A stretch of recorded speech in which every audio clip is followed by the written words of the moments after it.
Stream us. Listen to us on the AM dial. However you consume this radio station, thanks for listening. The funny thing about hitting the road to leave it all behind is you don't really want to leave it all behind. So Sherwood Honda has the SUV with plenty of room for all you want with you. Think Honda CR-V, the Honda Pilot, or maybe even a Ridgeline truck. With this kind of lineup, you can go where you want and bring all you want with you. You sure would make it easy to leave your cares behind by starting at Sherwood Honda.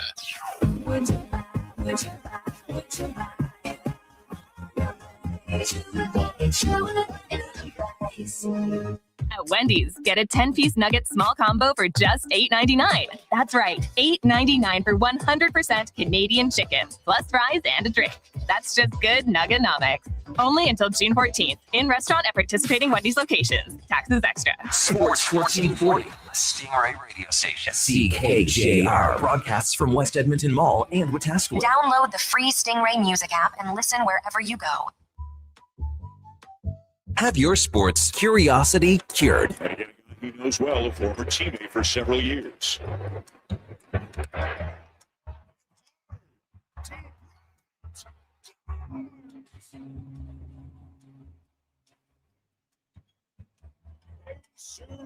Sims with his first big league grand slam, jumping all over a 99-mile-an-hour fastball, Joe, and pulling it down the line to score 4. A veteran of the sports reporting game for over 25 years. It was Alexander.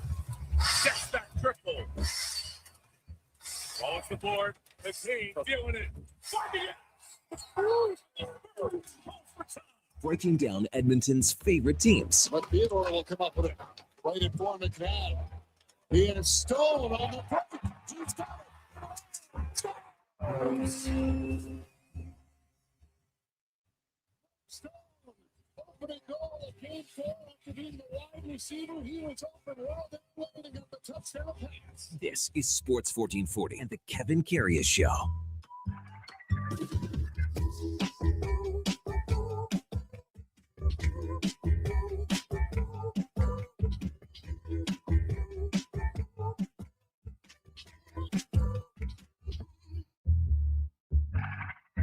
All right, here we go for Saul 674. Wednesday, May the 27th. You know, there's an old saying about success in sports, and it's all about peaking at the right time. And that's what the Vegas Golden Knights are doing right now, are they not? Hey, good morning. Welcome to the Kevin Karius Show on Sports 1440. On your AM radio dial, on your morning drive into work, or wherever you're heading out on old hump day. So glad you could spend some time with us. You can also watch us on YouTube at Sports 1440 AM. Drop us a like, a subscription. We would appreciate that. We are also on X, Facebook, Instagram, and Twitch. And as always, we are streaming on iHeartRadio, the TuneIn app, and on sports1440.ca. And if you miss any part of any show, well, you can find them where all the podcasts hang out, because that's where they go. Check them out on Apple, Spotify, Google, even Amazon. Please subscribe. It's free. Select the auto download. You'll never miss a second of any show. Yes, Wednesday morning, and a good morning to you here from our Sports 1440 studios here at West Edmonton Mall, where the Vegas Golden Knights are off to the Stanley Cup final, their third Stanley Cup final appearance in just 9 short years since joining the league. 95 points in the regular season, and outside of the top 10 in the overall standings. But boy, are they peaking at the right time? Are they playing hard? Are they playing together? They are now 4 wins away of winning their second Stanley Cup title. You know what? Almost 2 months ago, John Tortorella was lying on the couch going, am I done? Probably, I would think so. Not much of a chance someone's going to fire a coach with, you know, a couple of months ago with, 8-10 games left in the season. And if they do, it's probably not going to be a Stanley Cup contending team. But little did he know that just almost 2 months to the day, he's now 4 wins away from hoisting another Stanley Cup like he did in Tampa Bay over 2 decades ago. The Vegas Golden Knights are 19-4-1 since John Tortorella took over. In a series sweep last night, only Scotty Bowman and John Tortorella with 3 or more sweeps on different teams. And that's what he's done with this team since taking over. You know, I think sometimes fans, media complicate the recipe for success. And I think that's maybe common nature or just human nature, but I think that's true in a lot of the sense, because when you overcomplicate things, you're missing like the big picture. You know, the old, you can't see the forest through the trees thing. The recipe for success for Vegas here, well, you get above average goaltending because Carter Hart was sensational in this series. Well, both goalies were great last night. Mackenzie Blackwood might have been even a tad better than Hart, but Hart came up with some big saves. The one on Nathan McKinnon late, just getting his shoulder on it. But both goalies were fabulous. So, it's not that difficult, the recipe for success. You get above average goaltending, and you got to have a 100% buy-in from every guy on the team in all facets of the game. Defensively, especially. Offense comes to you, but you got to work so hard at defense. And every player, every member, no passengers, none. Success will likely follow. Like, look at the key blocks last night from the Stars. I mean, Jack Eichel selling out. Like, Pavel Dorofeyev. That's not system and structure. You telling me that Jack Eichel's block is, that's the system that they were playing. No, it was a desperation move by the captain saying, I'm doing everything that I got to do to win. And you get a goal from your fourth line. How cool was that? If you look at that fourth line and the guys that were part of it, I mean, I think both guys spent time, they're minor league guys, and the other guy, Coughlin, that was on in the assist had played, 3-4 games this year. So you got to get a total 100% buy-in from everyone. And you got to try to win every battle, and you got to back check hard, especially through the neutral zone, because you can talk about how there was no room for Colorado to get in and establish some possession. A lot of that had to do with how hard the Vegas Golden Knights were coming back. And obviously Colorado a banged up a lot. Nathan McKinnon had 2 points, didn't even look. If you look at Nathan McKinnon in that Minnesota series, holy man. I mean, that was a wrecking ball. And then Cale Makar hurt late in that Minnesota series. He was a shadow of himself as well. 2 points for McKinnon, 1 point for Makar. Text line 833-401-1440. We'll get to those texts as we continue on in the morning. We got Carolina and Montreal, game number 4 tonight. Can the Habs get back in this series with a victory after, they lost games 2 and 3 in overtime, but the ice was tilted in Carolina's favor. Montreal didn't generate a whole lot, but in the same sense, what Carolina generated wasn't crazy 5-alarm shot danger, the whole bit. That's how they play. They just put pucks on net. So Montreal's still got an opportunity here. We'll see what happens tonight. NBA playoffs last night, the OKC Thunder now up 3-2 on San Antonio with a 127-114 win. SGA had 32 points. Wemby had 20. And it was the depth guys that came through for OKC. And it was a really slow start by SGA to his standards. And he had a good quote after the game, to be honest with you. If it was 5 me's out there, we probably would have been down 20 after the first quarter. He was 1 for 6 from the field with 4 turnovers. The other line that was so cool from Coach Daigneault said, we were first to the fight on both ends. Now, doesn't that say something about the Vegas performance? They were first to the fight all over the ice. That's how you win. You got to be invested. You have to be invested at this time of the year. Hey, it's 7:09 in Edmonton. Let's welcome in the Duke of Delburne. After another great day. You guys didn't have a Tropicana Orangeman slow pitch game. No, Wednesdays. That's tonight. Eh? Tonight, yeah. So you'll be on the bench tonight, handing out the pops. That's the plan. Attaboy, Duke. That's the plan. What a team I'm guy. thinking one more guy. One more week, and I might throw the brace on and get back out there. Duke. Maybe throw some pitches. No. Play catcher. No. Just to be involved with the team. I might have to bat right-handed, though. That's the keep only thing score. I'm thinking. Because the left leg being my back leg normally would be the twisting one. If I just bat right-handed, I might be able to get by. This is a mistake, Duke. I'm telling you right now. Well, take some time off. I've taken healed time up. off. It's been 3 weeks. I'm on the 15-day day IL. Yeah, I know. I don't see it, Duke. I see you taking a little more time off why wreck your whole summer? It's not even June here yet. Don't wreck June and July and August by coming back and tweaking something. This is some advice from your personal. Just the drive that I have. I'm such a competitor, Kevin.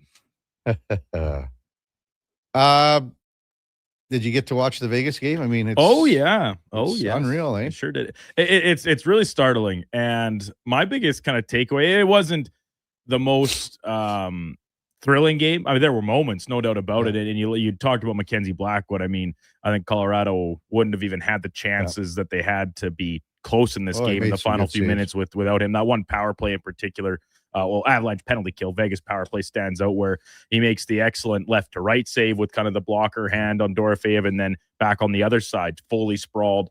That those are ones that leave shooters shaking their head because you've got all the time in the world, the goalie's on his chest, and then you kind of put it right into his glove essentially. But you got to give the goalie credit for making him think, right? Reminded me of Jonathan Quick a little bit, on that one, right? Well, going side to side. Oh, for sure. Yeah. So I mean, you have to, like, Bednar, I think, pulled that right string, I guess. I don't know if there was much of a debate about it by the time it all came down to what goalie was going to play. But he held up his end of the deal. And this Avalanche team, the President's Trophy winner, Jennings Trophy winner for least goals against, they lose 4 straight, which tells us they got outscored in 4 straight games. And Nathan McKinnon career year, K.O. Makar, another Norris Trophy finalist notch on his resume. All these factors in, but it just doesn't prove enough. And you kind of have to look at maybe some of the supporting characters that I'm not saying the fourth line guys, because you can't expect them who've had a pretty solid playoffs to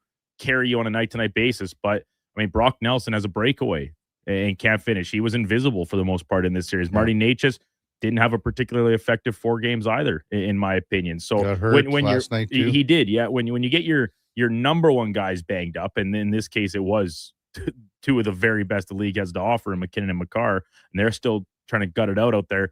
You need that next tier. Everyone would love to have your fourth line score a goal every game, but it's frankly just not realistic, even in the playoffs. You need that next wave to step up. And for the Avalanche, they didn't really for the most part in this series. And as a result, their summer started quite early, and against seemingly a lot of odds, Vegas is back in a cup final. And all the power to them. They deserve it the way they played through 3 rounds here. As I said, the buy-in by Vegas here, I mean, these guys are playing so hard right now. That fourth line you just mentioned, picking up the goal, Dowd and Smith got the shot, the tip. But, Stone being hurt coming back, he was very good last night. Mitch Marner has been exceptional all playoff long. Had some great comments after the contest about, he had some dark days, and think about it, where he was in Toronto, and, you can talk about getting run out of town. The media ran him out of town. The fans ran him out of town. Everyone has a decision to make. And Marner decided it was best for him to go elsewhere. I just wonder sometimes when you see the success that players, and Marner, I don't have him in that top level of NHL superstars. He's not in the Connor and Leon and all these guys. He's pretty damn close. But when you can go elsewhere and you don't have to worry about everything on a day-to-day basis, and you play the way he has, it makes me wonder, okay, like, obviously he's best buddies with Auston Matthews. And now Auston Matthews is seeing his best buddy have success, potentially winning a Stanley Cup.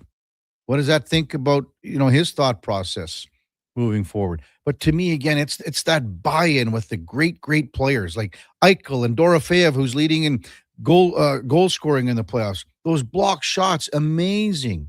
Like, look at the playoff that Brett Howden is having. These guys are bought in, and they are playing together as a team. And I mean, Tortorella, you look at him after. I mean, it's about the group. What are you proud of? the group as a whole. What do you know about him? Well, I'm still learning, he's almost saying. But I can tell you one thing, they're winners. He won. Tortorella won. He knows the feeling. He said they're winners. I have to mention Memorial Cup last night. And I mean, it was a pretty scary, crazy, dumb, stupid incident that happened. Kitchener beat Chicoutimi 3-2, but the headline today, Jordan Tourigny, well, it wasn't even really a kick. It's more of a stomp. And it wasn't just one time. It was 2 or 3, maybe 4 times to Christian Humphreys from Kitchener. So he got a 5 in a game. And if you look at the video, I don't know if you watched any of the Memorial Cup last night, but if you see the video there, I mean, you can't. If you remember Chris Pronger when he did it, and he got, can't remember. I think he might have got either 6 or 10 games. I'd have to check on that. It's years ago when he did it. This is way, way worse than what Pronger did, I think. So there will be a suspension next year for Christian Humphreys. The Memorial Cup round robin wraps up tonight with Kelowna and Everett. If Kelowna somehow wins, there'd be a 3-way tie with 2 points. Kitchener's got first place wrapped up after the win. They're 3-0. So we'll see what happens between Everett and Kelowna tonight. Obviously, Everett beat Kelowna in the Western Conference playoffs in the Western Hockey League. So they win. They'll have second place wrapped up. Chicoutimi would get third place. Kelowna, the host, would be out. Text 833-401-1440. We'll get to those in about 20 minutes after we discuss a little baseball with Gabe Blackus from the USA Today. He's going to lead things off on a Wednesday morning. We got Mark Spector from Rogers Sportsnet coming up at 8 bells, his usual time slot. Old buddy, old pal, Rod Peterson, old Norm from the Rod Peterson Show. He's made his way back to Sasky, folks, after wintering in Florida. What a gig. I mean, this guy, I wonder what he's got he's probably got a big ranch down there in southeast or southwest Saskatchewan, I guess it would be. You bet he's got cows and pigs and horses and chickens and everything. He's that kind of guy. David Schlemko, our co-host for Cougar Paint and Collision at 9 o'clock. We've got Dennis Bernstein coming up at 9:20 from the fourth period, and J.P. O'Connor, Montreal Canadiens analyst, at 10:20 as we discuss game number 4 of the Eastern Conference Final tonight. When we come back, Gabe Blackus from the USA Today on the Kevin Karius Show with the Duke of Delburne, Josh Fenwick on Sports 1440 AM radio. We're streaming on YouTube, X, Facebook, Instagram, and Twitch. There's still time to book your tournament at the Ranch Golf and Country Club. As one of Alberta's top tourney courses, the Ranch makes hosting fun and easy for any group or business. No matter how unique or unusual, they'll accommodate your vision for an event no one will soon forget. Start planning your tournament today at their beautifully landscaped course on the outskirts of West Edmonton. On-site event coordinators are here to help, but hurry, availability is limited and booking fast. Visit theranchgolf.com. Mr. Rooter gets attacked by a Canada goose. Oh, look at that, another on-time arrival. Nothing stops Mr. Rooter from plumbing on schedule. You gotta be kidding me. Hello, Mr. Goose. I'm Mr. Rooter. Okay, this is what you train for. Through rain, sleet, or goose, the pipes get fixed. For a plumber who does whatever it takes, Mr. Rooter. Hi, Mike here from Northgate Chevrolet Buick GMC. No one's ever accused car shopping to be fun. I mean, think about it. Awkward standoffs to get a price. Let me go talk to my manager. Dealers asking for your credit card, then melting your phone if you say no. See, not fun. At Northgate, I promise you a different experience. We make it fun. And you will like us, I promise. 0% financing, a great selection of new and pre-owned units. So for some fun, stop in today. 13215 97th Street or visit us online at northgategm.com. You're in Northgate country. Hey there, I'm in the Fountain Tire sidecar, making a list of the things I'm doing this spring. 1. Saving you money with up to 20% off select tires until June 13th. 2. Water skiing, tricky in a sidecar, but fun. And 3, saving you more money with mail-in rebates of up to $100 off a set of 4 Select tires and $50 off a $150 service with the purchase of 4 Select tires. Oh, that's 4 things. Oh well, restrictions apply. Book online at fountaintire.com. Fountain Tire. We're on this road together, Canada. You wanted local sports on weekends. Saturday mornings at 9, check out the Saturday Sports Setup, where we'll tee up what's happening on the weekend sports scene. Tune in Saturday morning at 9 on Sports 1440. Hi, it's Jason McCoy. You know, music's given me a lot of great moments, but nothing means more than time with my dad. When he was diagnosed with prostate cancer, a simple PSA blood test was key in detecting it early, and we got more years, more laughs, and more memories. Guys, it's a quick test that just might end up saving your life. Join the Princess Auto Motorcycle Ride for Dad in Edmonton, Saturday, June 13th. Register or donate at ridefordad.ca. Tired of the rough ride? Alberta used to be a leader in highway planning and construction, but years of neglect and cuts to maintenance are showing. You can see it, and your vehicle is feeling it. Infrastructure can last for years with a little TLC, but when repairs are deferred, minor issues become major reconstruction. We need action and a reliable capital plan. Contact your MLA and demand stable infrastructure funding. Find out how at fixourroads.com. A message from the Alberta Road Builders and Heavy Construction Association.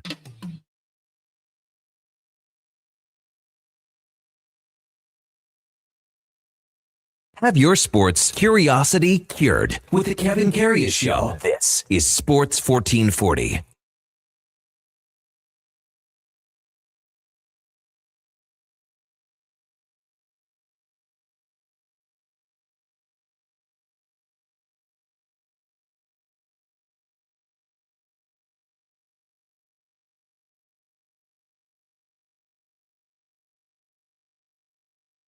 All right, welcome back to the big program. 7:21 in Edmonton. So glad you're with us on a Wednesday morning, and time to talk a little baseball with Gabe Lax from the USA Today. Good morning, Gabe. You're with Kevin Karius. Thanks for jumping on Sports 1440 once again. Really appreciate it.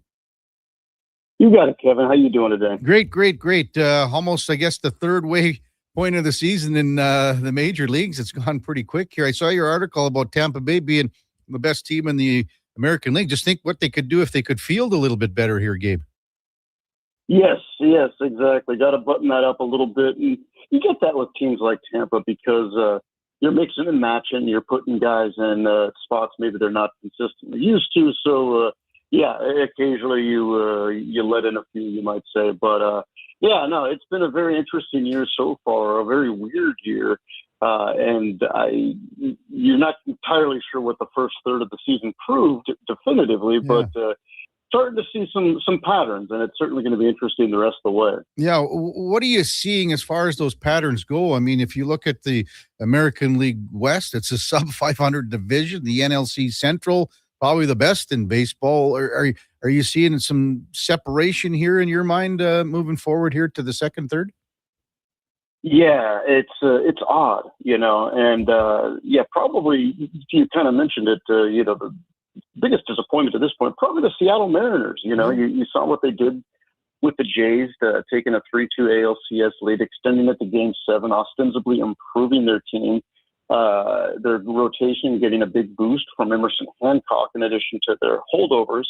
And here they are, a couple of games under 500, and in a real dogfight in a very not good division. So that to me is kind of they're the standard bearers of AL disappointment at this point. I don't know if that'll even out, but obviously they've been getting their butts kicked in interleague play, which is why the NL looks so top heavy. But it's crazy. There's 8 legitimate wild card contenders in the NL beyond the division leaders, and not including teams that are really struggling like the Giants and Rockies. So it's pretty crazy, and I'm not sure the extent to which that'll separate, because at this point it looks like all those teams are not bad, and meanwhile in the AL I think we're not exactly sure yet who is actually bad and who is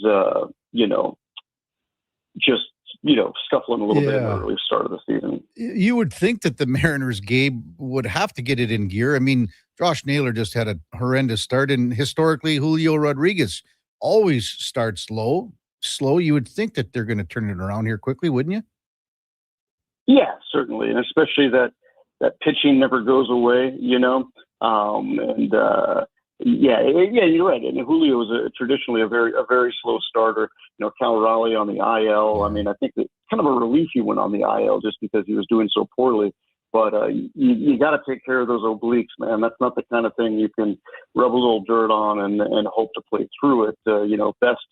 Best to get right one time and then move on from there. And that's kind of what Mookie Betts has done in LA. He took his 4 to 6 week medicine, if you will, which is kind of what you have to do with those things. And hit a couple home runs last night, so things certainly turning around for him, and they certainly can do so for Raleigh as well once he gets right. Gabe Lax from USA Today, our guest on the Kevin Karius Show here on Sports 1440. As you can imagine, the Blue Jays are top of mind and get most of our coverage up here, Gabe. And the big thing with the Blue Jays this year is Vladimir Guerrero and just what kind of start he's had to the season. I mean, man, on pace for like 10 home runs and 65 ribbies. That you would think has to change, even though he's missed the last couple of games after getting that pitch hit in the elbow. Have you seen anything with his swing? What have you seen before he's missed this last couple of games, Gabe? Yeah, not necessarily. It's a matter of getting the ball in the air. Getting it elevated, getting those. When he's right, he's hitting what you might call those low 2 irons over the center field fence. The balls that just kind of go and go for forever. But a lot of his underlying stuff is still pretty good. I mean, this is a man who still has more walks than strikeouts, and there's only 3 or 4 in the major leagues right now who can make that claim, including the Tigers rookie Kevin McGonigal. It's always to me a really remarkable metric for a healthy hitting profile when you're taking your walks and not striking out with such frequency. So, I'm still in the camp that he's going to be okay. And you're right, on pace for 9-10 home runs. That's probably not going to stand. But keep in mind he does fluctuate a bit year to year. There was a year when he hit 23 home runs 2 years ago, or just last year.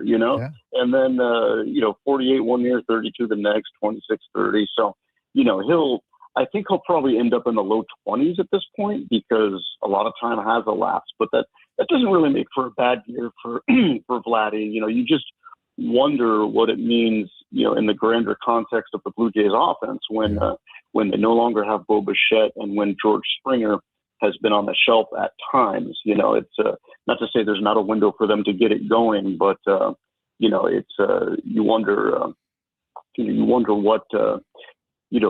what damage has been done and whether they can kind of get it together and whether they can get some consistency out of Okamoto. Just a really kind of fascinating year for him, just with the streakiness. Will he kind of settle down and sort of like, be what he truly is, as opposed to these swings that he's had where he goes on a run and then he disappears and then he goes on a run. That's a tricky way for a lineup to live. So, it's some concerning points for the Jays and Vladdy, but also some reason to think that things might normalize a little bit. Yeah, I agree with you in that sense, Gabe. With Okamoto, and there's peaks and valleys, but then there's peaks and valleys with him. And I don't know if there's another team that's had this many injuries. To start the season with Savage out now, Cease is on the IR, and Bieber will hopefully come back in a month or so, somewhere in there. But I mean, to have Kirk and Barger and like Springer's been out. Once these guys get healthy, and you said it too, Gabe. I mean, there's 10 teams in the wild card mix here. Do you think the Jays can be one of those teams that rise above it? Oh, certainly. Yeah. It's it's going to be a little bit tricky because of everything that you just mentioned. And the one that really kind of got me, that just was like, oh man, this is such a bummer, is Cody Ponce. Opening day, not opening day, but first start of the year. He was such a great acquisition because here's a guy who didn't have that World Series tread on his tires, so to speak. He didn't. He wasn't in the same bucket as Savage and Shane Bieber. Kind of not in some form of recovery mode from the previous year. Fresh arm. Guys that have come back from Japan have had some really good success when you're talking about a Nick Martinez, or Miles Michaelis back in the day, what have you. So, literally just a low cost, nice little addition to the rotation. And he goes down, very first game that he's back here. That to me really was a bummer for them. And so then you are relying on a Savage, who you're going to look at his innings. Bieber, you're worried about him coming back at full strength, and then everything else that's kind of gone on with the, health-wise and otherwise with the kind of the Eric Lauer kerfuffle and all that kind of stuff. Once again, thank goodness for Kevin Gausman. And in more recent sense, thank goodness that Dylan Cease's hamstring was apparently pretty minor, although at least certainly enough to send him to the IL. So, but then again, the group is still good. And you talk about found money. Gosh, what a difference Spencer Miles has made for them. So it's, thank goodness for him. But yeah, it's, you're talking about, okay, let's just kind of call the Jays a flawed team in their current composition. But they're chasing and right in the mix with a bunch of other flawed teams. The Orioles would like to have many of the Blue Jays problems, and they'd like to, be a game up on them rather than a game behind them. The White Sox don't think they're going to sustain it. And then once again, the entire AL West with its problems. And, again, by omittance, I believe the Rays and Yankees are pretty solid. I believe those guys are going to be really hard to run down, especially the Yankees, just because of the totality of their attack. But with that being said, there's still a lot to chase, still a lot to play for. And as these guys get back, everything can certainly kind of point upward for the Jays. But it is an odd and occasionally concerning year so far, for sure. No kidding. Gabe Lax with us from the USA Today on the Kevin Karius Show on Sports 1440. I want to discuss a couple of major market teams in the Red Sox and the Mets, and let's start in Boston. And they've had some injuries too, but what is it about the Red Sox season that's been the disappointment for you so far?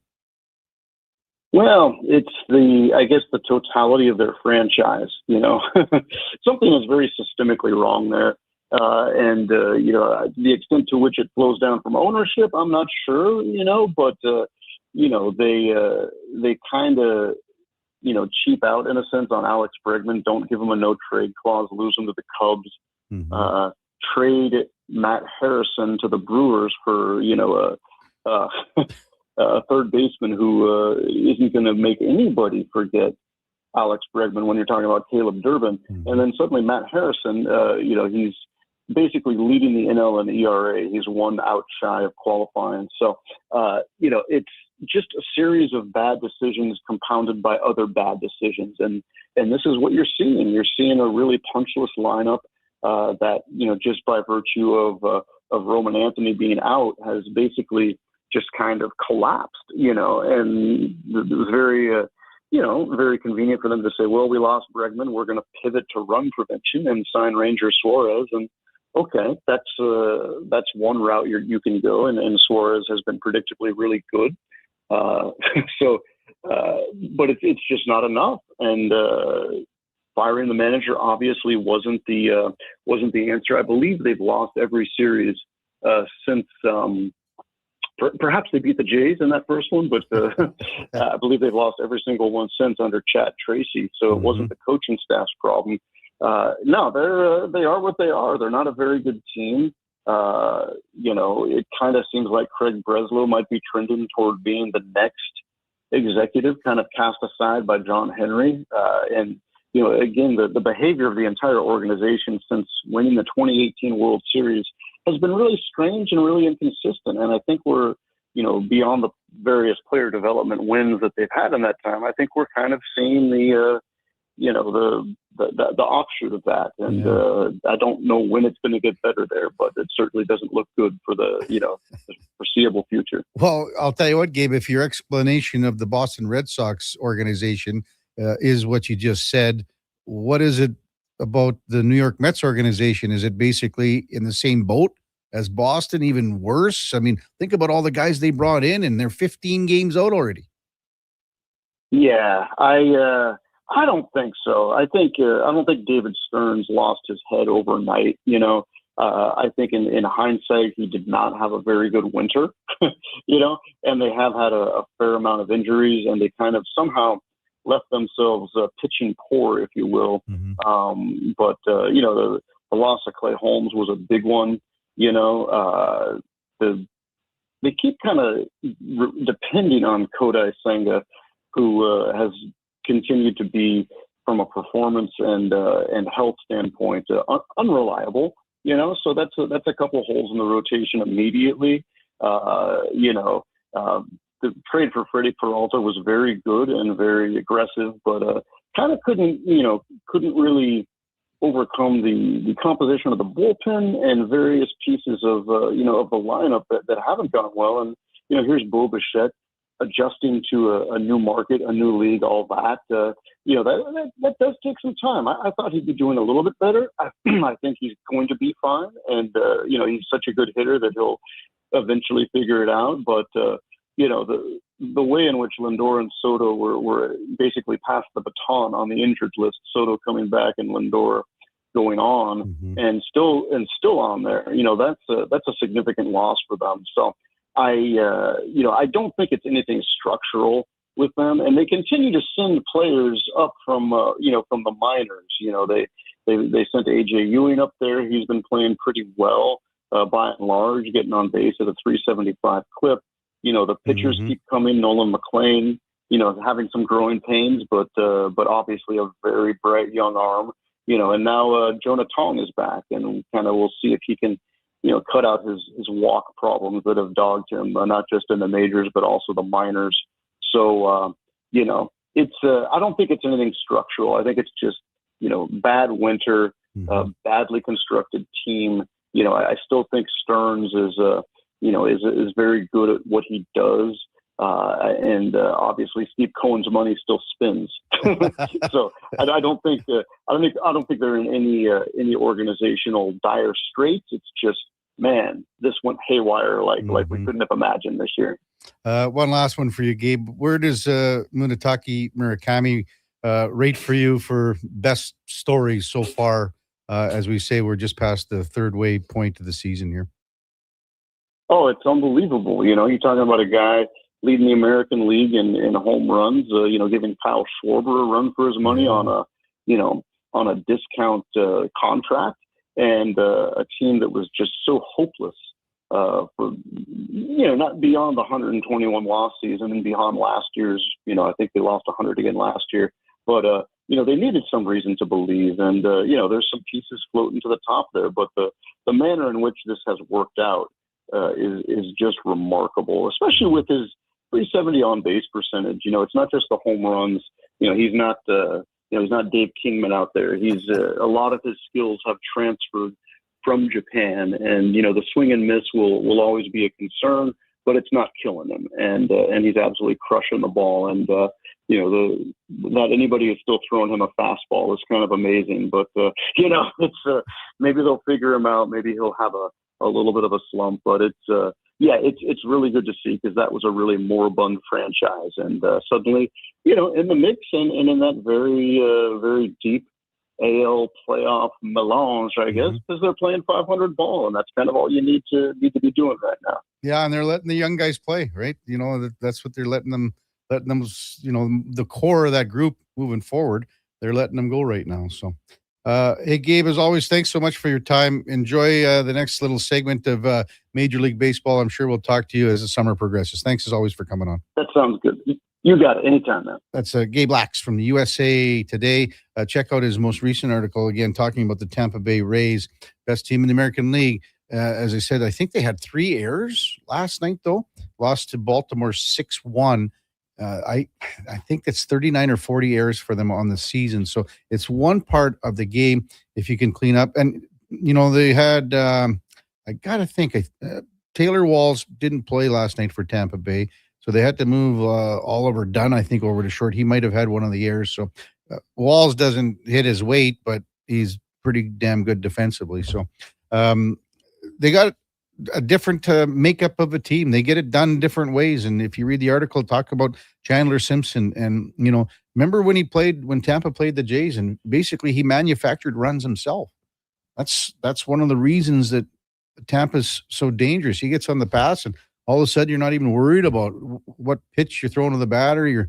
I think it was Kevin Gosman that game threw over to first twice, and now he's going the next pitch. So I think when you look at the Tampa Bay makeup of their team, they've got a little bit of power, and their pitching. I mean, Nick Martinez, man, he was getting shelled at the start of the year. Now all of a sudden he's turned into a Cy Young guy.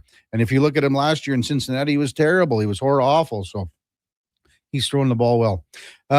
When we come back, we'll get to some of your texts. 833-401-1440. It's Kevin Karius Show with the Duke of Delburne. Josh Fenwick on Sports 1440 AM radio. We're streaming on YouTube, X, Facebook, Instagram, and Twitch. Expand your brand with Fusion Promo Marketing. Fusion is your trusted partner for all things branded merch and apparel. Thousands of products perfect for businesses, sports teams, and corporate events. Fusion with a Z. Promomarketing.ca.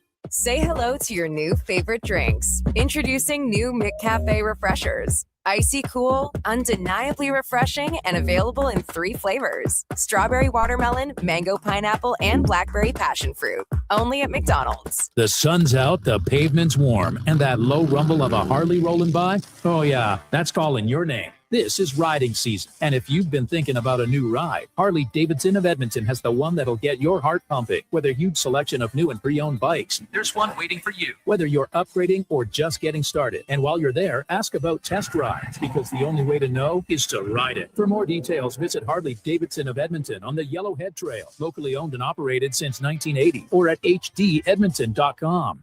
Good to go. With Mortgages to Go, you'll be good to go. MortgagesToGo.ca says yes when the banks say no. That's why Alberta has trusted Mortgages to Go for over 23 years. If you need cash and have equity in your home, you're approved instantly, guaranteed. Call 1-888-888-5998. That's 1-888-888-5998. With Mortgages to Go, you'll say, Good to go. Summer in Alberta means baseball debates. Okay, best ballpark snack. Gotta be popcorn. Nah, it's nachos, hands down. Nah, you're both wrong. It's mini donuts. But when it comes to beef jerky, there's no argument. Wilhauk Beef Jerky. The only snack every fan agrees on. Grab some for your next ballpark outing. Wilhauk Beef Jerky. Because you don't win games with salad. Only available in Leduc. Don't let equipment failure stop you cold. At AWS Welding in Nisku, our factory-trained service techs are on hand for all welding equipment repairs. We're a fully warranted center for Miller, Lincoln, and ESAB. And we service all makes and models. Proper, regular service extends the life of your gear and keeps it running at peak capacity. Don't wait for a breakdown. Book your service appointment today at 780-979-0470. AWS Welding. We make it happen. Don't miss a moment of Blue Jays baseball this season. Join play-by-play announcer Ben Shulman for the games. Live on Sports 1440. The Toronto Blue Jays are on Edmonton's home for all things sports. Sports 1440. Heard of Uline? You know, the have-it-all in stock, ready to deliver shipping and industrial supply specialists. The company that does things for you that are unheard of, like keeping 41,000 items in stock in our own warehouses. With customer service reps on the line to get you what you need when you need it 24/7, 365 every time. Maybe you heard it here first. Want to hear more? Visit uline.ca. ULINE, your shipping and industrial supply specialists. Bashaw Concrete Products. From concrete and septic tanks to blocks, precast water pads, Jersey barriers and aggregates. Farmers, contractors, homeowners. Plan your next project at BashawConcrete.com. Family owned, over 60 years pouring. Bashaw Concrete Products. Once again, start here. BashawConcrete.com.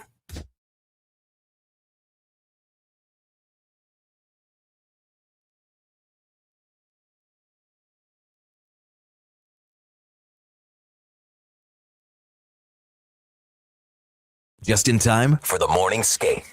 This is the Kevin Karius Show on Sports 1440.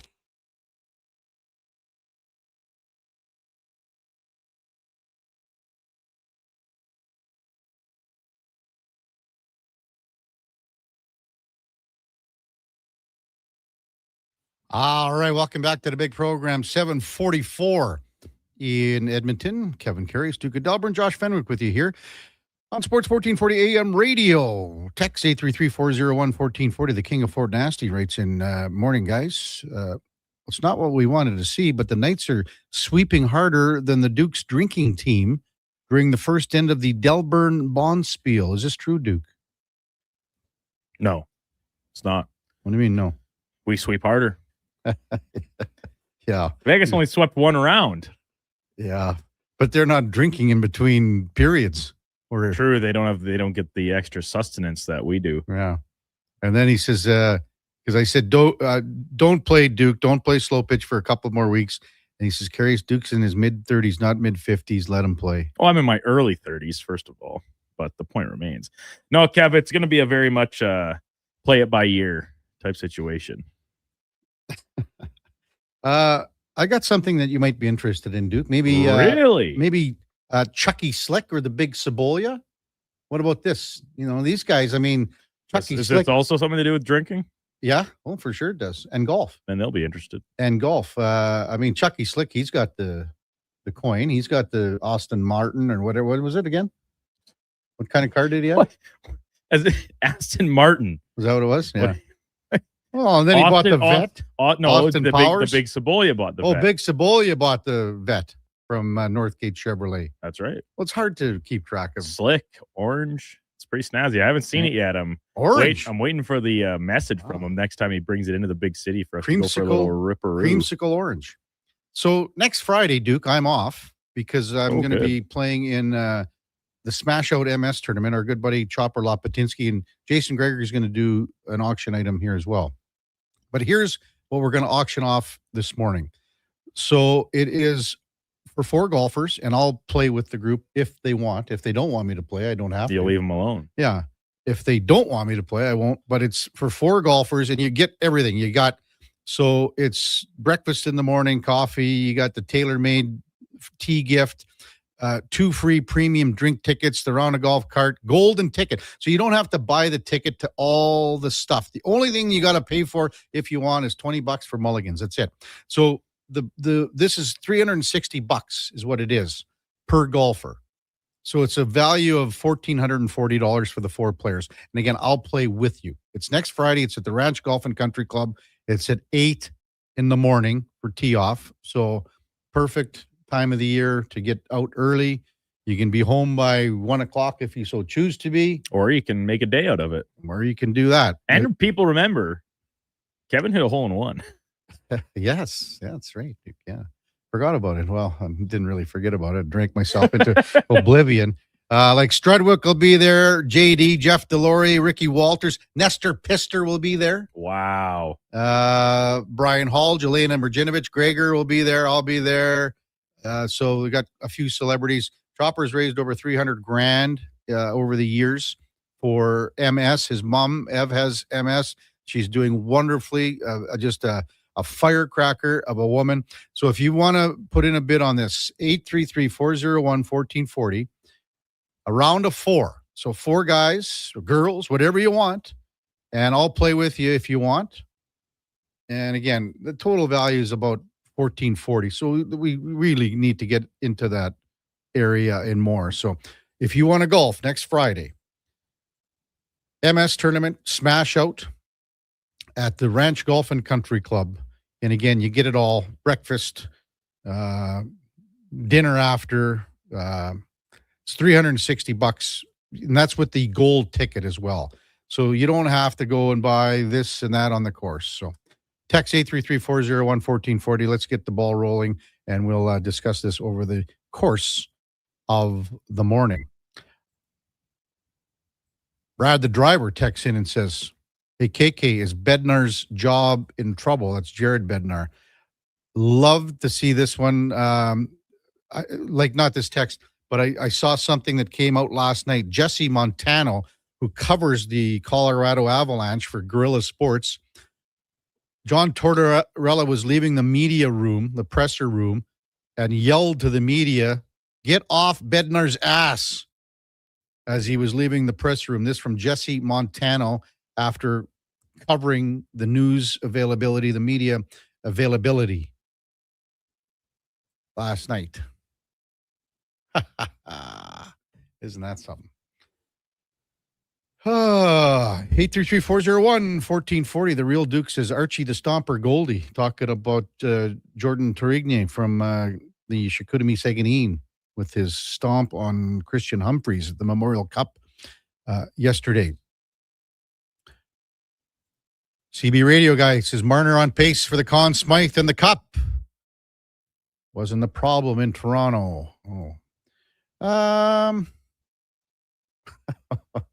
Look at this, Duke. Did you see Pete Forsberg's text? Do I have to go through it all, or is it?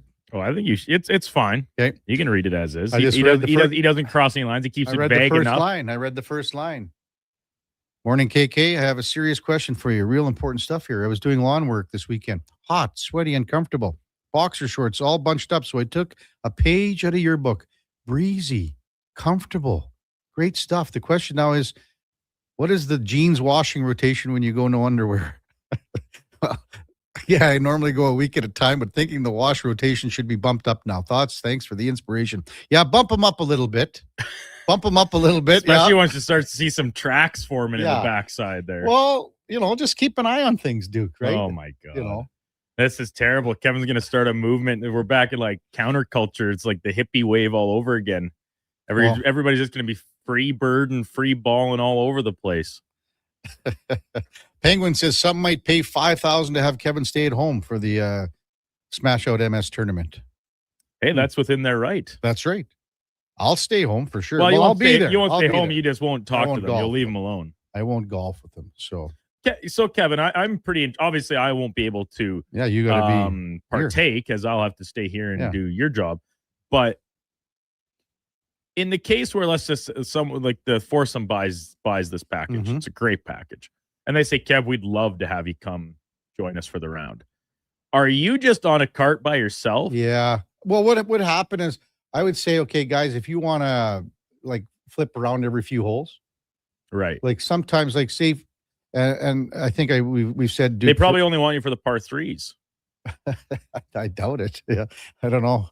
I doubt it. But like, it's always like when you have and I listen, Duke. I've never thought myself as a celebrity. Never have. Never will. Well, that's just because you're such a humble guy. No, but you know what I mean. Like, but sometimes, like, say if there's tournaments like this, the celebrity will move around and mix and mingle a little bit, and then just meet back up with your group with a fresh round of drinks for everyone and maybe a hot dog or something. Yeah. 833-401-1440. Tim says Marner definitely was a problem in Toronto. Well, if you say so, Tim. Schwackhammer says, morning, guys. The team's playing every second night with the Olympics and then into every second night in playoffs. Physical play, you think teams are running out of gas? Yeah, well, sure they are. Absolutely they are. Now you look at Vegas, going to be having a good week off here. Minimum, probably. What are the dates out for the Stanley Cup? You took the words right out of my mouth, Kev. I was just going to check that, see if there's a confirmed start date regardless of the length of each series. They did that last year. Was that last year, 2 years ago, maybe even both probably? Yeah. And I felt like we were waiting for a long time in between series. Northside Lou says the perspective for many is that the Avalanche are this juggernaut team. McKinnon is the best forward. McCarr, best D-man. Bednar, one of the top coaches. McFarland, one of the best GMs. Since their cup window opened in 2020, out in the second round. Stanley Cup, out in the first round. Out in the second round. Out in the second round. Out in the third round. It is hard to win, folks. Yes, it is.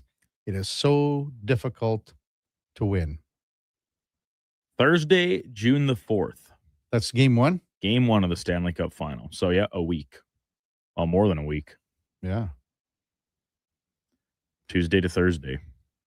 And then, so the schedule for the Cup final is Thursday, Saturday, Tuesday, Thursday, Sunday, Wednesday, Saturday. So they are given 2 days on travel. A little more travel days, yeah.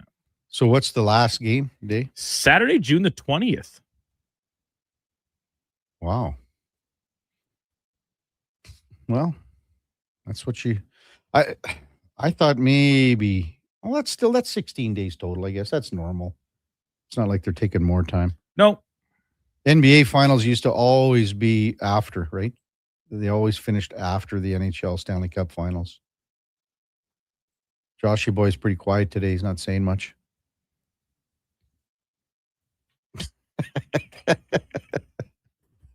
No, I'm doing other work back here. I know you are. You're a hardworking man. You're the hardest working man in show business. Okay, well, let's not. You lie to your friends and I'll lie to mine, but let's not lie to each other, okay? Schwackheimer continues on about, looking at Carolina at 12 days off. Now they get a little more energy after looking so in game one, really. Oilers must be wondering what has gone wrong. Too many bad signings, bad trades. Next year's the year they win it, or the team will have a real overhaul.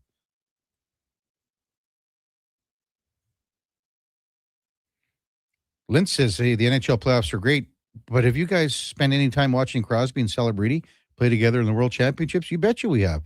It's on every morning here. It's on every morning here in the Sports 1440 studios. It's exciting. We'll get to more of your text, 833-401-1440. Top of the hour, we got Mark Spector from Rogers Sportsnet. We'll also check in with Rod Peterson from the Rod Peterson Show, RP. He's back in Saskatchewan. In the 9 o'clock hour, we are jam-packed as usual with David Schlemko on a Wednesday, Dennis Bernstein from the fourth period, and then in the 10 o'clock hour, we've got J.P. O'Connor, Montreal Canadiens analyst, as the Habs and the Carolina Hurricanes get ready for game number 4 tonight in Montreal. I wonder who will be hoisting the torch, coming out to, not to center ice, but close to it. I wasn't, Claude Lemieux didn't do anything for me, Duke. I don't know. It's kind of Connor and I had just been talking about Claude Lemieux earlier that day on Fantasy Frenzy because he's an agent now. Yeah, he did nothing for me there doing that. Well, Claude Lemieux gets in, Stanley Cup champion, all these things. How deep of a playoff run, how many games, like 7-game series consecutive, would the Habs have to play? They've got a lot of good players until, David Schlemko gets the call to go carry the torch. Schlemmer. Wow, that would be something.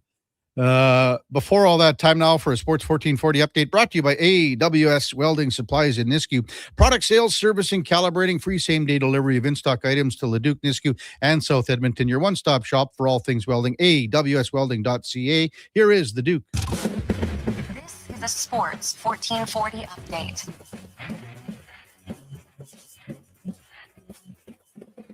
The Vegas Golden Knights are headed back to the Stanley Cup final for the third time in their 9 seasons of existence. They beat the Avalanche 2-1 last night to sweep the Western Conference final.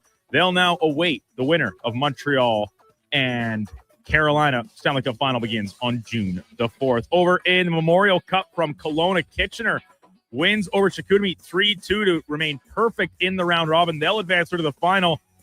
Tonight's finale, Kelowna at Everett, will determine the final 2 spots for the second semi.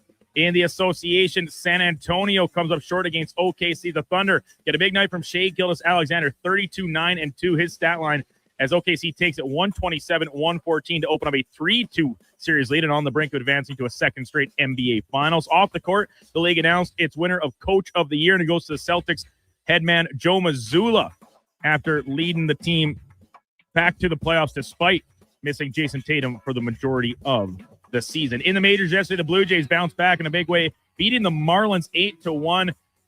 Ernie Clement homers, as does Jesus Sanchez. So it's his first career grand slam. Finally, from Roland Garros on the clay, women's doubles this morning. Canadian Leila Annie Fernandez and her partner Diana Schneider currently in their first round matchup. Coming up in hour 2 of the Kevin Karius Show, we'll be joined by Sportsnet's Mark Spector and Rod Peterson from The Rod Peterson Show. I'm Brandon Douglas at your Sports 1440 update. Sports 1440 in West Edmonton Mall and Wetaskiwin. CKJR is a Stingray radio station. Download the free radio player app and listen wherever you go. Everything is going to be okay. Any business, regardless of size, can stumble occasionally. I'm Dan McDicken, a licensed insolvency trustee with Favor. If your business is facing financial challenges, our team of chartered insolvency and restructuring professionals have corporate debt recovery recovery solutions that work. Schedule your free Faber Focus session at faber.ca today. Chances of a positive outcome increase if you engage Faber sooner rather than later. At Hughes, it's all about getting in and out quick and clean. No cash, no problem. With Hughes' new tap and wash system, all you need is your debit or credit card to get your vehicle sparkling clean. Find us at HughesCarWash.com. Today on Hey Culligan, how smart is your water? Here's Tracy. Hey, Culligan. I think my water might be dumb. Good news, Tracy. Your water's not dumb. It's just not talking to you. You can make my water talk. No, but the new Culligan Smart Drinking Water System can talk to your phone to tell you when your water filters need changing and help you meet drinking water goals. Now that's some brilliant H2O. You said it, Tracy, and we're already on the way.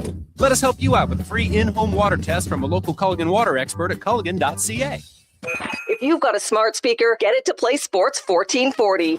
And it doesn't matter when you listen as we roll out the Sports Talk 24 hours a day, 7 days a week. Edmonton's home for sports radio is Sports 1440. You don't just need property services, you need problems handled. HireGood provides cleanup, debris removal, site monitoring, and safety attendance across Edmonton. We reduce issues on your property, keep spaces safe, and take pressure off your team. We resolve real problems for businesses while creating real impact because our team is built on second chances and they show up every day ready to prove it. Visit hiregood.ca or call and mention Jason Greger for a first-time discount. HireGood. Stable jobs create stable lives. All the protection you want, none of the weight. Introducing Timberland Pro's Boondock Ultra Light Work Boots, the lightest Boondock yet, with the Timberland durability you expect. Conquer long shifts, move faster, and work safer with all-day comfort in a lightweight package. Find your Boondock Ultralights now at all 3 of our Edmonton job site workwear locations and online at jobsiteworkwear.ca. Job site workwear, tough different tough jobs.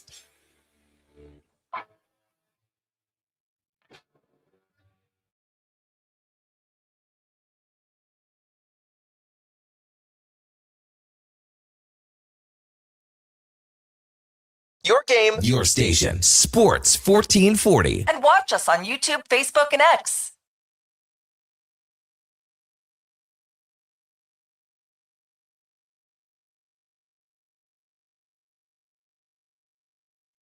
Welcome back to the big program, 801 in Edmonton. Text 833-401-1440. We're auctioning off that foursome Chopper Lopatinsky Smash MS tournament next Friday, June 5th at the Ranch Golf and Country Club. 8 bells. It's $360 per player. You get a foursome, and I'll play with you too if you want. Dr. Dick Richard. Normally, he thinks I call him names all the time, Duke. But he comes in and says, "Hey, KK, if I wasn't such a broke loser, I would totally pay to golf with you at the ranch. I'd even yell mashed potatoes for every one of your shots, even the putts, LOL." Well, you can still, take your bottles in, Tricky Dicky. Take your bottles in. We'll see what we can do. Time now for On the Mark, brought to you by Northgate Chevrolet Buick GMC. Right now, you can get 0% financing on heavy-duty trucks. Finally, and also 0% financing on half-ton trucks too. See more at northgategm.com as we welcome in Mark Spector from Rogers Sportsnet. Good morning, Spec. Morning, Kev. How you doing? I heard you pumping up the World Championships there a minute ago. Well, I mean, we like the games are perfect for us because, the last game started later. That was no good. The Czech game, because that was 12:20. But most of the games have been going on into 8:20, so it's perfect for us and, watching in studio. Well, it's crazy. Like, I'm looking at the semifinals tomorrow, and 3 teams get, like, how do we get the Czechs and Finns are playing? They're both good. Yep. Sweden gets the Swiss. The Swiss, I think, went unbeaten, so they're obviously good. Mm-hmm. Canada and US are always good. How does Latvia and Norway play each other? Like, those are the. Well, here's the thing. Duke said to me yesterday, after you just finished your little segment, Spec, and said, obviously, Spec has not been watching the World Hockey Championship. Well, the Lats have been good. Well, because you would have been saying about Latvia every morning here. Yeah, they got like 3 of the top 10 scorers in that tournament or something. Mm-hmm. So, good for the Lats. I know that they beat the States nicely. Yeah. So, anyway, Canada, U.S. tomorrow morning. Let's get her going. Someone's going to be sour going home early. Well, it's a little different U.S. team for sure. Canada's got, I think, a little more pizzazz, a little more oomph, and some star power for sure.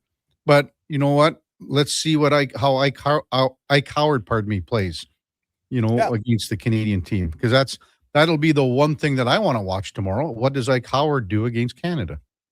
Yeah, well, I think he's had a pretty good tournament. Didn't he have like 5 goals or something? Yep, he's had a really good tournament. Good.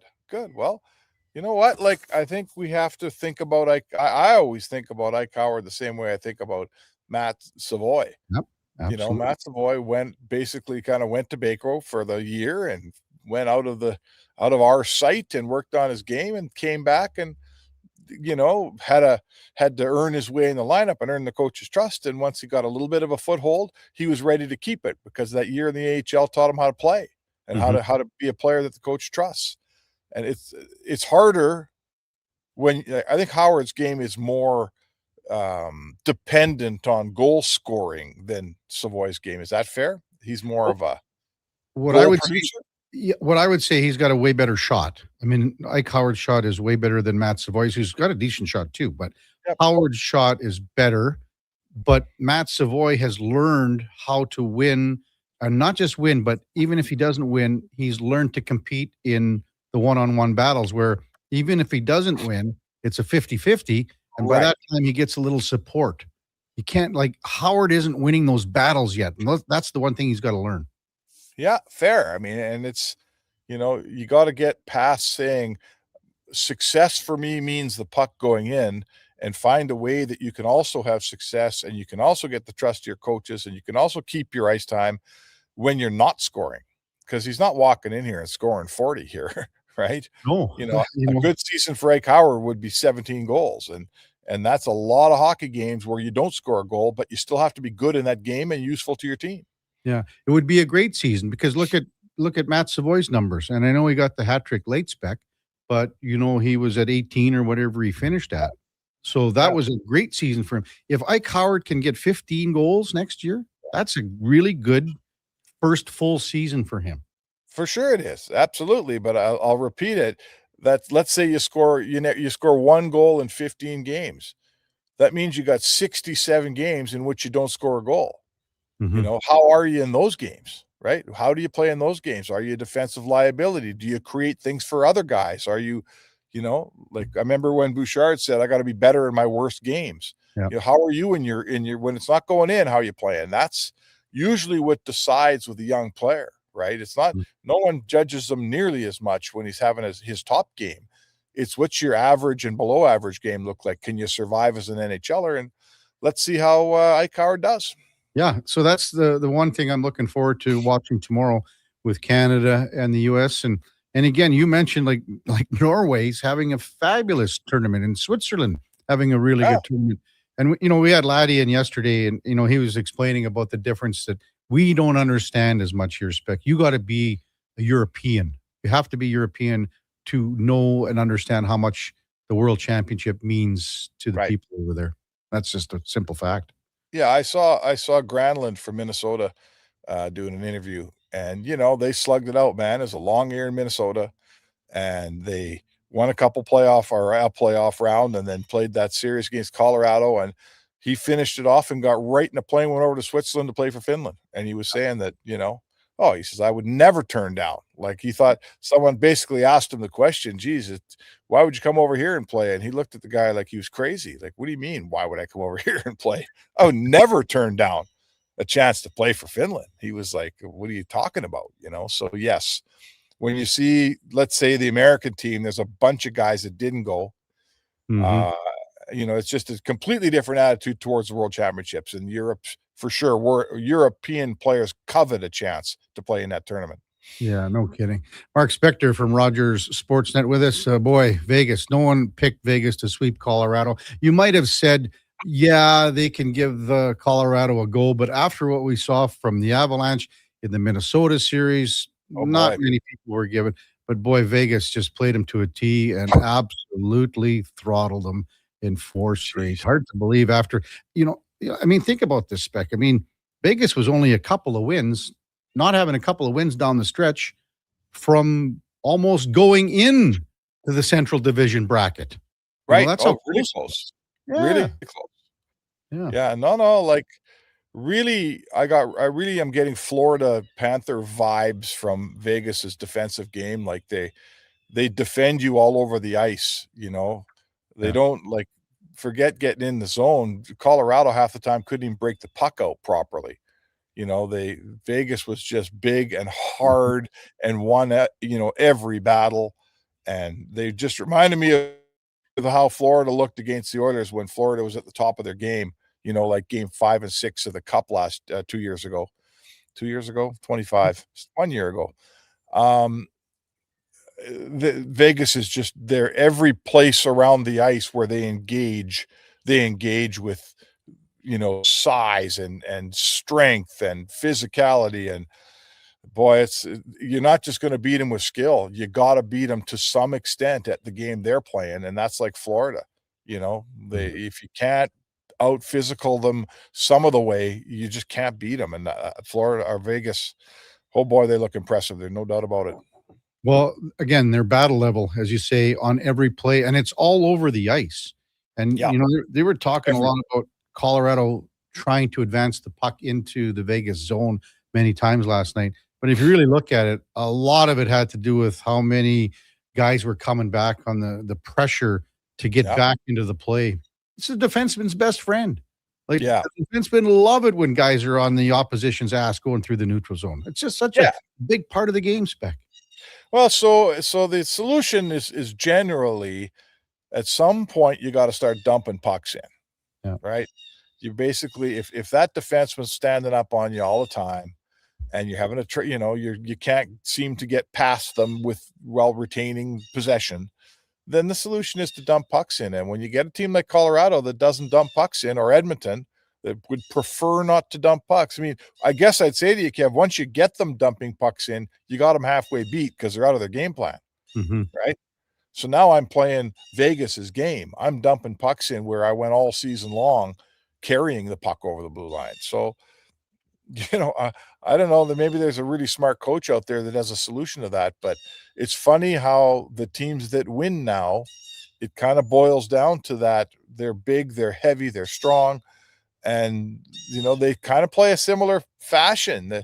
The skill, like the team that plays the way Montreal plays, I wish they could win a Stanley Cup, but we haven't seen one lately, have we? It doesn't work that way when you get down to the nitty-gritty. Doesn't happen anymore. Just doesn't happen. You got to win all those. And it's about when you're dumping it in, and you got to dump it into the proper area. And you have to have speed where not the puck carrier that's dumping it in, it's your other two guys that are going to get there at the same time as the defender. And then you got to win the battle when you get there to get that to get the puck back. And it really becomes in the playoffs. Like we talked yesterday, there's no game that changes more between game 40 and round 3 than hockey.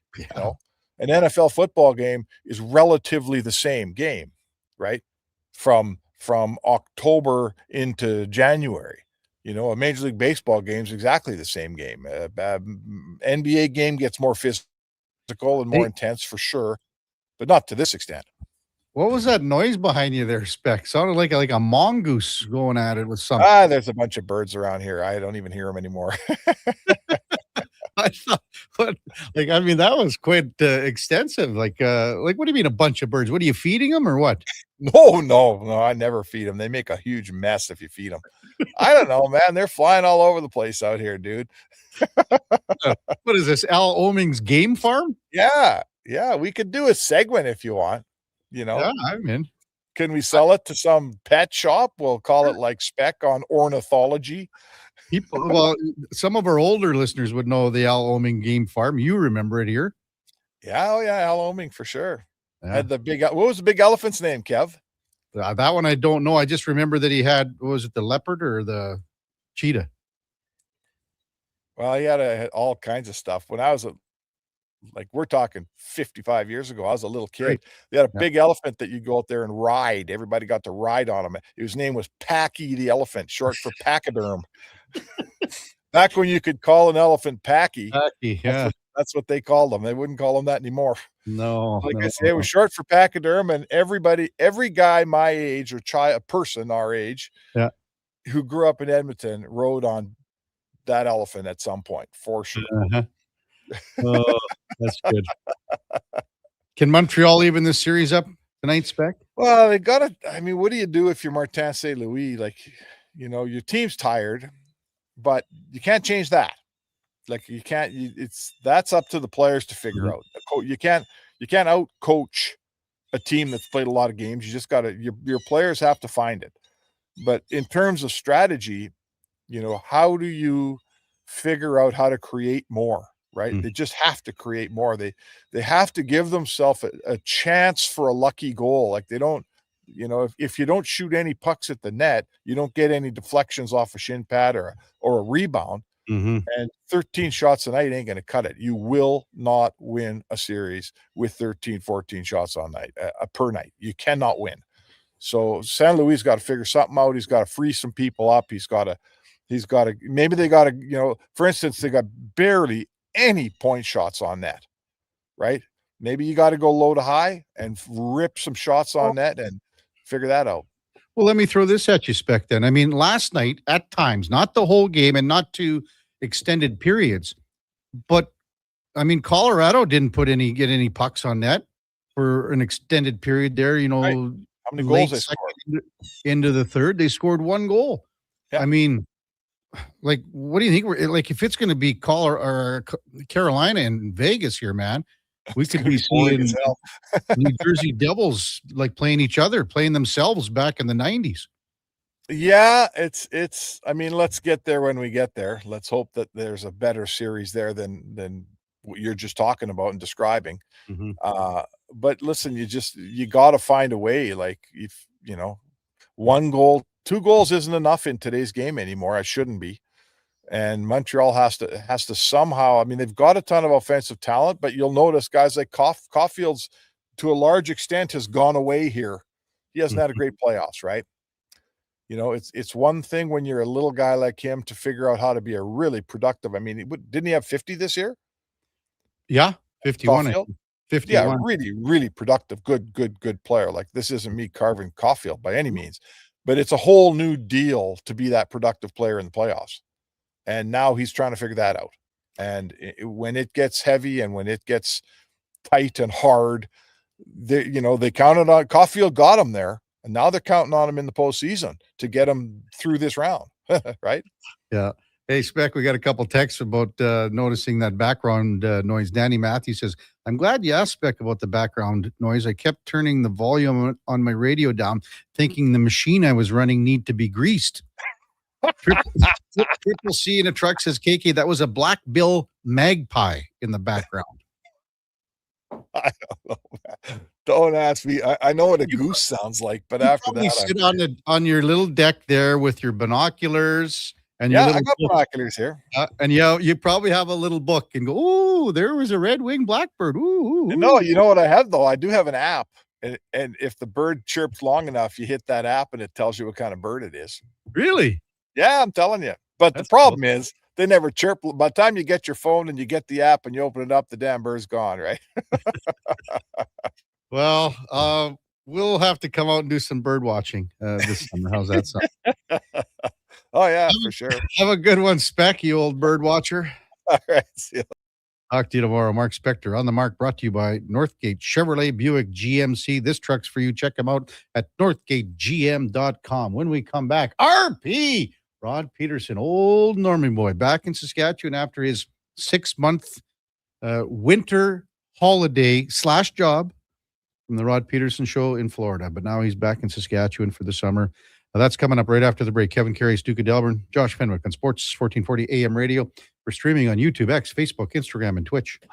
The Edmonton Riverhawks return Friday. Join the best party in the River Valley with 27 theme nights like Paws in the Park, Star Wars, and Margaritaville. Don't miss opening weekend. Tickets start at $21 at tickets@gohawks.ca.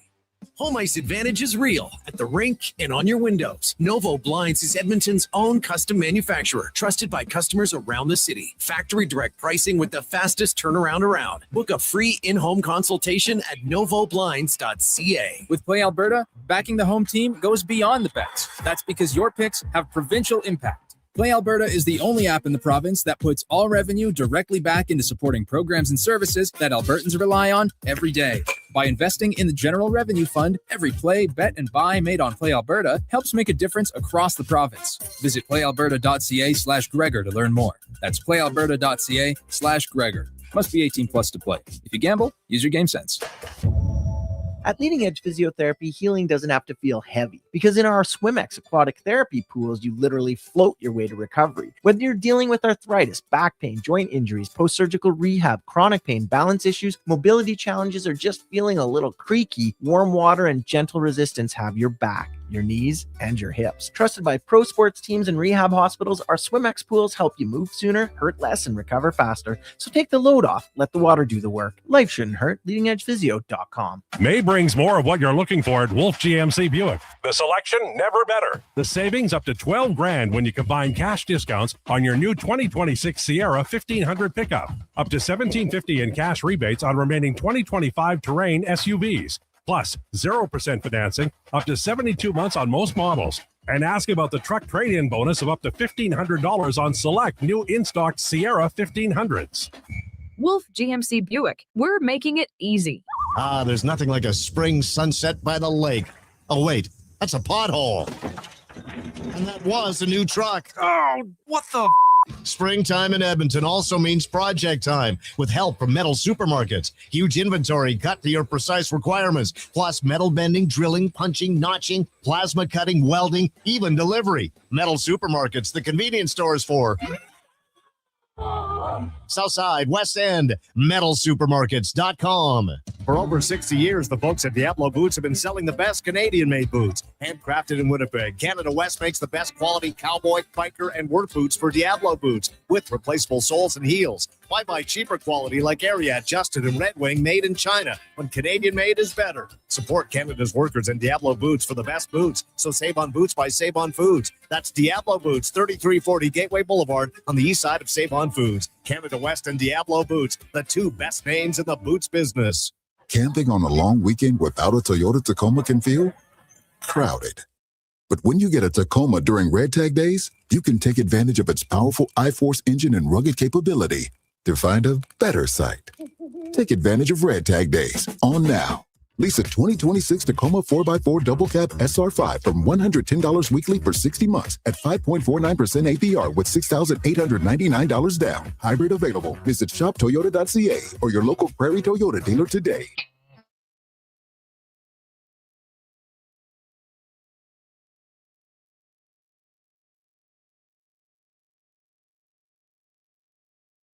Stories, guests, and insights. This is Sports 1440 and the Kevin Karius Show.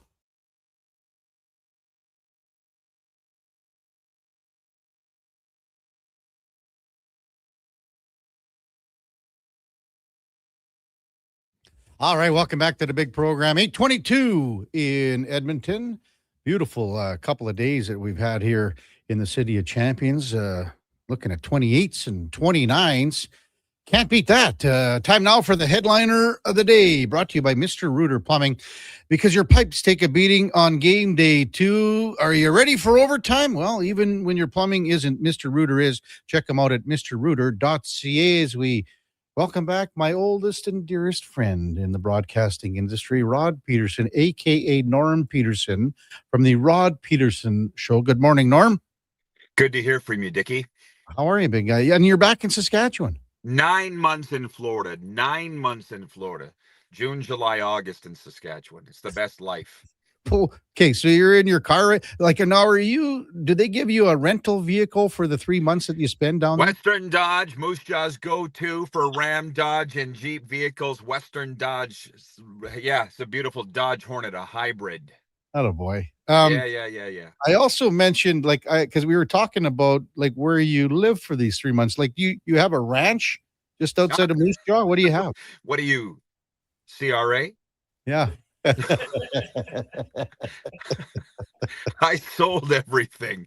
And Florida's my home, so I stay with my business manager here in the summer. He runs the Moose Jaw Millers baseball team. Okay, so are you living in a van down by the river or what? I live with him. Are you listening? No, but you're easy to get going, big guy. You're easy to. So are you going to do the Miller games again this year? That's why Yeah, that's why I'm here. So our season starts on Thursday. Okay. We had our team welcome barbecue last night. I love it a lot. You know what it's like here. I don't know what it's like in Edmonton, Calgary, you big city guys.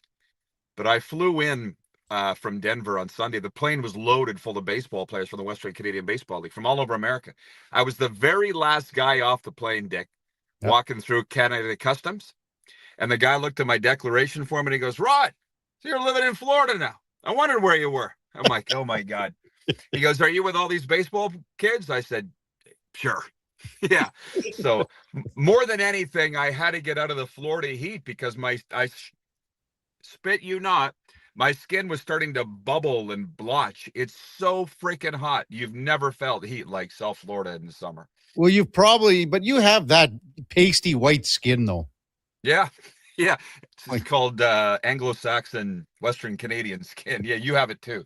No, I got the good German Ukrainian skin, Norman. Let's talk sports. I was enjoying you and Spectre. You guys should be coaching. You're so smart. You got it all figured out. I wouldn't say that. You know how I've been on this show for 3 years now. Go ahead. You said, when I said the Oilers should sign Carter Hart, you said his numbers are the same as Skinner's. Okay, well they were. His Doesn't numbers matter. were the same.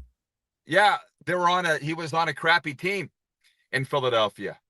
So hey, listen, Carter Hart said that he did not want to sign here. That's a simple fact. Thought it was the other way around. No, I think I can tell you that's a true story, that Carter Hart did not want to sign here. But having said that, you're correct in the same thing, that the Oilers were not interested in him either. Right. I'm just seeing this stuff floating around on the revisionist, whatever. People say, why didn't the Oilers sign him? Or that anybody would think that Carter Hart and Stuart Skinner are in the same category. Because they're not. Never have been. Well, why would you say that? Because I've been watching him since junior hockey and what Carter did at the World Juniors with Team Canada and in Philadelphia and the great years that he had there with John Tortorella. It's just, listen, I'm not trying to pick at a wound here or anything, but it's just, shown the door. Why wasn't he good this year in the regular season? Carter Hart? Yeah. He might have been getting over some things. Hadn't played in 2 seasons. What do you think? He's not like a car. You just fire him up and take off. Well, it's just a question. I mean, you're in his corner right now, so. Always have been. Yeah. So that's all that I'm saying. It's just, I'm getting a kick because I'm a Kelly McCrimmon guy. I'm a Golden Knights guy. Yeah. And I got such a bang out of the fact when he was the belle of the ball and was being courted by Toronto and Edmonton and Vegas back when they were looking for a GM, and everybody thought, what's the deal with, why is he so great? I'm like, do you even follow what goes on in junior? It's a little like in the States. There's a lot of guys cover the NFL. They don't know anything about college football. And I've realized there's a lot of guys follow the NHL or cover the NHL, know nothing about junior hockey. Kelly McCrimmon's the Glenn Sather of junior hockey. He's just doing it now. He enjoys, since he was in Brandon, and because I've known him a long time, just like you have, he enjoys ruffling feathers. Why do you think he's enjoying this whole Bruce Cassidy thing? Yeah. Well, if you want to go down that road, that's fine too. I mean, I don't think he's enjoying the backlash. I don't think anybody likes to get the heat that he's taken over this. And that's another thing. I mean, you've been around this game a very long time. It's business. What he's doing is pure and outright business. Is it right? I don't know. I've been beholden by that. My last job I got fired from. We all know what that job was. I wasn't allowed to do anything for a year. I didn't care. It's the same thing. It's just the way it is. What did you do for that year then? I enjoyed myself. I get a big fat payout and started the Rod Peterson show 6 months later. It's a longer story than nobody cares. No. I'm just saying the people that are bitching, because people say Vegas breaks the rules. Broke the rules over what? I hear it all the time. Like what I love about Moose Jaw, Dick, I don't know if you've spent any time here. Yeah, lots. It is a hockey town. Right? It's all they talk about, morning, noon, and night at all levels. And that fits me just great. And they don't really like Vegas here for whatever reason, although there's a former Warrior on them in Brett Howden, but they say Vegas breaks the rules. What rules did they break? The LTIR? I mean, it's been changed since. So they got fined $100,000, or Torts did for the news conference. That wasn't breaking the rules. That was just being a dick. And the second round pick, that wasn't breaking the rules. But hey, they got a lot of haters. And you're a Vegas fan. Well, my show airs in Las Vegas every night. So when the fit started to hit the shan mid-season, I said, I'm jumping in the foxhole with these guys because I know Kelly. I said, I know, as do you, he will do whatever it takes to win. What if your show aired in Carolina? Would you be on there? Probably. Yeah. Yeah. It just works out well in Vegas that they happen to be rolling. Do you think, like, I would obviously not be shocked if they win the Stanley Cup? No, it wouldn't shock me, but it wouldn't shock me if they lost 4 straight to Carolina, if Carolina beats Montreal. Yeah. Well, hey, who knows? That's what's been great about these playoffs.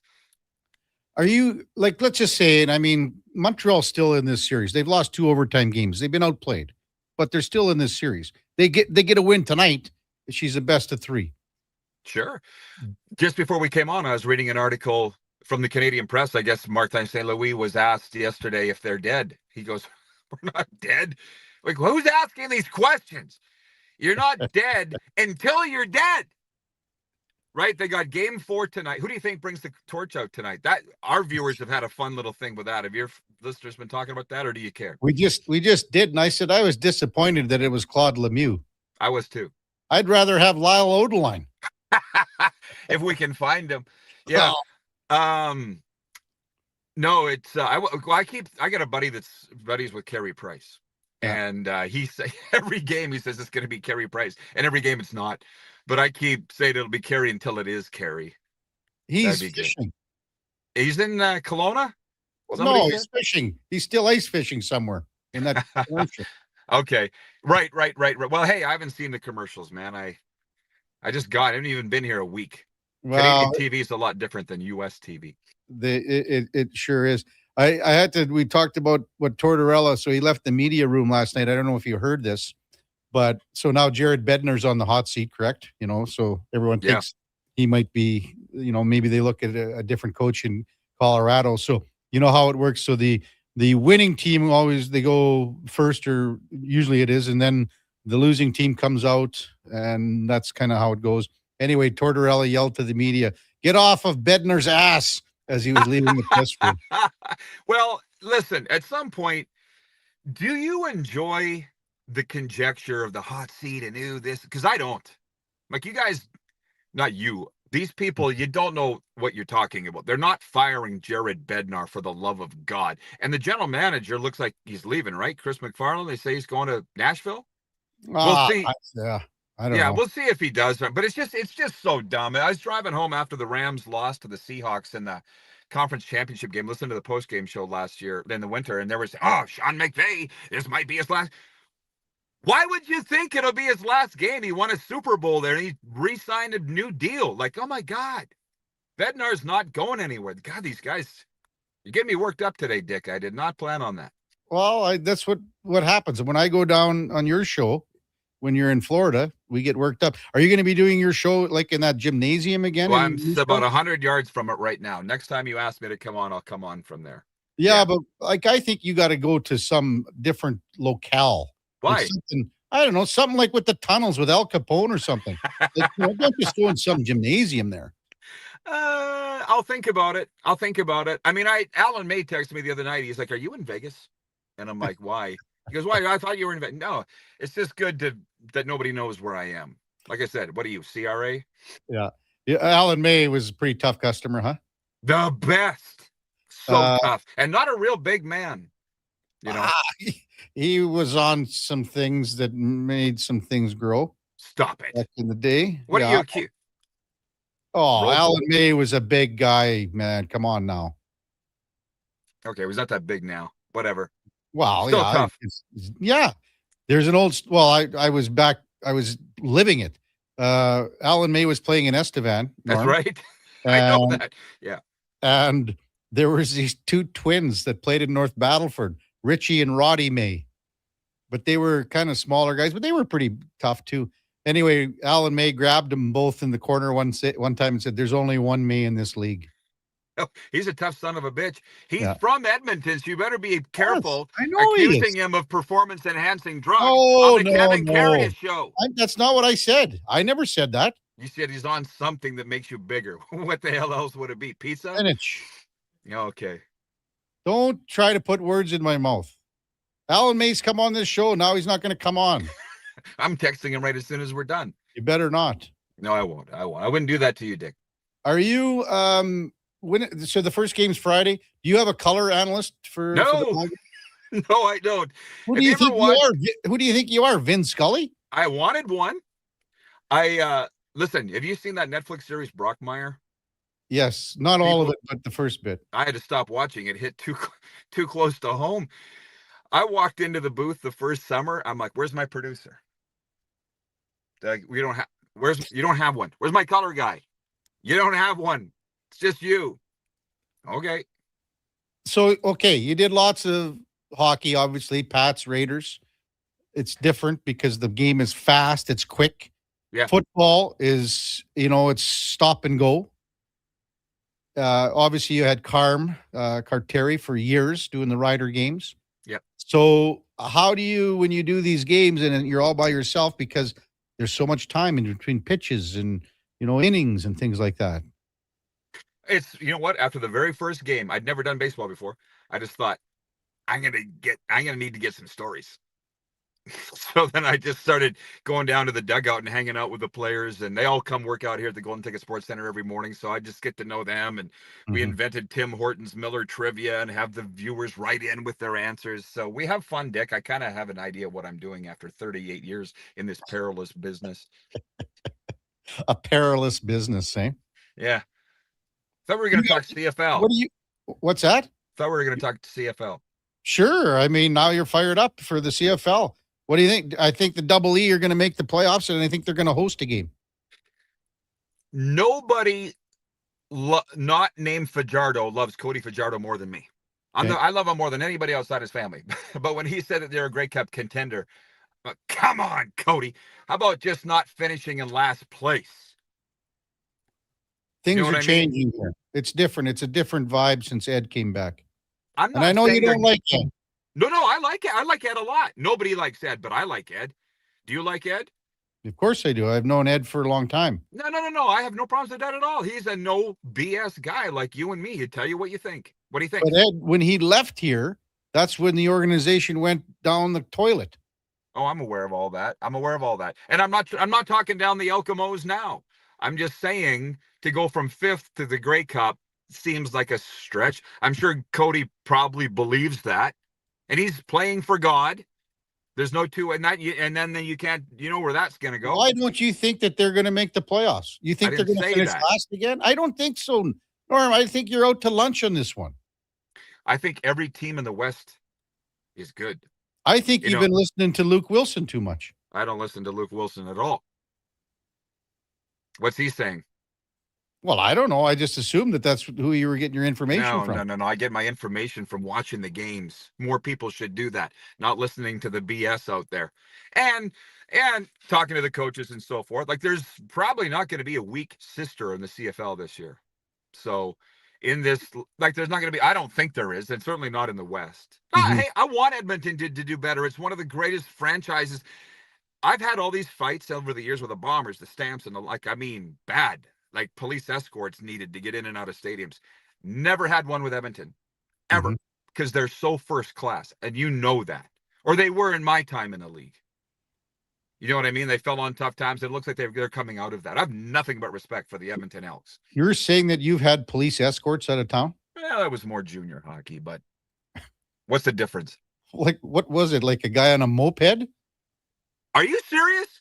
You didn't hear that story? No. Yeah, we don't have time to get in the story, but in Swift Current, I had to get a police escort into and out of the city. The police came in with a bus. It was in the playoffs in 2007 or 8, and the cops, we got pulled up to the rink. The cops said, "You go get in the booth and don't effing leave." I said, "Okay." So I went up to the booth 2 hours before the game, getting doing my notes. Somebody in the warm-up threw a brick into the press box in the Swift Current arena. Just missed my head. They wanted to kill me, Dick. And as soon I as the would have game, locked you in there for more than just the night. yeah, you don't even know what I did, and we don't have time to get into that. But yeah, Well, I got a feeling it wasn't good. I'm a lot calmer. Well, they had a bunch of guys that used to beat on the press box after Broncos goals, and it was just a plywood. I don't know if you've ever been in that rink or not. It sounded like the thing was coming down. So I went up 2 hours before a game, and I Vaselined the whole booth. Vaselined it, the whole thing. So you deserved it. Not really. Like, tampering with a broadcast, a live broadcast, is a federal offense under the code of the CRTC. They were tampering with my broadcast. I could have had them charged. You've lost your mind here, man. No, that was 20 years ago. I'm much milder now. Well, good luck on your first Miller's broadcast. Are you coming to Edmonton this summer at all, or what? You'll be the first person I look up if I do. I'll make sure I'm out of town that weekend. All right. See you, big guy. Great chat. Thanks. Rod Peterson from the Rod Peterson Show, back in Saskatchewan for the summer, calling the Moose Jaw Millers games. 9 months in Florida, he does a show, and 3 months here. That's the headliner of the day. Brought to you by Mr. Reuter, the MVP you didn't know you needed. Check him out at mrreuter.ca. For those of you that don't know, Rod and I go back a long ways. Like long ways, coming up 40 years. So we kind of have a little thing going where we try to get on each other's nerves a little bit. So it's all in good fun. And Rod amps it up a little bit when he comes on here. And to be honest with you, I amp it up a little bit when I go down there, just to kind of get people going a tad bit more. Text 833-401-1440. Got to mention again, we've got an auction item going on. We'd sure like to get some bids going because it's been slow, but we haven't really talked a whole lot about it. It's for the 15th annual Smash Out MS charity golf tournament next Friday at the ranch. It's for 4 players. You get breakfast, the golden ticket, drink tickets, dinner, the round of golf, range, cart, the whole bit. And if you want, I'll play with you too. So it'll be a 5-some. So you get a group of 4. So send in a couple of bids if you like. Tricky Dicky, come on, man. This is our chance to, like, you know, not make amends, but it's a chance to go out and hang out together. We've had some tough times over the last few years on the old text line. Let's work through it. Let's do it. 833-401-1440. When we come back, we'll get to more of your texts. 833-401-1440. Kevin Karius, Duke of Delburne, Josh Fenwick on Sports 1440 AM Radio. We are streaming on YouTube, X, Facebook, Instagram, and Twitch. Hi, Mike here from Northgate Chevrolet Buick GMC. No one's ever accused car shopping to be fun. I mean, think about it. Awkward standoffs to get a price. Let me go talk to my manager. Dealers asking for your credit card, then melting your phone if you say no. See, not fun. At Northgate, I promise you a different experience. We make it fun. And you will like us, I promise. 0% financing, a great selection of new and pre-owned units. So for some fun, stop in today. 13215 97th Street or visit us online at northgategm.com. You're in Northgate country. A lot of you love hockey season. But when it comes to construction season,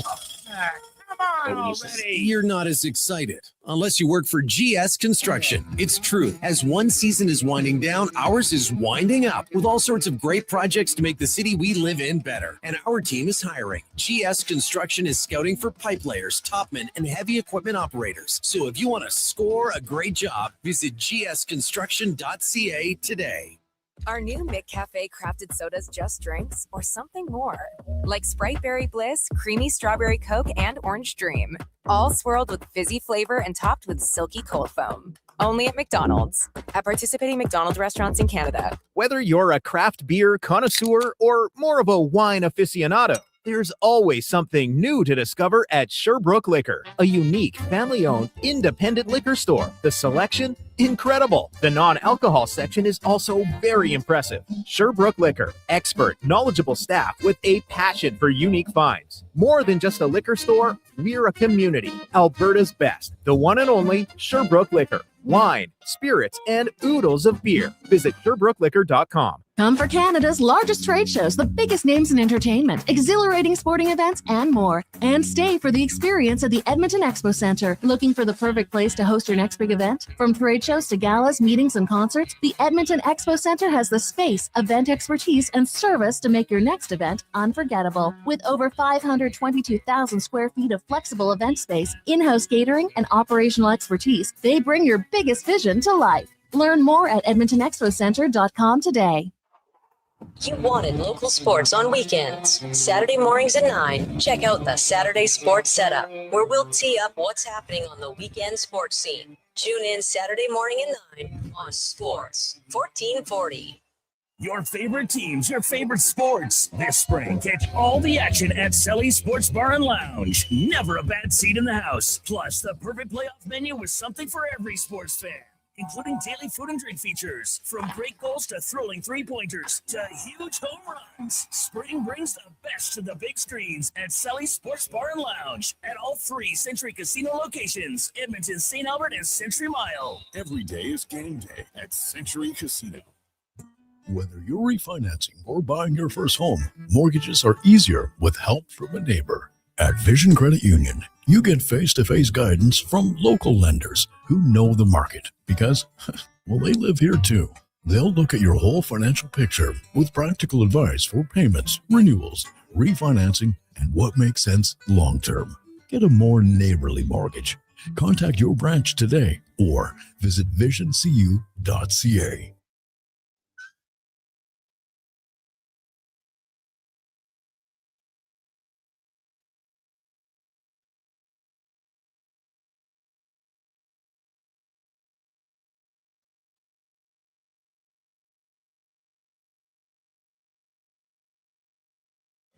Kevin Karius Show, breaking down Edmonton's favorite teams, even though his favorite Junior A hockey team is the Yorkton Terriers. Thanks for checking in with Sports 1440.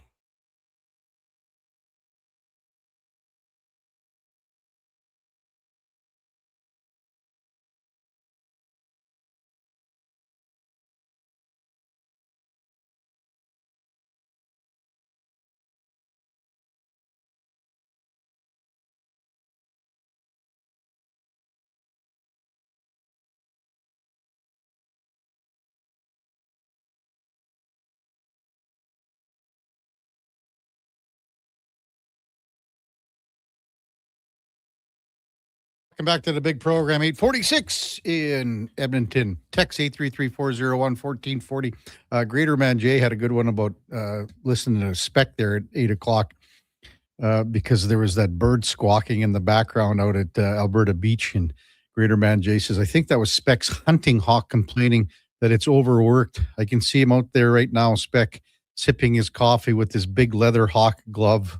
Imagine Spec taking one of those, like, you know, they do the birds and they like at the football games, the baseball games, and it swoops in. I could see going for Spec about as well as the infamous condor incident down in Bakersfield. All of a sudden, the birds just loose in the stadium. And he was slipping on the ice, right? Yeah, chasing it down. And then what was it, the Condors, or was it the opposition team that were all scared when he kind of got near the bench? I have to think everybody would have been scared regardless of what team it was. Well, you know. Scuff Darren texts in 833-401-1440. Hey, KK, what happens when the Toronto Blue Jays Alejandro Kirk comes back? Do they keep Valenzuela up or DFA Heineman? 100% that they would DFA Heineman, Scuff Darren. Valenzuela is too valuable to the organization with his age when you compare him to Heineman. I'll tell you the one other thing that I saw with Alejandro Kirk, and I believe it was 2 or 3 games ago, and he was just doing he was putting in some work, and I'm not saying he was doing wind sprints, but it was sort of those side lateral movements with his legs, things like that. But and let's be honest. I mean, he's never been a svelte guy, but I thought he put on a couple more pounds, even more so. Alejandro Kirk being off for the last month. But when you have Valenzuela that's 25 years old and has, I think he's got 4 or 5 dingers. Heineman's 35. There's a 10-year age difference here. So Valenzuela, along with Kirk, those are the two guys you're moving forward. And nothing against Heineman. I mean, he's been a really good team guy. He's been a good soldier for their organization. But you can't let young talent like that go. I mean, I guess you could have the argument that Valenzuela's got 3 options left. So you could send him down and go, okay, you're going to play all the time. I understand that. But I think he's shown that he's ready. And even if he catches a couple times a week, and maybe, at some point there's an opportunity where George Springer needs a day off and Kirk DHs or something like that. There are opportunities here with the ball club. But I think Valenzuela showed that he can handle the pitching staff and then some. He's been fine. He had the throwing error yesterday, I believe it was. It's one of those things where you're just trying to get it away quick. But in my opinion, I think I'd be keeping Valenzuela up and then DFAing Heineman. And that's an 11 o'clock start today, Duke, for the Jays? I believe so. 11:07. 11:07.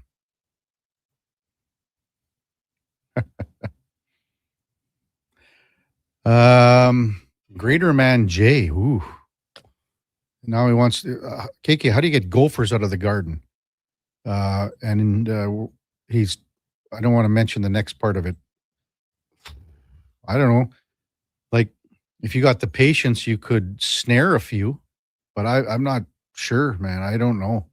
I mean, when you never want to use things near your garden, as far as deterrence, if you want to talk about that. MTR says cayenne pepper. So maybe throw a little cayenne pepper. Triple C says a slingshot.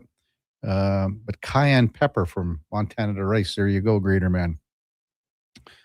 Mark says, hey, KK, will the 3 blind mice officiating tonight allow Dobish to be run over again? The idea you can just put yourself offside while controlling the puck is just dumb. Feels like management on steroids, Mark. Getting back to the officiating, I mean, even last night, Hurdle interferes with Netches. It's a penalty. There's no denying that has to be a call.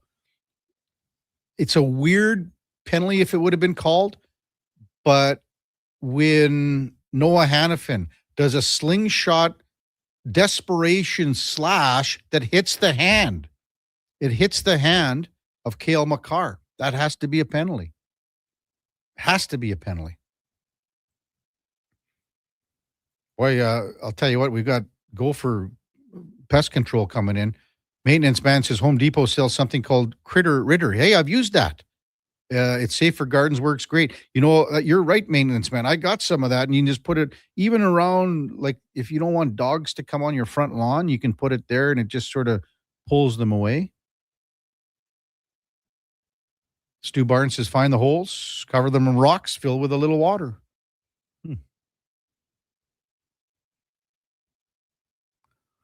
Mark says, good morning, Kevin. I don't know why people are freaking out over the incident in last night's Memorial Cup game. I didn't think it was that bad. Well, I don't know, Mark. That is bad, man. I don't know what you're seeing compared to what everyone else is seeing, where you would think that you're not saying that that's a bad thing. That is like, there's a couple things that happen in hockey, and a kicking thing like that or a stomping, that is a no. The other thing is, the old bell ringer, between the legs, the tin cupper. That is another no.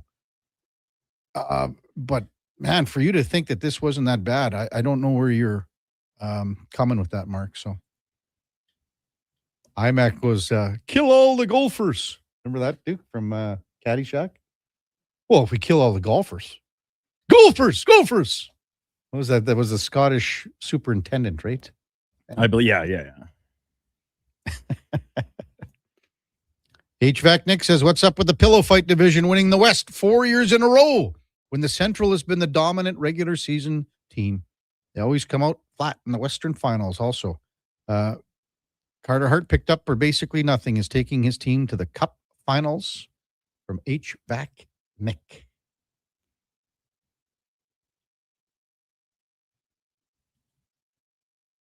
Am I wrong, Duke on this. Now we get Kenny texting in saying it was a massive embellishment on the part of the Memorial Cup game with the stomping 3 to 4 times by Jordan Tourigny on Christian Humphreys. You saw it? I did see it. Yeah. I'll be honest, Kevin. This goes to regular season, playoffs. It doesn't matter what level either. I have such a hard time accusing players of embellishing anything most of the time. Like, how do you know? How do you know what happened in that moment? And what I see in that replay in particular is maybe his intention was like stomping on the stick, but at the same time, what are you hoping to accomplish there? Mm-hmm. Like, it's a dangerous play regardless, especially when an opponent's skate, foot, ankle is in a prone position like that. It's the same thing we talk about when you come in on a guy and he's clearly back to you and you just bury him 2 feet out from the boards. Give your head a shake. Don't make that hit in that moment because it's in a prone position. So to accuse a guy after, he absolutely got it on the boot.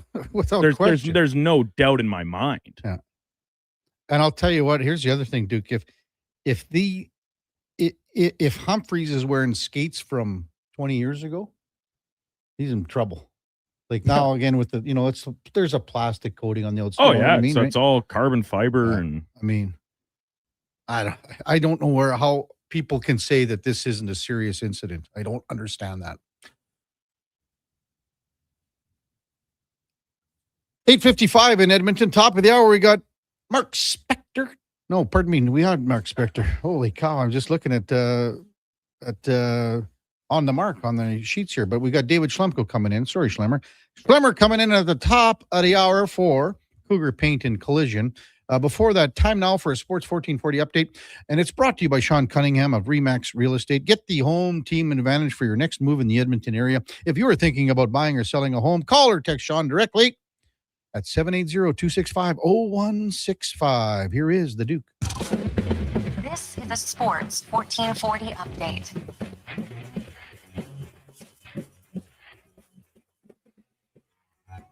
Vegas Golden Knights punching their ticket through to a third Stanley Cup final in their 9 seasons of existence. They beat the Avalanche last night 2-1 to finish off the sweep of the Western Conference final. They now await the winner of Carolina and Montreal Cup finals, set to get underway on June the 4th. At the Memorial Cup, Kitchener finishes off a perfect round robin, beating Chicoutimi 3-2. They'll advance straight through to the final. Today's conclusion of round robin, Kelowna and Everett will determine how the semifinal potential tiebreakers amongst the other 3 teams will shake out. In the association, OKC beat San Antonio 127-114 to take a 3-2 series lead in that best-of-7 West final. Shai Gilgeous-Alexander, 32 points, 9 assists, 2 rebounds in the victory, leading the way for the Thunder. And off the court, league announcing its winner of Coach of the Year, Joe Mazzulla, head coach of the Boston Celtics, taking home the awards, leading the Celtics back to the playoffs despite being without Jason Tatum, who's recovering from a Achilles injury.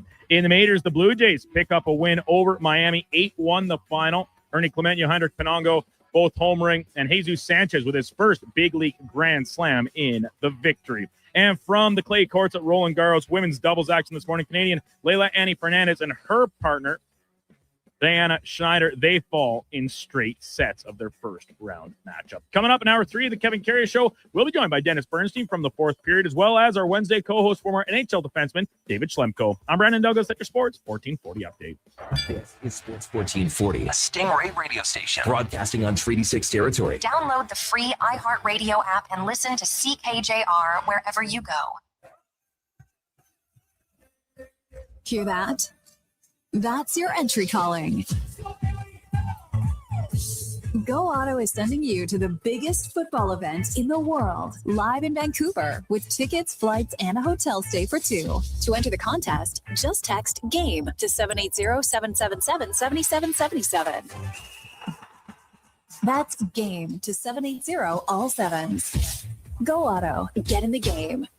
Say hello to your new favorite drinks. Introducing new McCafe Refreshers. Icy cool, undeniably refreshing, and available in 3 flavors: strawberry watermelon, mango pineapple, and blackberry passion fruit. Only at McDonald's. When thirst strikes and your energy begins to fade, one hero rises above the rest. Introducing the Superpower Smoothie from Booster Juice. A bright sun-charged burst of mangoes, bananas, and blue spirulina. An out-of-this-world smoothie, just in time for the new Supergirl movie. Discover your power and channel your inner superhero. Fly into your local Booster Juice and experience it for yourself today. And see Supergirl. Only in theaters June 26th. This summer, it's coming. An unstoppable force that will turn your home into the Sweatbox.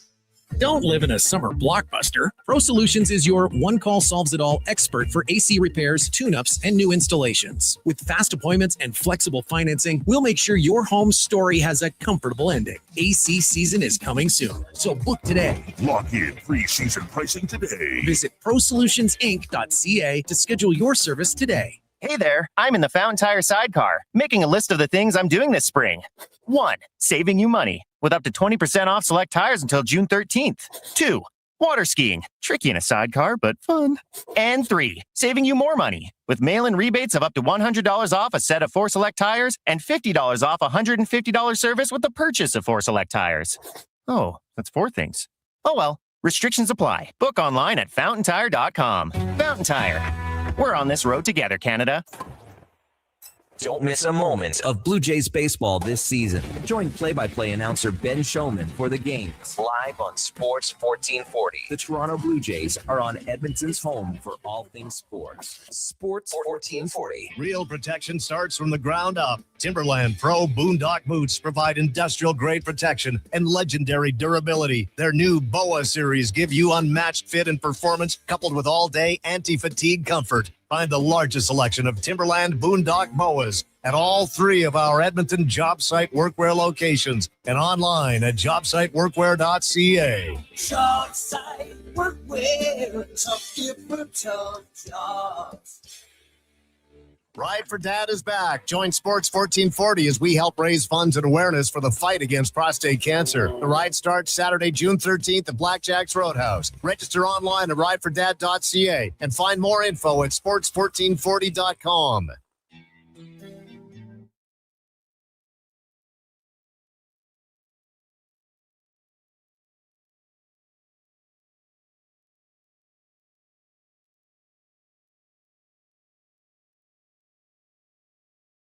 Have your sports curiosity cured with the Kevin Karius Show. This is Sports 1440.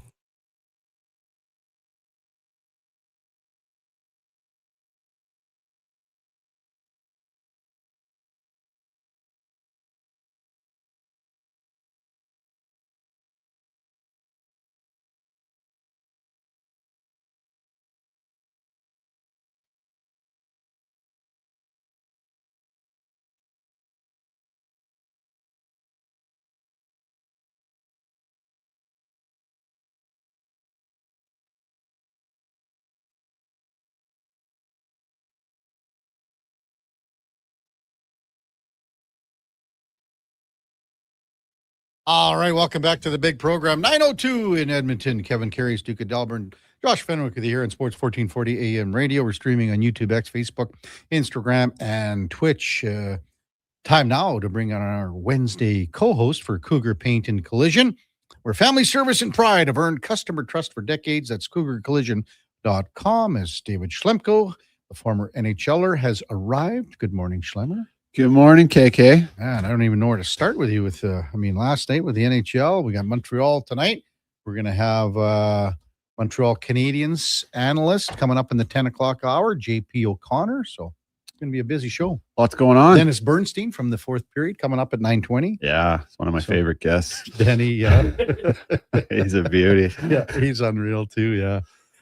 Hey, I just showed you, and we got Kenneth is texting in again. Another angle is going to come out on this play that happened in the Memorial Cup last night. Other angle will come out. He's not close to his boot. We just looked at this again. So he's saying he's selling this. Like he didn't. Well, Kenneth is saying he doesn't think it's a big deal. He was stepping on his stick It's a massive embellishment, is Kenneth's.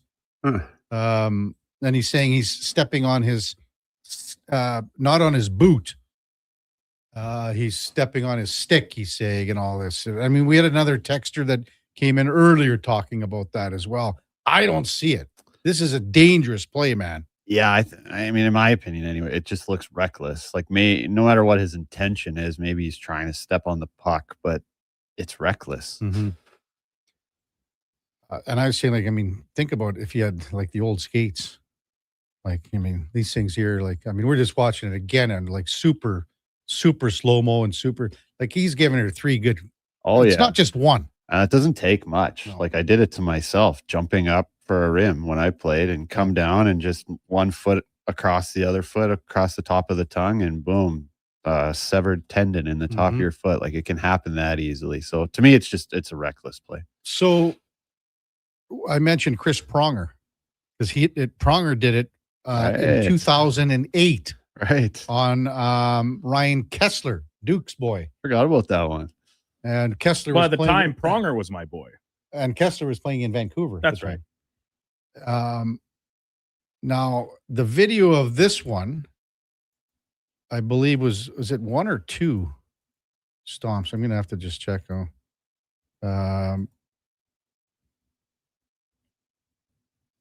I can't really tell. It's such an old, it's video so old, but I think it might be 2 stomps on it. But yeah, and it's up high. It's up. It's near his calf on Kessler.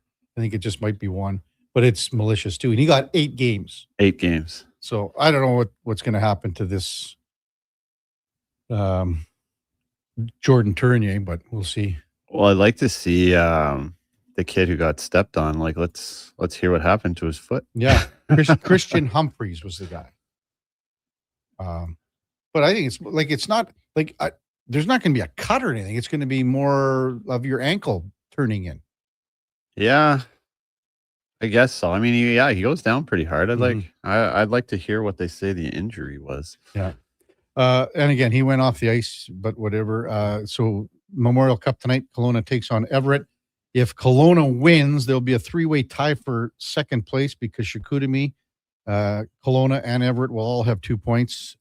Kitchener's off to the final here with 3 wins, and they won yesterday over Chicoutimi 3-2, so they've been the class of the tournament so far. But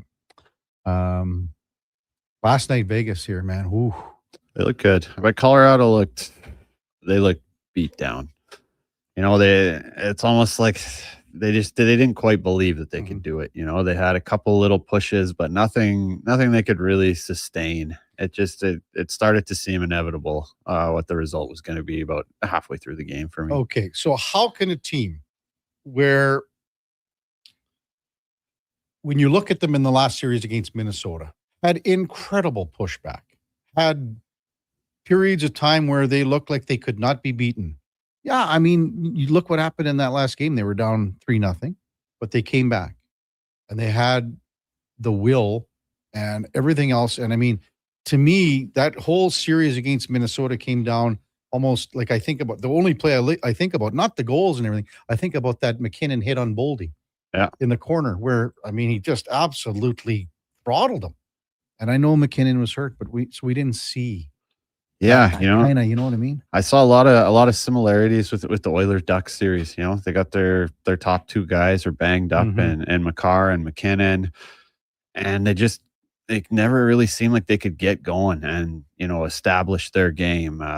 McKinnon, a lot of similarities to McDavid. You know, things aren't going well. He's trying to do too much. He's trying to go 1 through 4 guys at the blue line, turning pucks over, and now you're playing in your own end for a minute. The funny thing, not funny, but you think about McKinnon and you just said turning pucks over. There's 33 seconds left and they still have possession. You know, they scored the goal to make it 2-1. 1 shot down. But, and I mean, Natchez had an opportunity. I believe it was Natchez. Yeah. Although when he missed the net there, I remember saying that. I was like, that's the best chance they're going to get. There's about a little over a minute left. But McKinnon has the puck in the sideboards. Yeah. Just throws it out blindly. His play's behind the net. Yeah. But he's desperate. Forces he's not thinking, and he's, as you say, trying to do too much. Yeah. So, couple. I wanted to ask you about the one. I thought it should have been a penalty. Well, I mean, there are no penalties anymore. No kidding, man. It's I mean, how much is this deter? it's it's getting crazy to me. Yeah. Like how it's almost every shift or you're like, well, that's a penalty in the regular season. Mm-hmm. So, like, how much does this deter teams that are, like have the flow, have rhythm, have maybe better players, and you're not getting things called?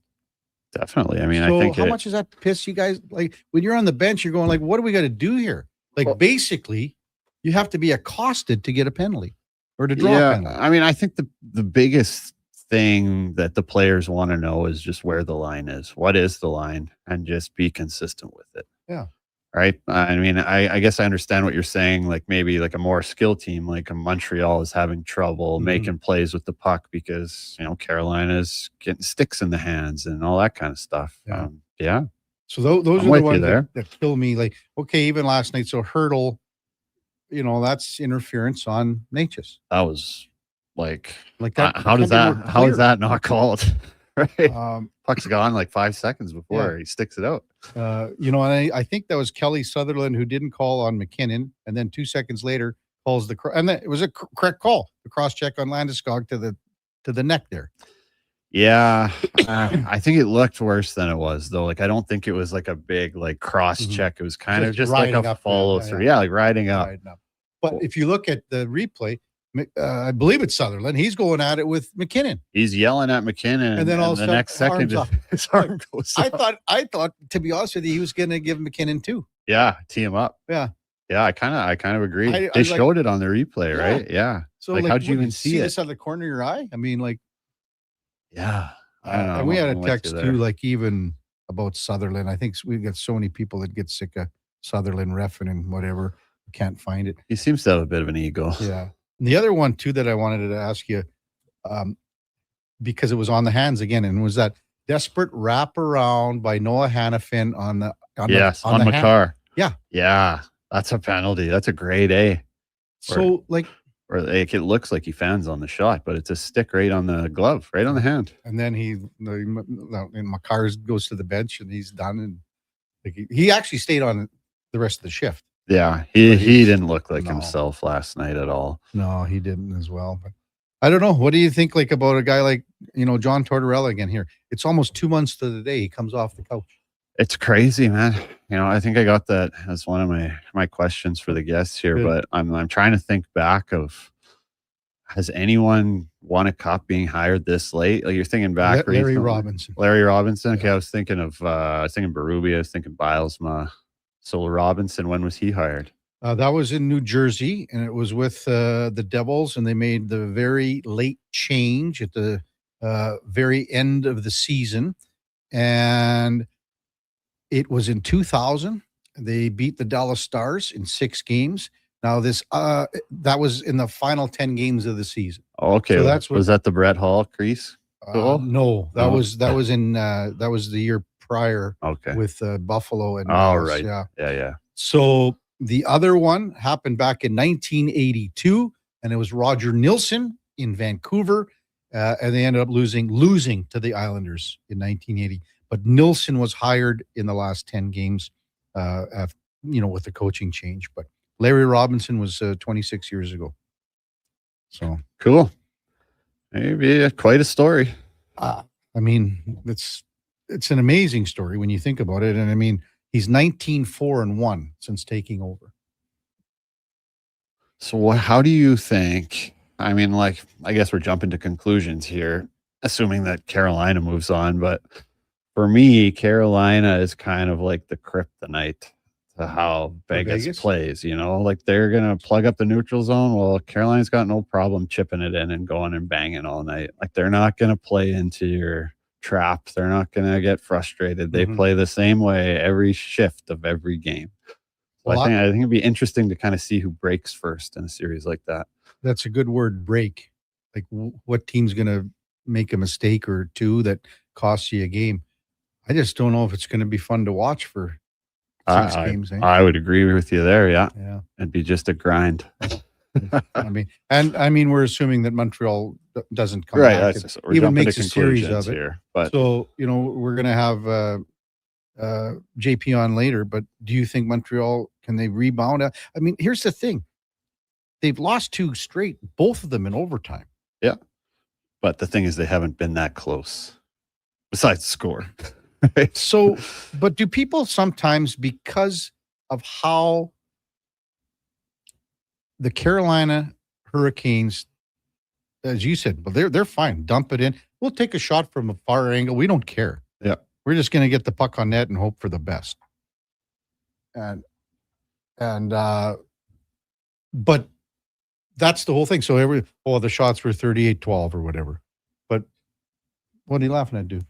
Well, Kevin, just because the Hurricanes shoot from everywhere, that doesn't change them only giving up 12 shots a game. Hey, whoa. Don't come at me like that. Don't come at me like that. That's BS, Duke. Think about this. But is that not what the point you're taking here? No, Their shot advantage is slightly misrepresentative, but their shot suppression isn't. They've blocked more shots than they've given up in 3 games. It's So just impressive. because you fire pucks at all angles, and instead of being like the quality type of shots over quantity, you prefer that? So just because Montreal doesn't take a shot from the sideboards or a point shot that somehow gets through, that's better? They're 2 overtime games away. They lost 2 games in overtime. We talked about this yesterday. I know. Exclusively off the strength of their goaltending. That's the only reason those games were close.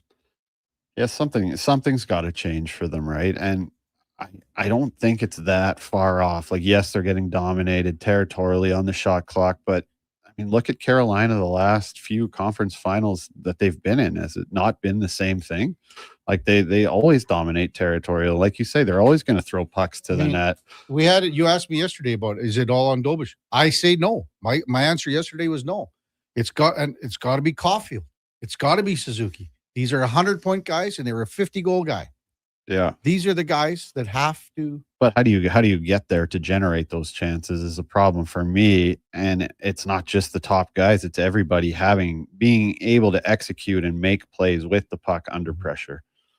I mean, I mentioned to Spec earlier. Catch them for outnumbered rushes. That's how you loosen up that forecheck. How different was last night's game compared to the night prior? I mean, there was a period of time where Colorado never had a shot on goal. All their shots came in the last 3-4 minutes of the game when it was desperation mode. I mean, they were down. They were at 15 shots. Yeah, they were the same as Montreal. But yeah, I mean, then when we're saying like that's not the recipe to win, though, No. right? But I mean, that's what I'm saying. So it's not just all on Dobish. It's on these guys. These guys have to find a way to generate. Definitely. But it doesn't have to be. You don't need 30 shots to win. No, but you gotta make plays with the puck. So, under like, pressure. if Caulfield comes in and hits the net, he scores in overtime. And how many times? Like, that is a guy that is your top scorer. Sure, but for he me, missed it like by 2 feet. the recipe can't be like, oh, we're gonna get shelled for 9 minutes and then Caulfield gets one chance and he better bury it. When we come back, Dennis Bernstein from the 4th period. There is a little synchronicity between Schlemmer and Dennis Bernstein. One of his favorite all-time guests. That's coming up on the Kevin Karius Show with the Duke of Delburne, Josh Fenwick on Sports 1440 AM radio. We're streaming on YouTube, X, Facebook, Instagram, and Twitch. Cougar Paint and Collision is Edmonton's go-to for auto body repairs, but client requests sometimes go off the rails. Once you start doing the oddball things for people, it sometimes becomes second nature. One of the strangest things that we painted at the shop was a set of stairs for a mansion, and we had to paint 42 steel stringer stairs. Yeah, it was strange. Somebody doesn't think to go, wow, I need my stairs painted. Let's go to an auto body shop. Cougar Paint and Collision, our family helping your family. I've got some good news. If you've been thinking about a heavy-duty truck, the 2026 Ram 2500 Black Express is now at St. Albert Dodge. You've got 20-inch black aluminum wheels, black Mopar side steps, body color, bumpers and grille, and a Sport Performance hood. Available in all the colors for $68,990. Plus, new this year, Ram's best-in-class 10-year powertrain warranty. Now's the time. Head up the trail and see how easy it is to do business at St. Albert Dodge. Hey, sports fans, we've got a clear choice for you. At Crystal Glass, we provide customers with the perfect glass for any job. From home to auto and even commercial, installation or repairs, we're your team. Call 310 Glass or visit crystalglass.ca. Crystal Glass. It doesn't start on game day. It starts before kickoff, before the first snap. It starts with you locking in your season seats. This is Edmonton Elks football. The only way to experience it is being there for every hit, catch, and touchdown.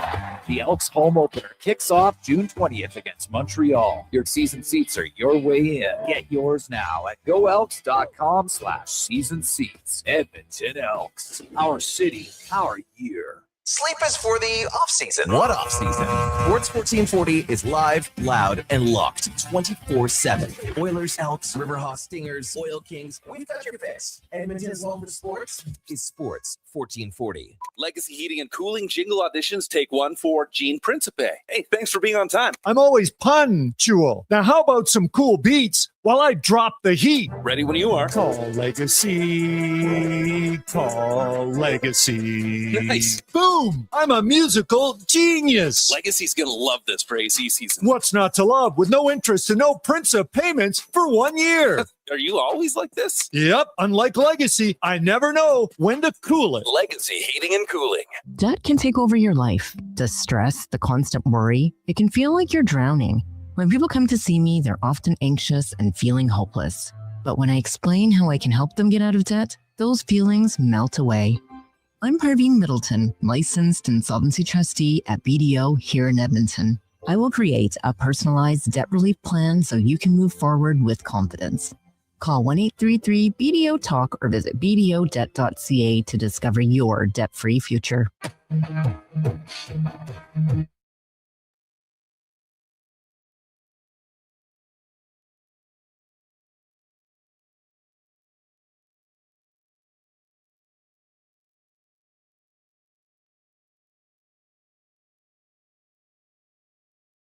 Just in time for the morning skate.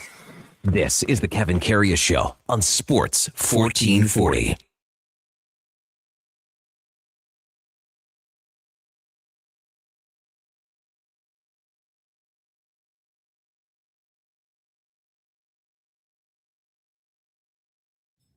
All right, welcome back to the big program, 9:20 in Edmonton, and time now for the Puck Report, brought to you by Fountain Tire. And at Fountain Tire, we can meet all your car needs and more with our digital vehicle report. We just don't tell you what your car needs. We show you.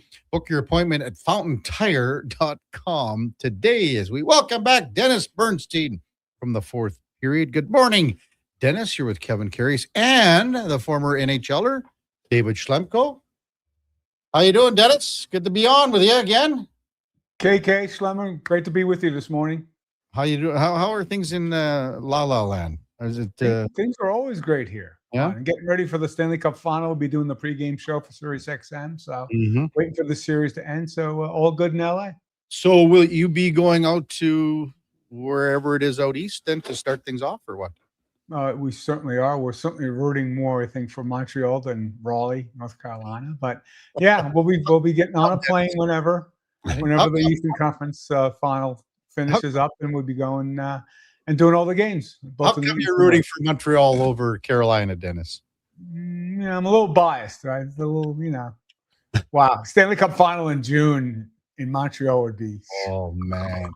It's already crazy up there. It'd be more crazy in 2 weeks, but we'll see. Insane. Hey, before we get to the Vegas game last night, and maybe we'll touch on Montreal a little bit, any update as far as the coaching situation with the LA Kings, Dennis? No. Pierre LeBrun reported they're going to talk to Laviolette. So yeah, I think other than DJ Smith's in the mix, so he's still being considered. And you have to think he's being considered because if he wasn't, they would have, after the season ended, they would have dismissed him or made some announcement. So he's in the mix. So nothing here. I think they're waiting on Bruce Cassidy. I think that's the whole thing. So can they get permission from Bruce Cassidy?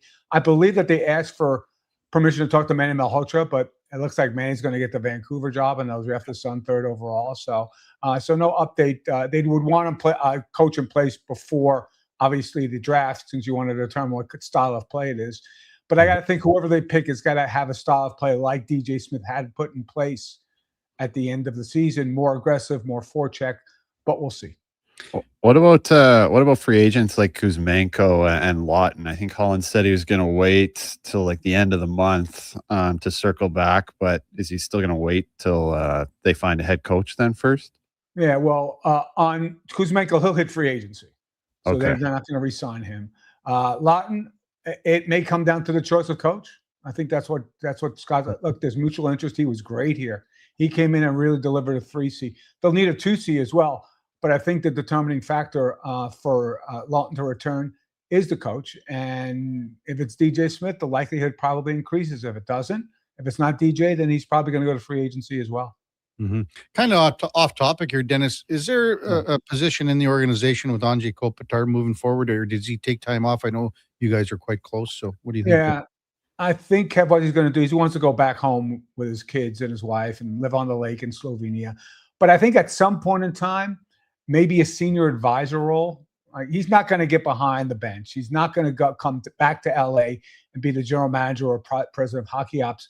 But I think he would like a role as a senior advisor. And knowing what I know from him, I think he'd like to see more guys from the championship seasons that he was in come back and be part of the organization. So I think at first, no, but he'll probably miss the game. He has a hockey academy in Slovenia he runs as well. So his life will be full, but I think at some point in time, maybe a senior advisor role. Mm-hmm.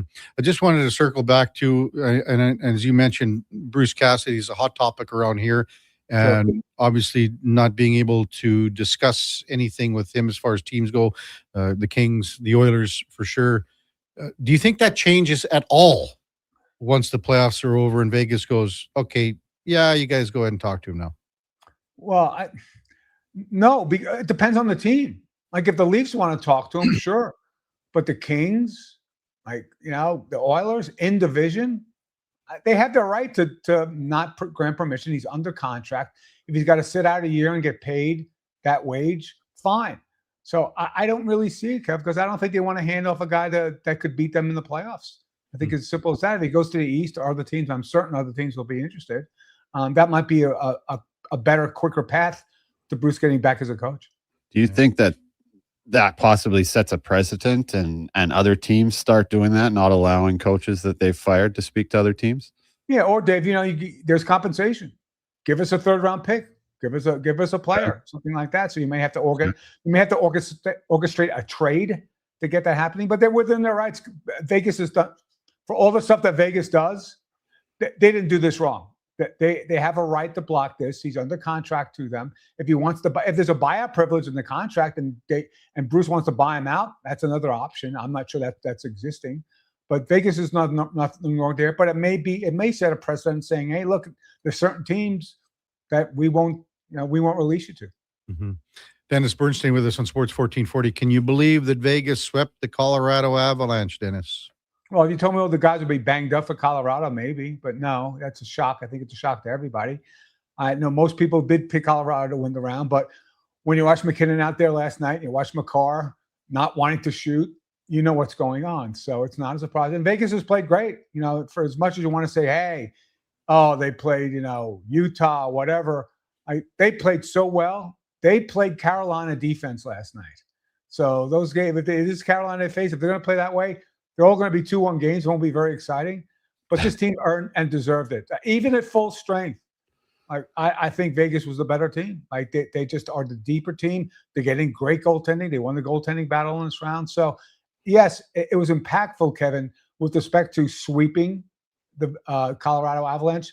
But I think the way they're playing, they would have won a long series, maybe in 6 or 7. Well, let's talk about Mitch Marner a little bit. I think he's pretty deserving. He mentioned making it through some dark times in hockey last night, maybe a little shot at Toronto. But what's impressed you the most about Mitch so far through these playoffs? Because for me, he's been just as good away from the puck as with the puck. No doubt, Dave. Absolutely. He's a 200-foot player. He's a great defensive player. There's some talk about him. Despite the 100 points, it's some seasons him being a Selke candidate. So it's great to see that here. But I think that, look, he's playing with great players too.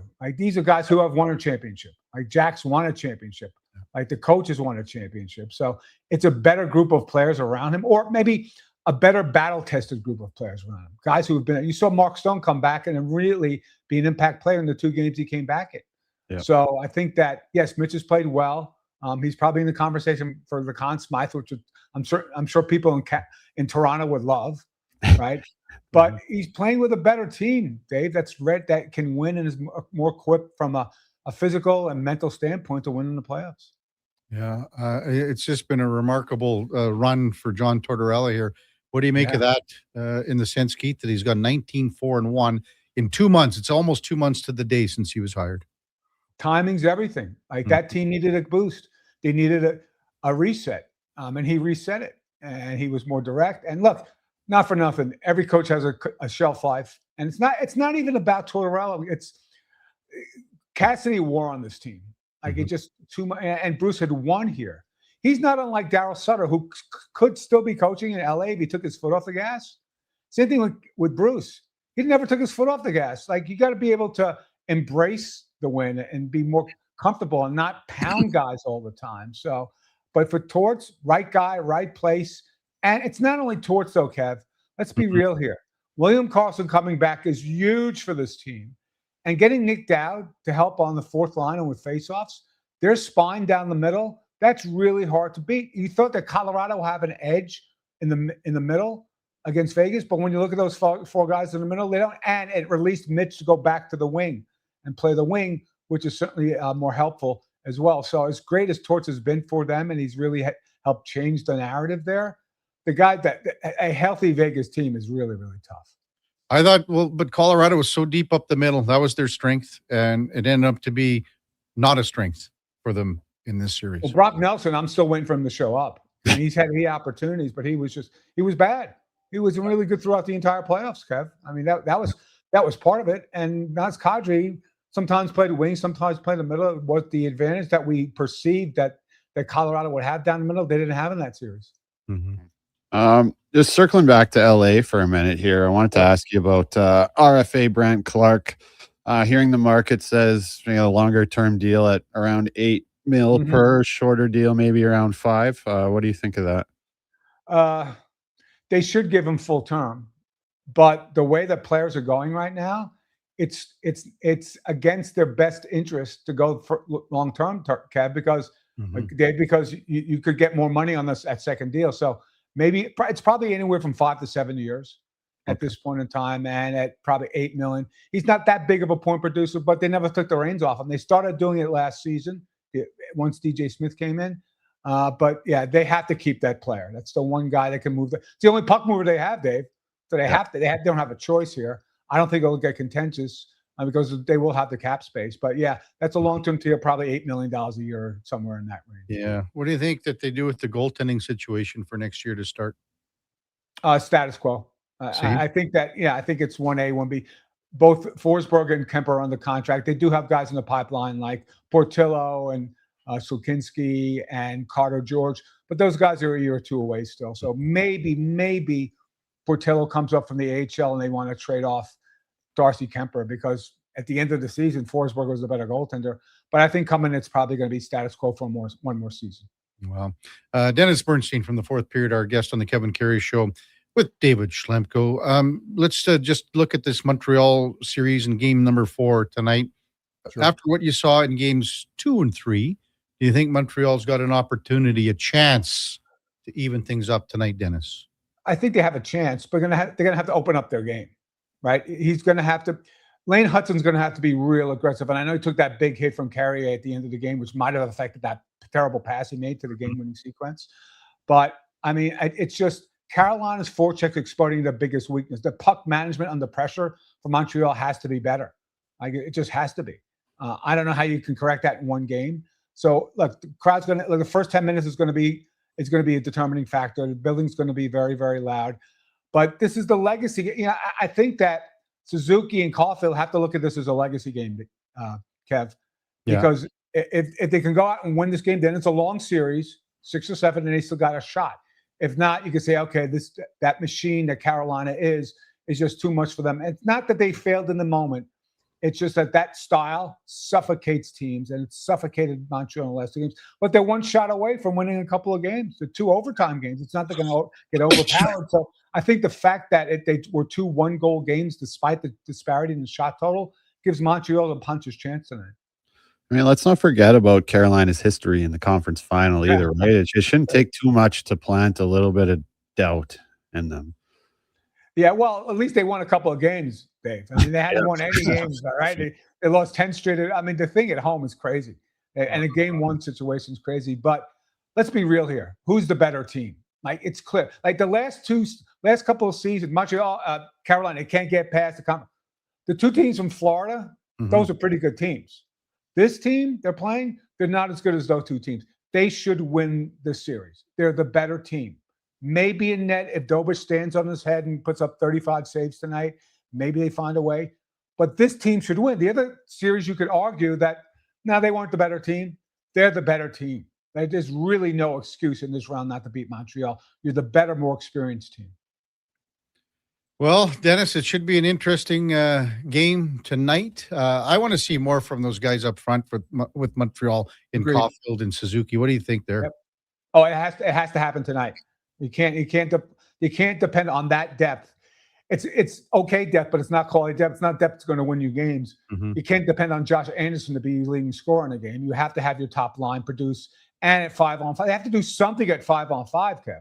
Unless Carolina's going to go in the box 4 or 5 times and give them shots on the power play, they're going to have to figure out 5-on-5, and those guys are the guys that have to figure it out. You're absolutely right. Yeah.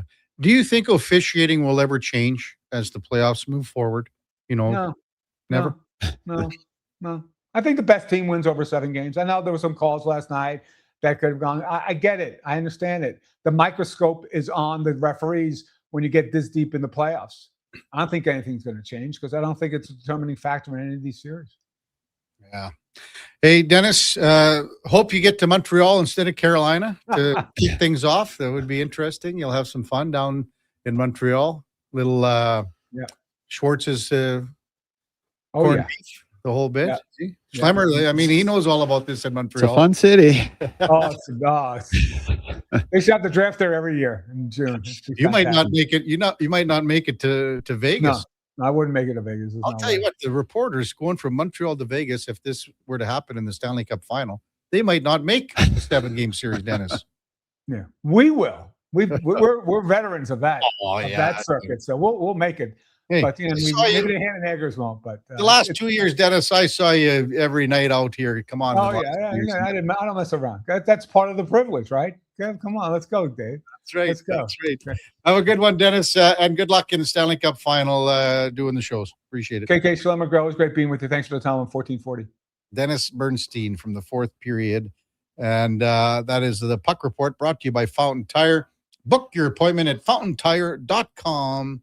Today, we worry about one thing, and it's your vehicle only.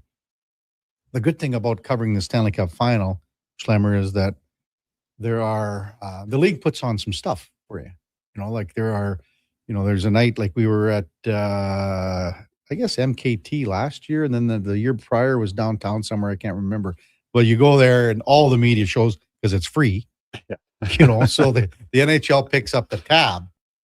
So you go, well, yeah, some of the local guys don't go, but this is a road game, man. So, what is it? Just like a free media party? Yeah. Food, booze, everything's included. Food and booze. It'd be on an off day, and it would be from 5 to 9, like a 3-4 hour window. The thing is that all the traveling media, I would say 99% of them don't have vehicles. Right. So everyone's cabbing, Ubering. Or there's actually shuttles. The league puts out shuttles too. So classy. Oh yeah. I don't know what the tab would be for a night like that, but I'm sure everyone takes advantage. I remember last year I was on my way out. It was I didn't stay too long because it was okay. I don't honestly I didn't because because we were still doing the show. We got to get up early and whatever. Yeah. But I remember leaving. It was at MKT and they had a buffet ice cream bar. Nice. So you can get whatever you wanted. That's National League. Yeah. So I was on my way out and I kind of looked at it. I was like, So, but then there was also all the cookies as well. So I said, could you do an ice cream sandwich with 2 cookies on each side? Oh, yeah. No one's asked for it, but I said, what the hell? Might as well try it. So perfect. Yeah. Hey, when we come back, I believe we're going to go in or out with David Schlemko on the Kevin Karius Show with the Duke of Delburne, Josh Fenner on Sports 1440 AM Radio. We're streaming on YouTube, X, Facebook, Instagram, and Twitch. It's time to hit the greens. Elevate your golf game with Country Club Tour Golf Academy. No matter your experience, our PGA of Canada teaching pros are here to help. Enjoy lessons year-round between our 7 CCT golf courses and 2 state-of-the-art indoor facilities. Choose the location convenient for you. We offer private lessons, group lessons, expert club fittings, and junior camps. Visit our website to learn more and get ready to take your game to the next level. Booking is easy. Go to countryclubtour.com/golf academy and schedule your lesson today. Hi, Mike here from Northgate Chevrolet Buick GMC. No one's ever accused car shopping to be fun. I mean, think about it. Awkward standoffs to get a price. Let me go talk to my manager. Dealers asking for your credit card, then melting your phone if you say no. See, not fun. At Northgate, I promise you a different experience. We make it fun. And you will like us, I promise. 0% financing, a great selection of new and pre-owned units. So for some fun, stop in today. 13215 97th Street or visit us online at northgategm.com. You're in Northgate country. When thirst strikes and your energy begins to fade, one hero rises above the rest. Introducing the Superpower Smoothie from Booster Juice. A bright sun-charged burst of mangoes, bananas, and blue spirulina. An out-of-this-world smoothie, just in time for the new Supergirl movie. Discover your power and channel your inner superhero.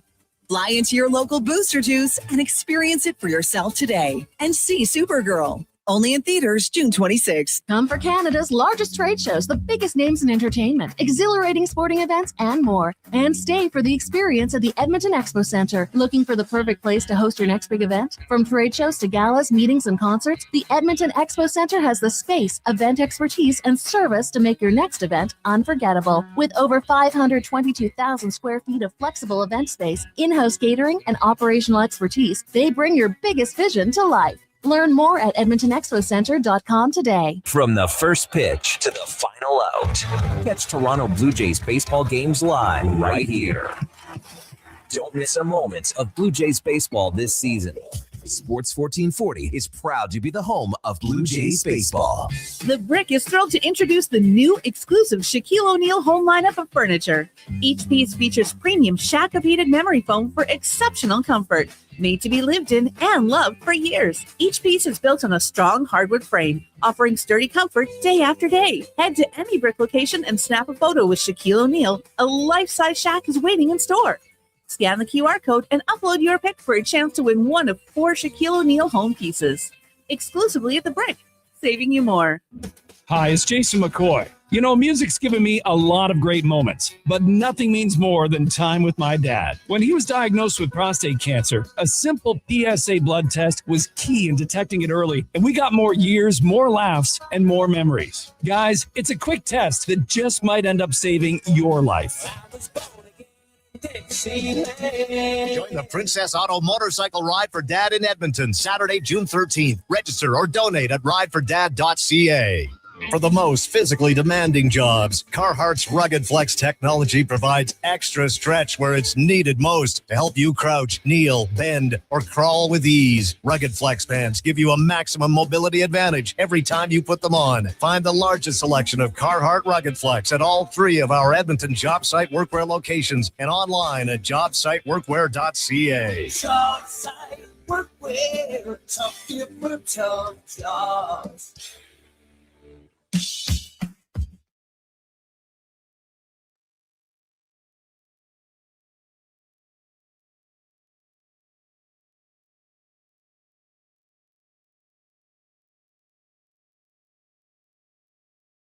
Have your sports curiosity cured with the Kevin Karius Show. This is Sports 1440.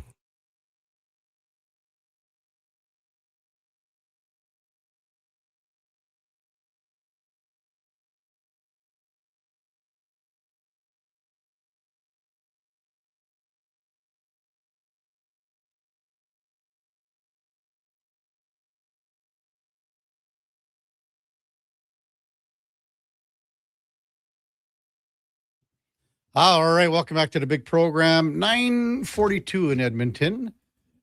Text line 833-401-1440. I thought this was a good one by Northside Sam just before we get to in or out. Morning, gentlemen. Since the Oilers were eliminated, I've been watching the NBA. Except for the last few years that the Oilers have made the runs. I've always done this, but so he's focused on the Oilers in the last 2 playoff runs. The NBA gets better as the playoffs go on, and the NHL peaks in round 1 and gets worse with each round. I think the fact that the NHL stars are not allowed to really shine because the rules change, and then when they are usually so beat up by the 3rd round that guys like Brett Howden turn into the stars. Anyway, the OKC San Antonio series has been spectacular, better than any NHL series I've seen this year from Northside Sam. I don't think there's too much to argue with that. I mean, the NBA series between these two teams has been great. And again, 127-114 OKC wins to lead that series 3-2. I mean, the other, you can say with the other series between Cleveland and New York, well, you can't say that's the case because it was a terrible series. So it's not 100% true about the NBA getting better, all the series, but I can't disagree with him, what he's talking about with the stars not being able to shine. Yeah, I mean, I guess I can see that comparison a little bit, like with the refs, but the rest for me is just, I don't know how you even compare them. I mean, yeah, like guys are going to get beat up playing in a 4 rounds, 7-game series in hockey. It's a physical sport. Basketball, you got guys flopping all over the floor. Like it's just, I don't know. It's not even comparable for me. Like that's not entertaining for me to watch personally, but I guess it's a matter of opinion. But you're 100% correct in saying that to compare the physicality and how beat up you get in a 7-game NHL series compared to NBA, it's not even close. Yeah. Especially in this day and age of the NBA. Right. Years ago, it was a lot tougher. It was a little more physical, right? Sure it was, yeah. But and go ahead. I think part of it is perspective. The first couple rounds of the NBA's playoffs are usually not like we were treated to a couple actually really good first rounds this year, but usually that's not the case because the discrepancy in quality of teams in the NBA is so much larger than in the NHL. So you watch a couple throwaway series, they essentially are there for the fun of it for the first couple weeks of the NBA playoffs, and you're like, now the conference finals is great. These are the 4 best teams. These are the only 4 teams that ever had a chance of winning a championship. In the Stanley Cup playoffs, I don't think that's often the case. It happens. I mean, we saw LA get dispatched very quickly this season. Even the Ottawa-Carolina series, it was a sweep, but it was still competitive hockey, very entertaining all the way. And also, the NBA regular season is so bad. The guys take their time off. They don't play, load management. Yeah, it's no wonder they're a little bit more primed to last longer into a playoff run. Plus, everything Schlemmer said about it not being an actual contact sport, and in today's version, about as far from it as you can actually get. I mean, I think you hit the nail on the head with the lack of parity, right? Like that's what makes the first round of the NHL playoffs so great to watch. It's because you don't know who's going to win. It's different. Texter has some points, but yeah, definitely he's off on a couple too. Like again, like one series has been good here. The other series was as bad as it can get. Yeah. And that's just a simple fact. But anyway, the athletes nowadays, they're pretty damn good in either sport and whatever sport, yeah. I mean, compared to years ago for sure. Yep. Time now for In or Out, brought to you by Pro Solutions. If you need fast AC service, Pro Solutions offers expert repairs, tune-ups, installs with flexible financing. Book your appointment now at prosolutionsinc.ca.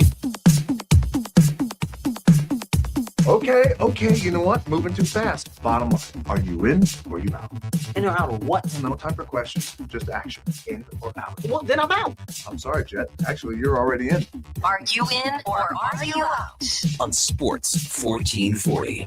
I thought you would go, I'm in, Bob. We would have had a really cool moment, but you kind of ruined the whole thing. All right, Duke, Letterbuck. Last night, the Vegas Golden Knights punched their ticket through to the Stanley Cup Finals. They beat Colorado 2-1 to complete the surprising sweep over the President's Trophy winners. watching that game, it was close, 2-1 final. I mean, 1-goal game, the vast majority of it. But I just thought Colorado did not come across as playing desperate over the course of 60 minutes in a game where their season was obviously on the line. Yeah, I'm going to be not desperate enough over the course of the 60 minutes. You saw it at the end of the game when they were. There was times in the second period where you're like, what are you waiting for here? And then that carried into the third a little bit too. So, to be down 3-0, and I was disappointed in a lot of, like, even Dennis brings up Brock Nelson, but there are some other guys on that roster. I was like, where are you? What are we waiting for? Yeah. So I don't know.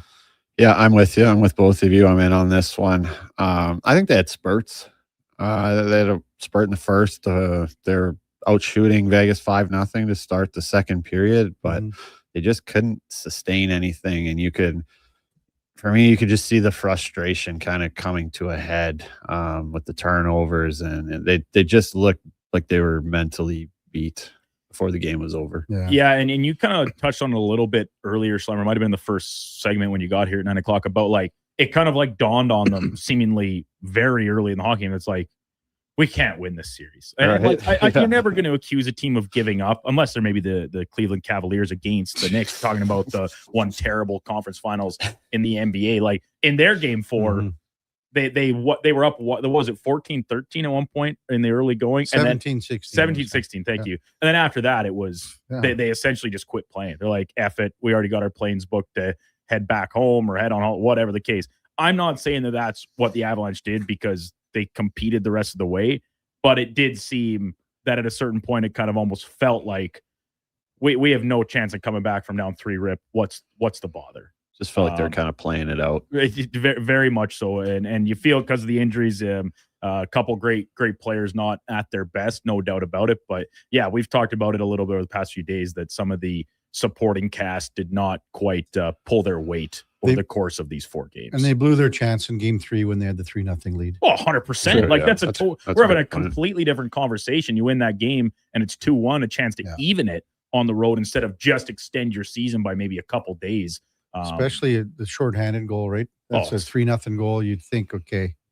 And then for some reason you didn't finish the job. Gotta be McKinnon got hurt after. Yeah, right? true. You know. You got to be wondering on that Nelson contract now too, man. He's getting up there 7x7 after that playoff performance. And keep in mind, like last year when he came over, he wasn't. I mean, Colorado they lose in the first round, and it was a great series against Dallas, obviously, but he wasn't particularly noticeable. And even in the regular season when coming over, he wasn't lighting the world on fire. And you kind of chalked it up to easing in, finding the right fit with the new team, but they believe in the player overall and they give him the new deal. And he had a great regular season. I mean, they're the President's Trophy winners, for goodness sake. You don't have very many passengers on a team that runs roughshod over the league games 1 through 82. But yeah, pretty disappointing result here for them. And when you look at a guy like Nelson, it's tough because he's a second line guy, but sometimes you need those players to step up and to punch above their weight class a little bit. And he unfortunately fell short of that. Well, definitely. And the thing is like he's a pure goal scorer. So if you're not scoring, like you got to bring something else. Yeah. And his, like when I talk about the desperation, back to the original point of the question, I thought he was the perfect embodiment of it. Sometimes just like on loose pucks, like, or when he's on the puck, just having it taken away from him relatively easily is like, come on, you got to bear down a little bit more. The season is ticking down. You're on the brink. So, you hate to kind of put it all on one guy, but because of the money, because of the contract, 2 more years left. Yeah. It stands out a little bit more. Wonder what they're going to do July 1 with Makar, or do they wait? Like if they, they can do an extension on July 1. Right. I don't know if they have enough cash. Like, I mean, you're going to need a Brinks truck. I mean, he's at 16 million minimum, is he not? I mean, I have no idea how the cap is working with it going up. For me, it seems like everyone's getting paid, so I'm sure he's going to be making a lot. I just don't know where where they're going to get the money from. There will be probably casualties elsewhere, I would think, because you don't let that guy out the door. No. Like I think, and all the credit to Mitch Marner, he's the front runner for the Conn Smythe Trophy. He's not on the level that Makar is, and look at what happened to Toronto when you let that type of player leave. You can't. One season, it's one fell swoop. See, Natchez goes up $5 million next year. So he goes to 11.5. I mean, they have to make a trade. There's gonna be some hard conversations. They still you can say all you want, and when you traded for Kadri, you got 3 more years of Kadri at 5.6. He's a 35-year-old player. So who's the guy that ends up going? Well, I mean, it's probably Nichushkin. How much value does he have with his history? He's at 6'1". I mean, when you look at their roster, the way it's constructed right now, there's no one. They have no one coming off the books. Molinsky goes up 3.3 next year. Wow. You talk about windows, man. Yep. There's just closing quickly too. Yeah. Out east, game 4 tonight of the Eastern Conference Final between the Habs and Hurricanes from the Bell Center. Montreal can either draw even or go down 3-1 and themselves be on the brink of elimination. Carolina suffocating the Habs through games 2 and 3, a total of 25 shots on net over the course of that 60-plus minutes, both games going to overtime. And it's you guys kind of touched on a little bit with Dennis and earlier as well, but I don't think there's a single player more feeling the effects of Carolina's man-to-man stick-to-itiveness than 50-goal man Cole Caulfield right now. Yeah, go ahead, Schlemmer. Yeah, I'd be in on this. Yeah, 100%. A guy like Caulfield, you need to feel the puck to get going, right? Any kind of skilled player, and that's not just in the O-zone, right? That could be like just coming back on a regroup, picking up the puck in the neutral zone, and just, you don't really have any pressure, and just getting to feel it and get your hands going and your feel for the game. And when you're playing against Carolina, you get none of that. They are coming 2-1-2 everywhere. So, I mean, I'm sure they've looked at a bunch of video. I'm hoping they got a plan coming in tonight, but there's got to be some adjustments made here of how can we break this forecheck? How can we create some odd man rushes and soften them up a little bit? So I think if you heard Marty St. Louis' availability, I think it was yesterday, but it could have been from, right after the game. The one thing he did say, because, and we're getting away from Caulfield a little bit here, but the one thing that he did mention about Lane Hudson, how he's getting run, and he goes, that's the game plan of every team. We know that. Yeah. But are we going to be allowed to hold some guys up? Which told me that was a directive at the officials. Yeah. I've got that in my notes for JP. Is that right? Oh, you're clever. Don't burn another one of my questions. Sorry, buddy. So having said that, I mean, yeah, it's a given that you target star players on the other teams. And it helps when those star players are smaller and skill-based guys. Yeah. So, but for me, I mean, 51 goals. He's got 5 goals in the playoffs. It's not enough right now with him. And if him and Suzuki can get things going. You go back to the first round, like guys were saying he's invisible right now. So he might have 5 goals, but he hasn't really gotten to his game consistently at any point in the playoffs. Kind of wait, it's funny that, and this isn't why they're in the position they're in, but remember, if you go back prior in the playoffs, like Kirby Dach went through a lot of adversity, the icing, getting walked on that goal. Yeah. Then he came back with a massive game, and he's had some games, but I haven't noticed him here. Yeah. I mean, this is a 4th line guy. So right. I'm not saying, but maybe we'll see something from this 4th line tonight. You're going to need it from somebody, right? And I know everyone says like it's got to be the star players that step up, and they do. That's what they get paid for. But at the end of the day, the teams that end up winning championships, it comes from everywhere. Well, I mean, look, last night, I mean, Cole Smith, Nick Dowd. Yeah. And those guys have been huge for Vegas. Coughlin played 3 games this year. Didn't score for 5 years. I saw that. How many scored the other night there? He's been good, though. Yeah. Ah. Could have got a penalty possibly on McKinnon.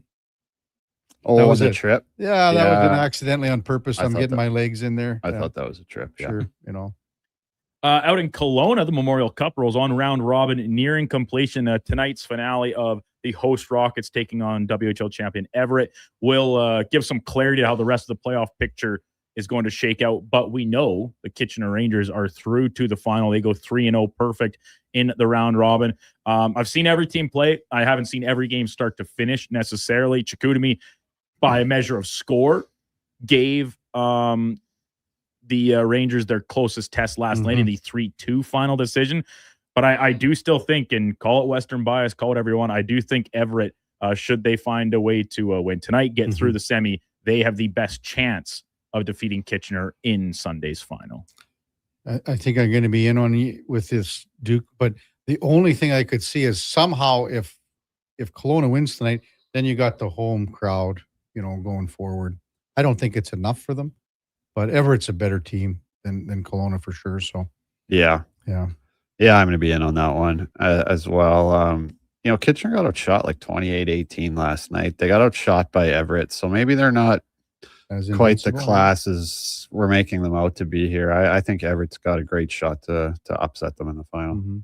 It just becomes so much more difficult, especially if things don't go your way tonight. And I don't know the exact shakedown, because it would be the three-way tie about who's going to have to play in the tiebreaker game, and then you win the semifinal too. So it having just to win that extra game, we see it in curling all the time. Kevin talk about the page playoff format, how much more difficult that makes it.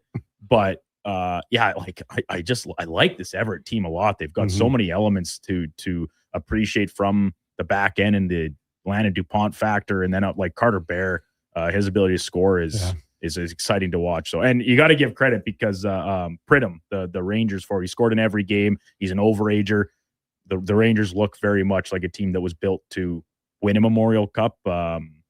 Even if they, like you said, Schlemmer, they're not super dominant. They're not the London Knights of 2016, but they've worn every battle they've faced so far, and as a result, have themselves a bye through to Sunday's final. Switching over to baseball, the Toronto Blue Jays wrap up their set against Miami with a morning game, 11 o'clock first pitch from downtown Toronto. Kevin Gausman's going to be on the bump for the Jays. If they can win today, it will be a fourth straight series they win. That does technically include the split they got in New York against the Yankees. I'll chalk that up as a win, getting the split on the road. Next up, they'll play Baltimore, Atlanta, and then Baltimore again. Just a little long-range prediction. I like the way the Jays are trending in several different areas. I think that they can win 3 straight sets. They're not going to win every game by any stretch, but you got to take 2 or 3. If they can get a split in the 4-game one against Baltimore, I'll give them the edge there as well. Are they home against the Braves or on the road? Against the Braves, they are on the road. They're on the road in Baltimore for 4, 3 in Atlanta, and then back home for 3 against the Orioles. I think I'm going to be out on Atlanta, but I think they can take care of the Orioles. Yeah, that's kind of where I'm leading. I mean, they're going to face Chris Sale in one of those games. Bryce Elder's had a good year too for Atlanta, so I'm going to be out as well, I think. But to say this, Duke, that's a 4-game set with Baltimore. That means you got to win 3 out of 4 to win the series. He said he'd give them the split. I'll give them the split. Once again, on the road, give them the split. I'll count that as a win. Come on, Kev. Chris Bassett. That's the first game of the series is Chris Bassett. Are you sure? I think so. I thought on the broadcast last night they said that was the only pitcher they were not in line to face in the 4-game set. I got Bassett up against Corbin tomorrow. Okay. We'll see. Maybe they change it. Yeah, I'm going to be out. I just think that Atlanta series, they're a good team. They're the first place with a bullet in the NL East. Now, a couple NL East teams may be leaving a lot to be desired, particularly the Mets, of course, who stink. Boy. But, when the Nationals are your second place team, 8.5 games back. But, yeah, I don't know. I just think there's a lot of things trending. And if I don't know if they're going to get any reinforcements back in the time for this, but some of the other players are picking up the slack. We were seeing Ernie Clement get hot with the bat. It's kind of funny. Jesus Sanchez, first big league grand slam last night. That sealed the deal for them. And we know Vlad Guerrero Jr. is kind of just like taking a couple days. He's playing today. Okay, so confirmed he's going to play today. It kind of looked like he thought he could come if he needed to for Penongo when he got hit by the pitch last night. The team maybe wasn't quite as keen on bringing him in the game. Was it Sosa? Well, Alcantara hit 5 guys, so I'm kind of mixing them up. The grand slam, mixing them up in my memory. But it's almost like he's missed a couple days because of injury. But can that maybe, you sit out and watch a couple days help get him continuing to track towards the player, the batter that we know he can be and the team needs him to be? Yeah. So maybe it's just a little overly optimistic by me, but I'm looking forward to taking it in as, hey, we're down to one game a night in the NHL, or one game every second night, excuse me, moving forward here for the foreseeable future. Memorial Cup to maybe stuff some gaps in the meantime. Finally, jumping over to the world of ride sharing, Uber. I think everybody's using it these days. Kevin might not know how. He needs people to do it. I know. I finally got the app. You get a free ride for your first one, reference promo code? No, I didn't know how to operate that. Yeah, okay. Well, that's not surprising at all. This is just a feature that it crossed my mind on Saturday when I was Ubering home from Happy Beer Street down on the east part of White Avenue and just south, obviously, a little bit. There should be a feature in Uber where you can leave comments for your driver. And I'm thinking of it in a positive nature. We know how humans are. They'll kind of immediately take it the other direction. But I just thought, because I'm not one to talk to the Uber driver, especially after I've had a bunch of drinks. Like, they don't want to talk to a drunk guy either, probably. But then when it's over, whatever, I just leave a little comment saying, hey, your music selection was great. Or I like the fact that you didn't talk to me the whole way. And maybe they can post those so other people can see them, improves their rating. This is a feature I'd like to see Uber introduce. So right now they just have the stars? Yeah, you just rate them. Well, you can say like you prefer like a quiet ride. Yeah, those are like set to your profile, I think, right? Where it's like preference about no music or don't talk to me, stuff like your own preferences. But you can just like give them feedback. And if they talk too much, where you say, hey man, maybe cool it a little bit with talking my ear off when I'm trying to keep from throwing up in the back of this Uber. Okay, well, like I'm in. I would love if this was a feature. I just think that it would get so like negative and racist and all the bad things you were talking about that we wouldn't have quite as many Uber drivers pretty quickly. That's probably a good point. But what about the time? Maybe I'm very positive overall today. I'm thinking days are gonna go. I'm trying to look at it through a more optimistic lens. What about the fact, Duke, that one time when you left your wallet, your keys, and everything? Well, that was in a limo. If that was in an Uber, it would have been much easier because I could have just logged on to my Uber account via my computer and messaged him directly. Because you can message your Uber drivers, but after your ride's done, I don't think you can. I was trying to do that maybe on Saturday night when I got home, but also once again, I might have been a little sheets gone, so it could have been staring me right in the face, and I was like, "Where is this option?" Just leave a little bit of a bigger tip and 5-star review and on your way. That's kind of the best you can do right now. Well, Duke, so like most of these times that you're Ubering, you are a couple sheets into the wind. But sometimes it's on my way to somewhere, right? True. So it's not just when you're drunk. Mostly though. Mostly. I mean, why are you taking Uber? Because you can't drive or you don't want to drive. So yeah. I don't know. But Sure, like that I think that almost leans into it for me. My point here, because once again, if you're drunk or otherwise indisposed, you don't want to talk to them. Yeah. They don't want to talk to you, I think. I know I wouldn't. So it's just a little bit easier to just leave a little note, a little comment card via the app once your ride's over. Sure, I'm into whatever you want. Kevin, I think you should really lean in on this Uber thing. And think about it, Kev. You won't have to try and find parking when you go to the Riverhawks games and turn around and go home before seeing a pitch. Well, they have the new thing now this year, Duke, right? If you go to Churchill Square, you can get the free shuttle? Yeah, well, bus service. So you can take Edmonton Transit. But so you would still have to get to Churchill Square.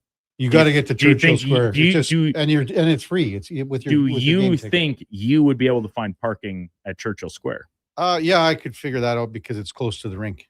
Oh, so your secret hiding? Yeah, I got my secret spot. Now the other thing too, Duke, is I think this year I might try a little more bicycle. To Riverhawks. I want to see you electric scooter down. No. I will say, Duke, I think you're in the minority of like drunk people that think that the Uber driver doesn't want to talk to them. Well, in my many years of experience, I just think that you come to that realization. Maybe as a younger person, every time I get in the cab or Uber was kind of still just finding its feet in Edmonton in my university days. At that time, I probably would have been like, "Hey, how's it going, man? How's your night? Busy out there?" Right. Now I'm to the point where it's just like, "Thanks for picking me up. Yeah, I'm Brandon. please get me home. Just take me home, Take please. me home, please. I yearn for my pillow. It's In or Out, brought to you by Pro Solutions. Check them out at prosolutionsinc.ca if you need fast, flexible financing for AC service. When we come back, we will give you an update on our bidding. It's at $1,000 for the golf next Friday. 4 players, myself if you want, at the Ranch Golf and Country Club for the Smash MS Smash Out. Chopper Lopatinsky has been doing this tournament for a great long time, and it's a hell of an afternoon. Well, it's a morning, 8 o'clock start. Hell of a morning. Could be a good afternoon, too. Bids 833-401-1440. You get a tax receipt. We'd like to get it a bit more than where it's at for sure right now. So before that, time now for a Sports 1440 update brought to you by All-Star Construction. They shape and build Edmonton communities, specializing in underground utilities like power, gas, telecommunications, and street lighting. That's All-Star Construction. Here is the Duke. This is a Sports 1440 update.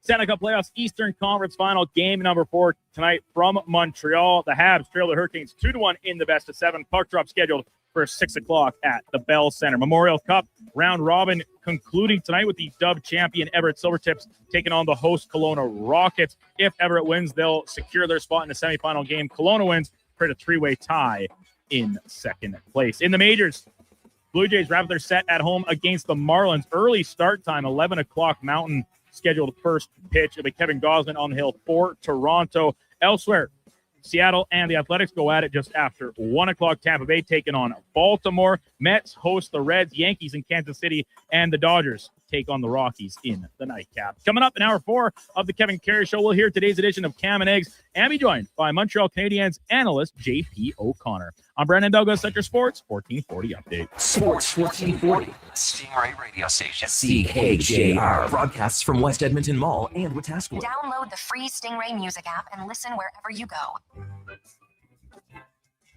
Getting your vehicle sparkling clean doesn't have to cost a fortune. Take it into Hughes today and pay just loonies a wash. Find us at HughesCarWash.com. Are new McCafe crafted sodas just drinks or something more? Like Sprite Berry Bliss, Creamy Strawberry Coke, and Orange Dream. All swirled with fizzy flavor and topped with silky cold foam. Only at McDonald's. At participating McDonald's restaurants in Canada. Mr. Rooter gets attacked by a Canada goose. Oh, look at that. Another on-time arrival. Nothing stops Mr. Rooter from plumbing on schedule. You gotta be kidding me. Hello, Mr. Goose. I'm Mr. Rooter. Okay, this is what you train for. Through rain, sleet, or goose, the pipes get fixed. Honda for a plumber who does whatever it takes. Mr. Rooter. The longest running basketball show in Canada airs every Saturday morning at 10 on Sports 1440. Hoop City with Paul Sir introduces a new generation of basketball talk, and it's right here on Edmonton's home for sports, Sports 1440. Fuel prices got you down? Subaru's here to pick you up. Subaru's electric and hybrid vehicles will save the day, helping you go further for less. Prefer a gas vehicle? Subaru Crosstrek and Impreza are built to keep costs low without sacrificing capability. Crosstrek was named 2025 Auto Trader Best Subcompact SUV, and Impreza has earned top safety pick recognition for 17 years running. Welcome to Uncommon. Welcome to Subaru. Visit Subaru.ca. Oh, mama, I'm in pain.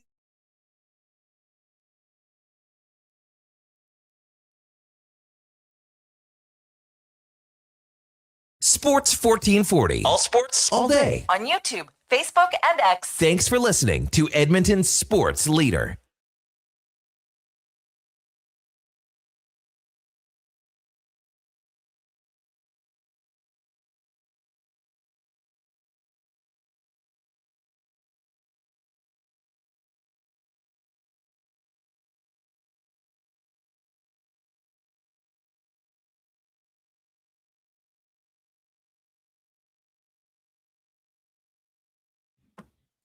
All right, welcome back to the big program.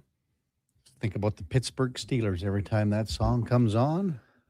Oh, that's wild when they get the Terrible towels waving, Schlemmer, and they play that song. Makes me think of Billy Madison. As we were saying, we were auctioning off a foursome for next Friday, June 5th. It's Smash Out MS. It's a tournament at the Ranch Golf and Country Club, 8 a.m. shotgun. It's a hell of a morning, afternoon. You get breakfast, lunch, golf.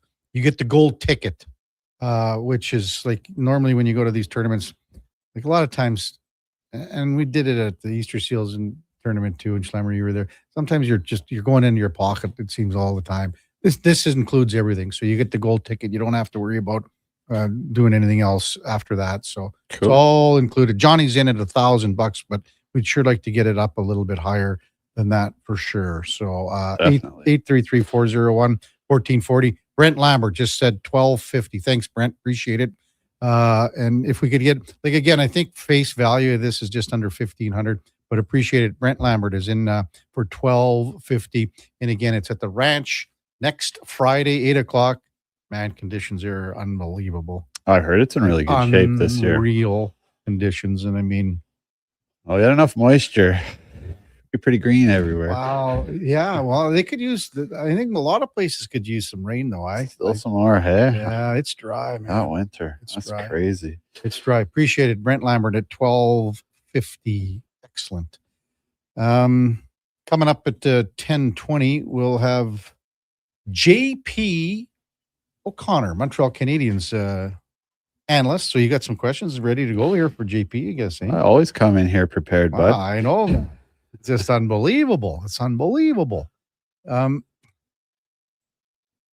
833-401-1440. RBS says go Steelers. Of course, that's, yes, the Renegade. Nick and Grand Prairie, with Kirk and no real replacement for Bo Bichette, it's a very short lineup for the Toronto Blue Jays right now. Well, I could tell you one thing. I mean, how much have they missed at shortstop with Bo Bichette and what Andre Jimenez has added, played, done this year? That's fair. I mean, he's got 5 home runs, 6 steals. His average is down. But Bo Bichette this year has been off to an extremely, I thought, slow start. I don't think Bo's having much fun in New York right now. I thought he had the 2 home runs in the one game, but he's got 3 home runs. He's batting, Bo Bichette has 5 home runs, pardon me. He's batting .228. So what are you really missing? And Jimenez is better defensively. He's way better. So I don't know how much you can say about that. I mean, I'll give you Kirk. But Kirk was off to an incredibly slow start, too. I think it's just, I mean, think about it. You got, I mean, Barger's out. Kirk's out. Tons of injuries. I like Jimenez when he's got the back going. Mm-hmm. So not as big of a, I think the difference is what you're thinking. 833-401-1440. Shan the man says the Oilers and Avs were eliminated in a game where the opposition did not take a single penalty. That's interesting. Duke's Ducks cheating again. Duke's I think Vegas was the least penalized team all year in the regular season, though. They don't take many. They don't, no. Also, the team that was leading the most, I believe, is the Golden Knights. The lead, they've led the most in the playoffs. Sabres are next, Hurricanes third. Really? Playing with the lead. That's surprising to me, actually. Yeah. That the Sabres are there? No, just that the Golden Knights are the team that's led the most. Maybe. I mean, I don't know how much it had to do with the Utah series. I have no idea. But maybe they were up on Utah for a fair. Well, they were, because Utah came back that one game. They were down 3-2. That's fair. When we come back, JP O'Connor, Montreal Canadiens analyst, Kevin Karius, David Schlemko, Duke of Delburne on Sports 1440 AM radio. We're streaming on YouTube, X, Facebook, Instagram, and Twitch. The family at Cougar Paint and Collision are growing, and clan member Cameron remembers his first time in the shop. I hired myself at Cougar initially. Gordon was concerned about getting bike parts done and didn't really have enough help in the back. So I showed up and told Gordy I was fixing bike parts. He told me no, and I told him, yes, I am. I said, you can either tell me what you want me to do or I can just make it up myself. Just like to say that those bike parts that I hired myself to fix, I don't think I ever got paid for those. Just so if you can make a note of that. Cougar Paint and Collision, our family helping your family. Are you looking for safe and reliable transportation solutions for your wedding, corporate retreat, or golf trip? Look no further than Silent Rides, Alberta's premier charter bus company. Whether your group is big or small, Silent Rides has you covered. We offer 3 different sizes of units to cater to your needs, and we provide first-class service at affordable rates. Get your quote today. For more information and to request a quote, contact sales at 877-748-0991 or visit silentrides.ca. What's that? Is that actually spring? Like no snow squalls or bad weather tomorrow? It's actually spring? Well, GS Construction welcomes the warmer weather because that means we can really get to work. Now, it doesn't matter if there was bad weather. This is our time to shine. But we can't do it without good people to do that work. That's why GS Construction is hiring pipe layers, topmen, and heavy equipment operators. If you want to join a team who loves their work, visit gsconstruction.ca today. The longest running basketball show in Canada airs every Saturday morning at 10 on Sports 1440. Hoop City with Paul Sir introduces a new generation of basketball talk, and it's right here on Edmonton's home for sports, Sports 1440. You need freedom on the job site to get your work done.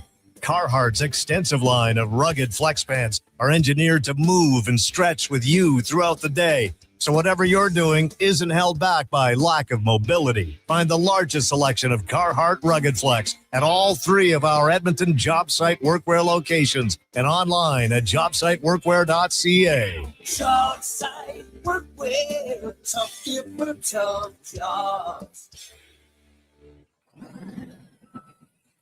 Bashaw Concrete Products. From concrete and septic tanks to blocks, precast water pads, Jersey barriers and aggregates. Farmers, contractors, homeowners. Plan your next project at BashawConcrete.com. Family owned, over 60 years pouring.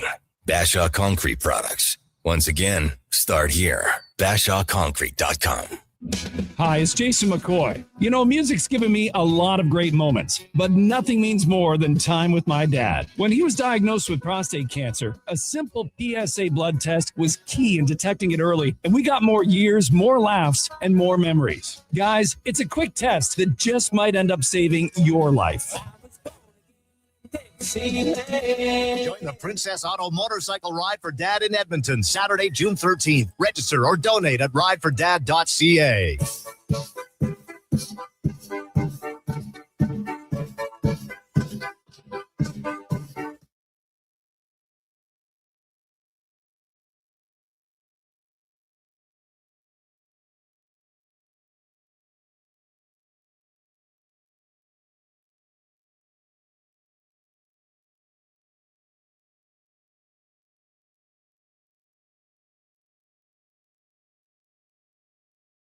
Just in time for the morning skate. This is the Kevin Karius Show on Sports 1440.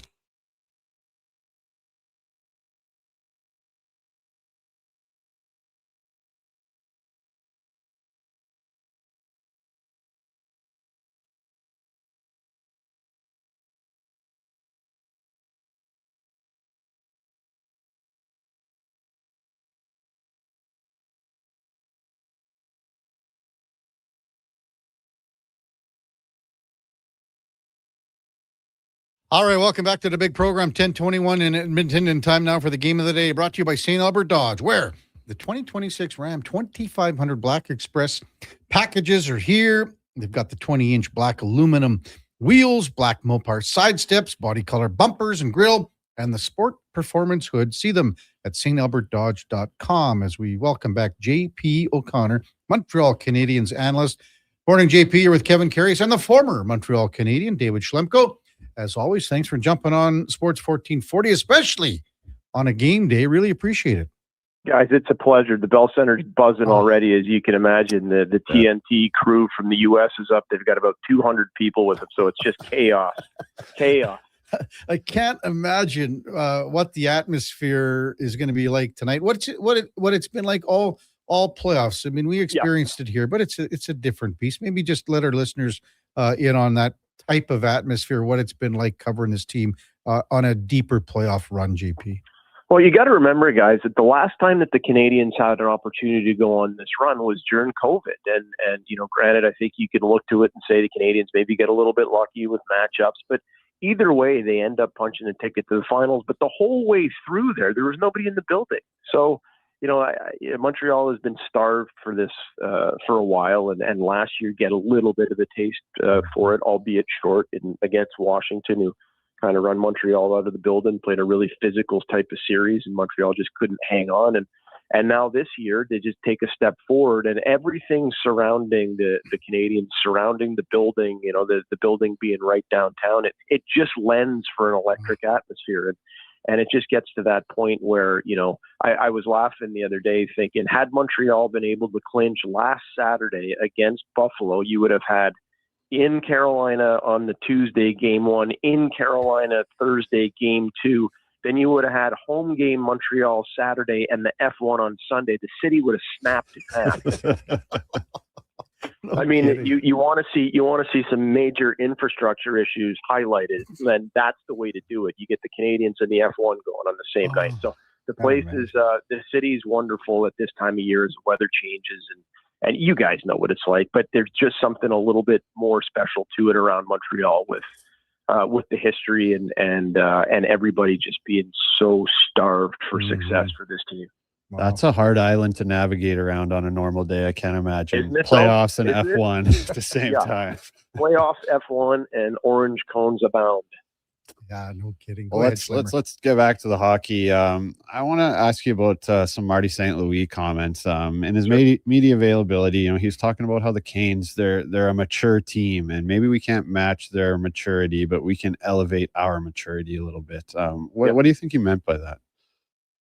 There's a lot of kind of Martyisms that have come out here in Montreal over the last, the last little while. And I think some of them are the proverbial Jedi mind tricks, David. And I don't think this one is. I do think that there's the understanding that Rod Brindermore's crew are a well-oiled machine. They're a veteran group. They're guys who have been to the playoffs now. I think it's 9 consecutive years.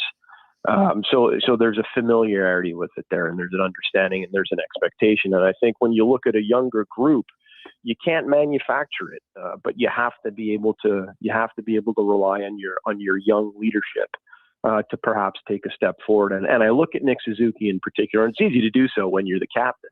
But I do think that coming back from an Olympics where he gets an opportunity not only to be there but does participate and pots a couple goals and is around some really impressive people, that it has kind of spilled over and you've seen guys and the kind of maturity levels and the belief and the commitment to details. Though they're kind of cliched, those are things that I think are tangible. And I think Marty is, kind of responding directly to that and trying to highlight that as the thing that his team needs to do.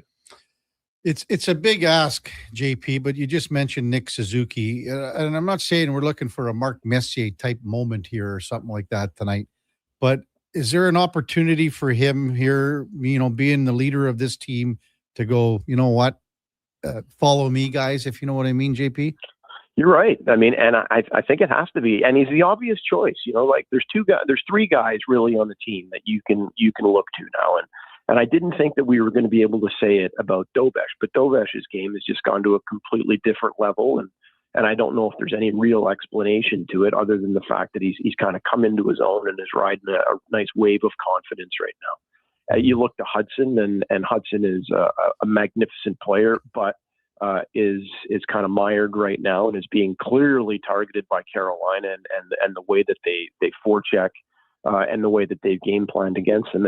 And Nick Suzuki has always been one of those guys that I look at, and as talented as he is, I think is the greatest talent that he has is a way to kind of think his way around the ice. And I do think that there is an opportunity, because even though there have been stretches where it's been a little bit more difficult, he's always been able to be involved. And I do think that there's a moment now coming up where Suzuki is going to be able to do just that. And whether that means he does it himself, whether that means he finally gets Caulfield into the fight, whether that means It's a different look on the power play that seems to get them on track. Whatever it is, I do think that's the guy that the Canadians have to look to. He's done it. He's done it consistently, and I think that there's an opportunity to do it again.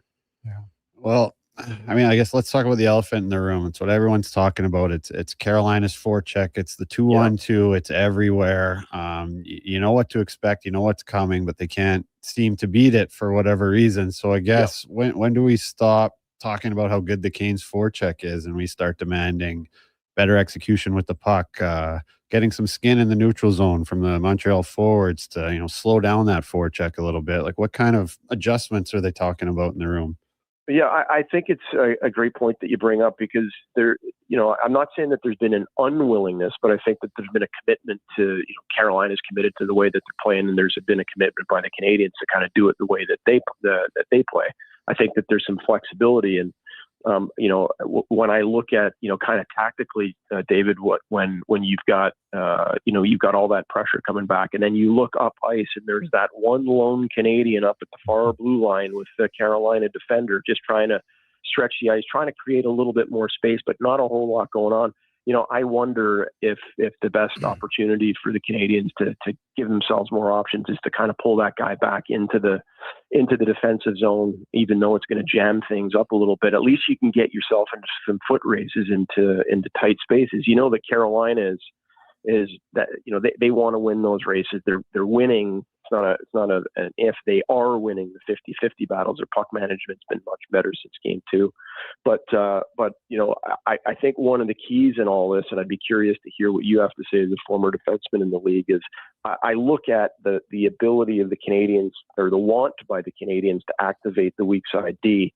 You're getting all that pressure coming onto you. If you can go across the ice once, activate that weak D, and then start moving up the ice, I wonder if you start to find a few more lanes, or at least the opportunity to settle a puck, exit a zone, and get a bit of a breath. I wonder, what are your thoughts on that? Yeah, I absolutely love that. I think they've got the decor to do it, right? I mean, you got Hudson, you got Dobson, Matheson. Yep. Yeah, like these guys can jump in and support the rush. And I like what you said about bringing the stretch guy back too. You're playing against a very aggressive forecheck. You need puck support. You need little chips to speed, and they're coming. That's when you're going to catch guys. You could have a 2-on-1 from your own blue line, and that's what's going to soften up the forecheck, soften up those D constantly running down the wall. When all of a sudden now you're getting caught for 2-on-1s and scoring chances against, it's going to make you think twice. Mm-hmm. Well, that's it. I totally agree with you. And just remember, David, whenever you sign that new ticket on the weak side deactivation, that you're going to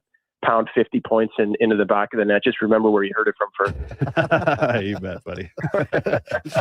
JP O'Connor, Montreal Canadiens analyst, with us on Sports 1440. Local product, Caden Gooley. What have you thought of his play in the playoffs, JP? Yeah, I've really liked Gooley's play.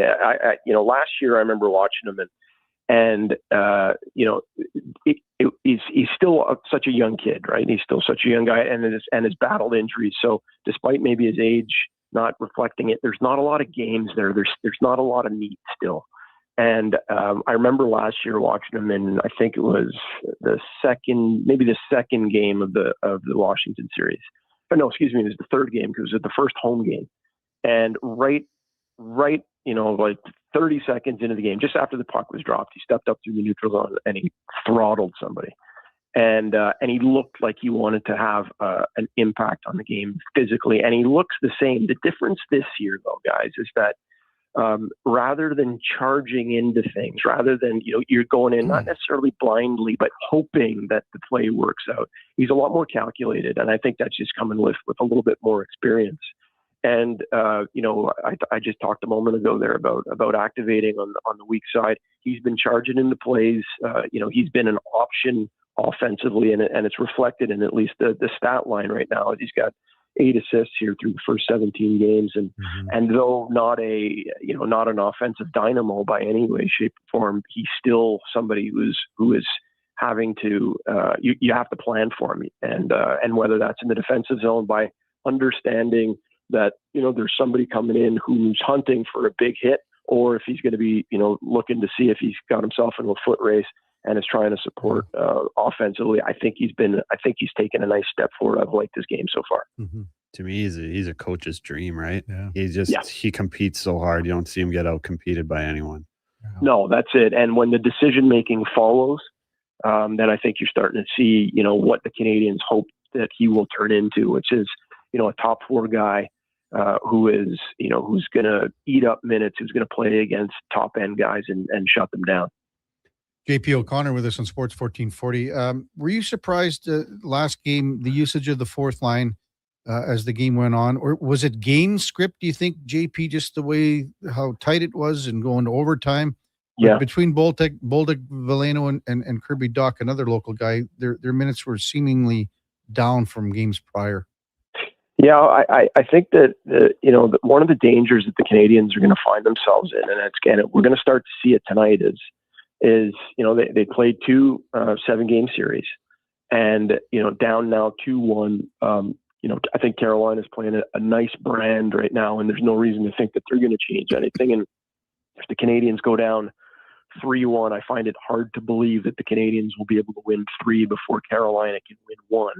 So I think the danger there is that you start to shorten the bench, you start to fatigue the top end, and you're playing some desperation. So as much as I've liked Bolduc's game, he plays a pretty hard brand. There's a lot of things that Kirby Dach does that I like, and Joe Veleno is a good try hard and brings a little bit of pace. The Canadians have to find some goals that, they just can't afford to get into a situation where, they're 1 or 2 and expect to get out of that game with a win.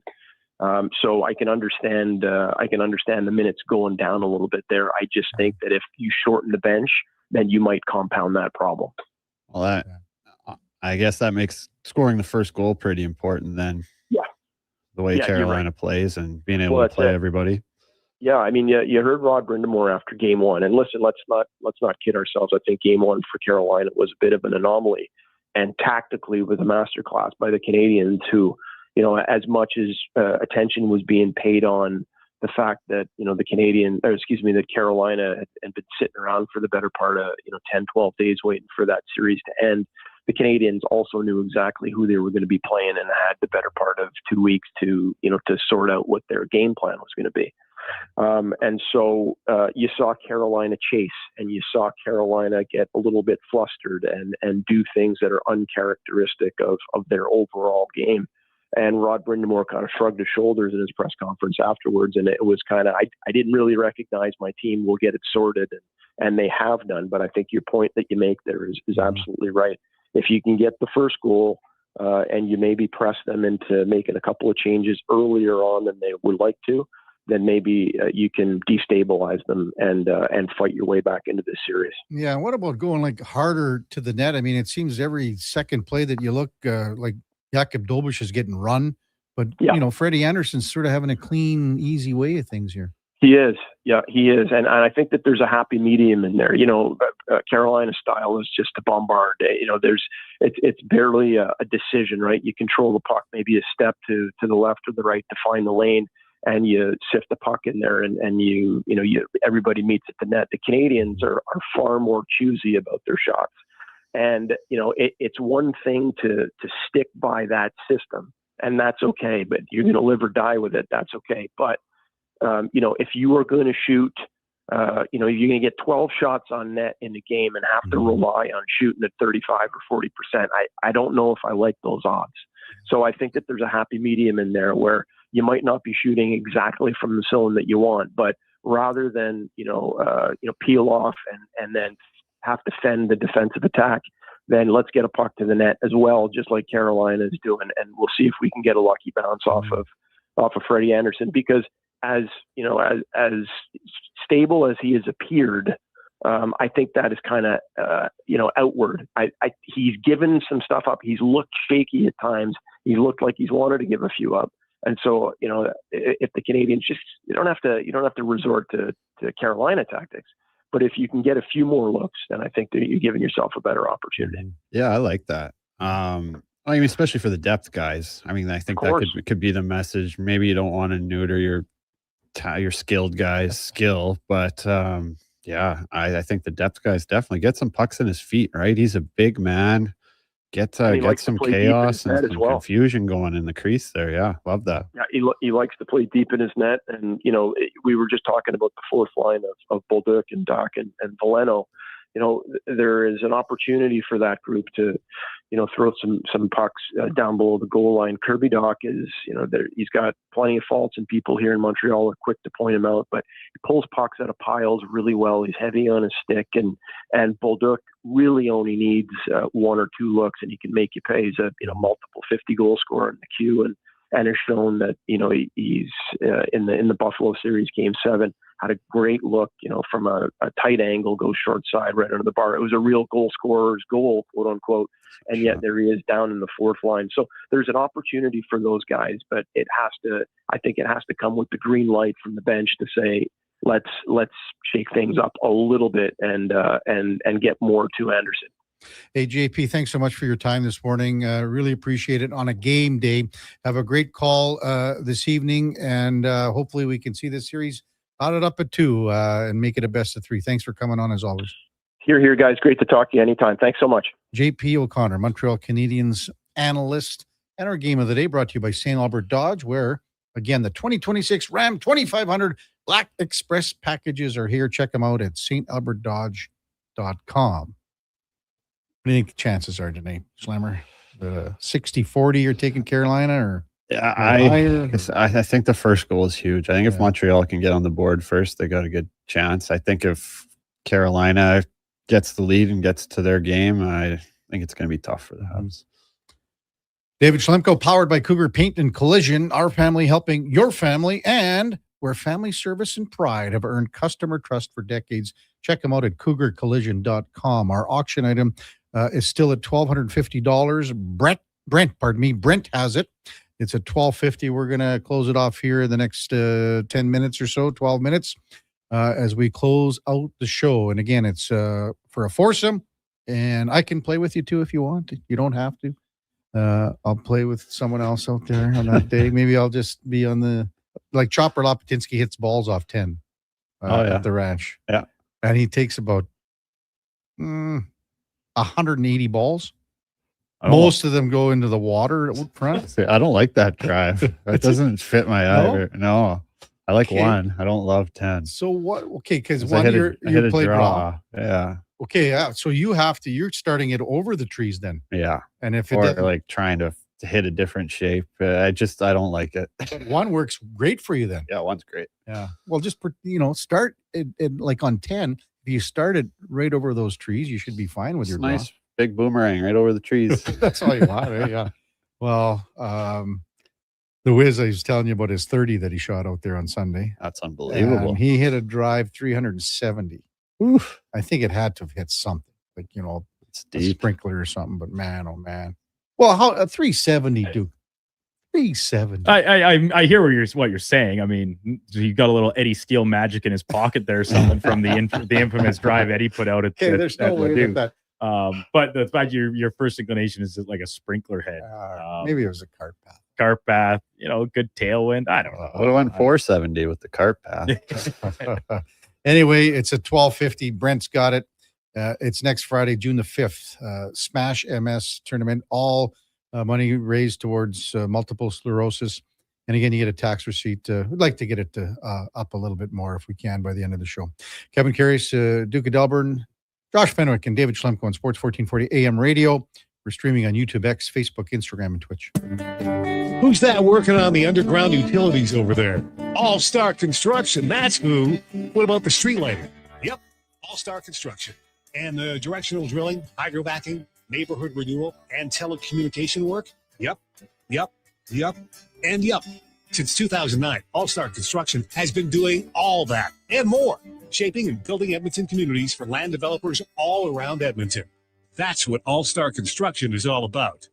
Legacy Heating and Cooling jingle auditions take 1 for Gene Principe. Hey, thanks for being on time. I'm always punctual. Now, how about some cool beats? while I drop the heat. Ready when you are. Call Legacy. Call Legacy. Nice. Boom! I'm a musical genius. Legacy's going to love this for AC season. What's not to love with no interest and no principal payments for 1 year? Are you always like this? Yep. Unlike Legacy, I never know when to cool it. Legacy Heating and Cooling.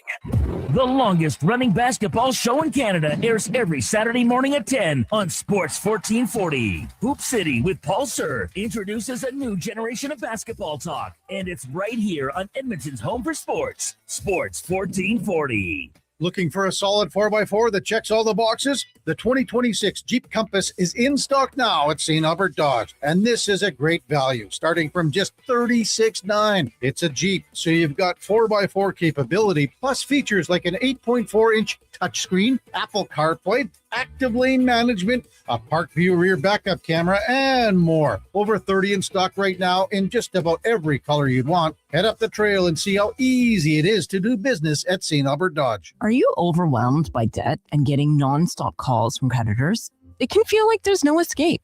Debt doesn't have to be a life sentence. A single call can turn things around. My name is Parveen Middleton. I'm a licensed insolvency trustee at BDO right here in Edmonton. I can help you become debt-free with a solution just for you. Let's put an end to those calls from creditors together. Call 1-833-BDO-TALK or visit bdodebt.ca to discover your debt-free future.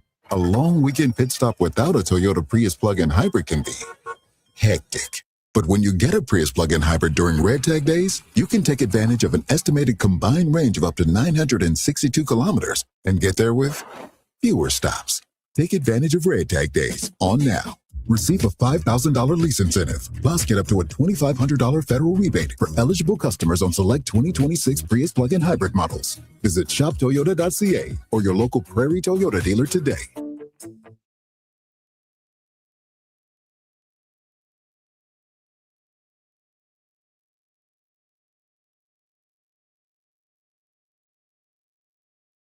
Have your sports curiosity cured with the Kevin Karius Show. This is Sports 1440.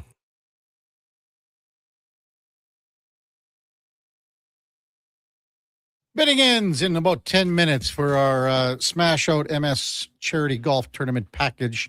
Chopper Lopatinsky down at the ranch, June the 5th. You've got breakfast, drink tickets, the golden ticket, dinner, golf, everything. Right now, Brent's got it at $1,250. We'll close things off in about 10 minutes. Time now for another edition of Cam and Eggs. Schlemmer's wait. We've never had a Cam and Eggs edition within. No, I've heard it in the truck. Well, you should have seen him. He came in here because he started getting political on us the other day. Hey, is that okay? Yeah, Cam. Here's Cam Tate with another edition of Cam and Eggs. Cam and Eggs. Order 32. I have a few questions following that surprising Vegas Golden Knights 2-1 win over the Colorado Avalanche. So, in the words of Karius, let's let her buck. First off, was Bruce Cassidy at the game? Picture him sitting up there in the stands, hoping for a Vegas win, just so he could catch Golden Knights general manager Kelly McCrimmon in a decent mood. Maybe in a fleeting celebratory moment, Cassidy could ask for his get-out-of-jail card. You can almost see McCrimmon, distracted by the post-game high, mishearing what Cassidy actually said and just waving him off with a, yeah, sure, whatever you want. That brings us to the new reality of the NHL coaching firing line. The axe drops at the absolute most unexpected times. Just ask Chris Knobloch. After a gut-punch elimination like that, does Avalanche bench boss Jared Bednar even survive the week in Denver? Is there a simmering issue behind closed doors ready to blow up? The Avalanche were an absolute juggernaut during the 82-game regular season, stringing together massive win streaks and piling up over 100 points. But none of that matters when you pack your bags in the spring. You also have to ask, just how banged up were the Avs? Or will we simply never know the real story? Now, let's talk about the Golden Knights. Arthur Fonzarelli. Fonzie. Remember him from Happy Days? If you gave the Fonz a gray beard and a pair of wire-rimmed glasses today, do you think he would look exactly like John Tortorella? Seriously. When Torts, took over the bench with just 8 games left in the regular season, I didn't think he would be heading to the Stanley Cup Finals. Did you? It felt like a wild gamble, even for Vegas. Yet here they are, rolling through the West with Torts at the wheel. Which leaves me with 2 more questions about these Golden Knights as they gear up for the final. First, when the offseason inevitably hits, how will McCrimmon navigate the salary cap gymnastics to keep this lightning-in-a-bottle roster intact? And second, if Vegas actually pulls this off and hoists the hardest trophy in sports to win, will John Tortorella finally crack a smile? Or will he just glare intensely at his own reflection in the silver? I guess we'll find out soon enough. Back later this afternoon with Professor Gregor. Ham and Eggs. Sports 1440. Thank you, Tater. I thought we were on order 33, but maybe he miscounted, but that's okay. Always good to have Tater on the morning show. What do you think of this text? And this is being facetious. Our buddy Dr. Will in Gibbons, he's a dentist. He plays hockey. Duke, you've played against him. How many? Like quite a few times, he's always at the Thursday.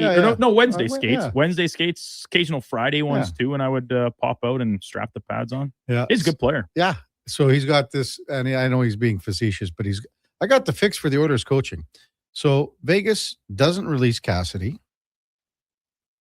Next year, or after this year, I guess, outbid Vegas for Tortorella on a 3-year deal. So then Vegas finally releases Cassidy. Now the Oilers have the coach that Vegas released, hire Cassidy, fire Torts, but don't release him. So that means Vegas can't re-sign him. So a little tit for tat. Then it says, you got to buy Torts an island for doing this. But interesting. Obviously joking about this. But. I don't think that Torts would be a great fit in a lot of situations. I think that this one has worked. But I don't see the Torts and Connor and Leon being like a good thing. I don't know. So, question: if let's say Vegas wins the Stanley Cup, like, is there a chance Torts doesn't go back there next year? I don't see how. How do you win a cup and not go back? But just the way things panned out here, Yeah. You imagine that. Yeah. 8 games. Who knows what kind of contract he signed? So it was 8 games regular season, whatever happens in the playoffs. It would be so bonus laden. What I'm interested to see is how team, especially if Carolina finishes off Montreal, is such a copycat league. How many teams are going to start moving away from like the speed skill and say, "Oh, look what happened. We need some size in our lineup. We need some grind. We need this, that." I don't know. But we talk about it all the time. Like, what did the Oilers do at the deadline? They got bigger. Yep. They brought in 3 guys, like Doc 6'3", Dickinson 6'1", Murphy 6'2", whatever he is. Yeah. They brought in size. Didn't work. Text 833-401-1440. David M says, I don't know the rules on this, but if Vegas wins the Stanley Cup, will Cassidy still get his name on it because he was there for 76 games? I don't know. That's a good question. I don't think that there's any precedent for a fired coach to get their name on the Stanley Cup. Now, if Vegas were to turn heel here and say, "Hey, Bruce, thanks for your service. Also, you still can't go get a new job. Here's another Stanley Cup ring," because you can give rings out to whoever they want. But the name on the cup thing, they're actually pretty particular about that. Like for the players, there's requirements about regular season games or playoff games and extenuating circumstances. But I think like outside of that, it's essentially like the owner, the general manager, and the coaches at the time that you win the cup. That's what goes on there.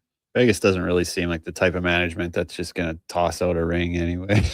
Well, maybe it's like I said, maybe it's as a little bit of a sorry gift for keeping him just standing on the sidelines here for the last couple of weeks. Maybe. I don't see it. You know what the Oilers tried to do years ago, like 40 some years ago? No. Peter Pocklington tried to get his dad's name on the cup. Come on. Oh, yeah. Yeah. In fact, I think it was on and then erased. Good. And I don't know if that was 84 or 85 or whatever it was. That's wild. Text 833-401-1440. Coach Vic says, I don't know if you guys mentioned this, but Cassidy ran the Knights into the Pacific Division pillow fight, and we're not looking good. Torch comes in, and they become a Stanley Cup winner. Did the Oilers dodge a bullet by not being allowed to talk to Cassidy? I don't know. Did they dodge a bullet? No. Well, it's funny. The one thing that Mitch Marner said, well, Tortorella brought our swagger back. That's his line. Yeah. So that means that did Cassidy lose it? To his point. So I think Cassidy just never takes his foot off the gas is the reputation he has, right? Mhm. He's always just demanding more and more and more. Maybe their swagger back was actually being able to just take a breath. Yeah. You know? I know what you mean. Yeah. So maybe he's got to change a little bit as a coach. Yeah. Which isn't what they wanted here, apparently. Yeah, but lots of coaches do it. You look at a guy like Lindy Ruff, he was almost run out of the league. He was grumpy as hell, one of the grumpiest people I've ever met when I played for him in Dallas. And apparently he totally changed in Jersey when he went to a younger team and how he talks to his guys, how he treats them. So never know. Never know. Are you getting close to golfing? Yeah. Simon? You are? Oh, well, I'm starting to feel better. I'm at about a month now. So I'm going to start some chipping and putting. Did you hear that Duke's going to play slow pitch right away and then jeopardize the rest of his summer by coming back too quick? Are you? I thought you were just drinking beers in the dugout. Well, that's what I'm Keeping doing. score. I'm doing that again tonight. But if the progress on how the knee feels, it's all a feel thing. And I'll put my brace on, which the brace will be pretty limiting because this is the one that I had for my other leg. It's they put on post-surgery. Oh, yeah. So it's very large, giant metal bars down the side and some Velcro straps. And I'm talking get out there and play back catcher, maybe pitch, and then I'll probably have to bat right-handed. Just because it's my left leg. So you don't want that on the back when the twisting, that'll spike some pain, I would think. So I'm not just going into this willy-nilly like Kevin might lead you to believe. Just a warrior. There's some thought process. I just like being out there with the gang, What are we looking at here, Duke? Like Forrest Gump races or what? Honestly, it doesn't look that much Pretty different. close. It's pretty intense. It's goat runs from mid thigh well down to my calf, and metal bars on the side. You can you can lock the hinge because when you come out of surgery, it's locked, so it just stays dead straight, and then slowly open it up so the leg's allowed to bend more and more. But you can lock it in so it doesn't bend to the point where my knee would hurt, right? The brace would stop it before that. Yeah. I'd have to switch I'd have to disassemble it and switch it around so all the straps go the other way though, because it's obviously for my right leg. You're still not running bases with that thing on. I'd right? be hobbling the bases, that's for sure. And no pinch runner. I'd be afforded a runner too. As long as I get up to the plate and can swing, then you go from there. Just battling through. Hey, Nick in Grand Prairie says, yeah, Cecil Pocklington is on the cup, but it's just X'd out. Yeah. So it's Really? X'd out. Yeah. That's and crazy. he goes, and I don't know about this. I'm just taking your word on it, Nick. Sure that the Blackhawks video coach is X'd out too. So those are the only ones. Oh, yeah. That makes sense. Well, Schlemmer, hopefully we see you back on the link soon. Soon, buddy. Soon. Have to congratulate Brent for winning the bid on Chopper Lopatinsky's tournament. I'll be in touch with you here, Brent. Congrats. He's in a meeting right now, but I'll be in touch with you, Brent, and we'll get you all taken care of for next Friday. We'll see you at the ranch. Thanks, everyone, for being a part of that today. Coming up at the top of the hour, it is Fantasy Frenzy with the former Rochep T-Bird. Connor Halley and the Duke of Delburne, 12 till 2. It's the Lowdown with Alan Mitchell. 2 till 6. Jason Greger drives us home with the Jason Greger Show. We got Fox Sports all night long because the Blue Jays' first pitch is coming up here in about 10 minutes or so. We'll be back with you here tomorrow morning. Until all of that, time now for a Sports 1440 update brought to you by Fusion Promo Marketing. Expand your brand. High-quality promotional products for businesses, sports teams, and corporate events. Get noticed at fusionpromomarketing.ca. That's Fusion with a Z. Hey, thanks everyone for listening this morning. Thanks for being a part of the show. Thanks for the great texts and all the interactions. We could not do it without you. We'll see you back here tomorrow morning at 7 bells. Have a wonderful rest of your Thursday. Until then, here is the Duke. The Sports 1440 update.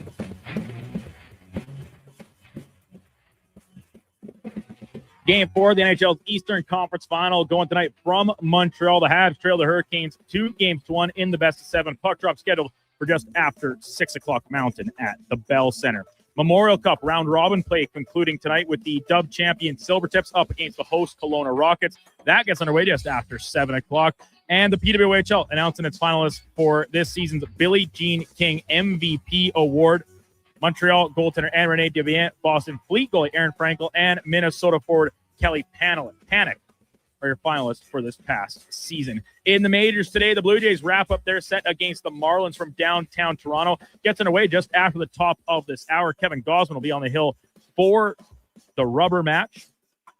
Some housekeeping notes for the Blue Jays. They have moved catcher Alejandro Kirk to the 60-day IL. Does not affect his earliest activation date, which is still June the 3rd. Full slate elsewhere around the majors, including the Guardians and Nationals, also underway after the top of the hour. Mariners are in Sacramento against the Athletics. Phillies take on the Padres. Orioles host the Rays. Tigers up against the Angels.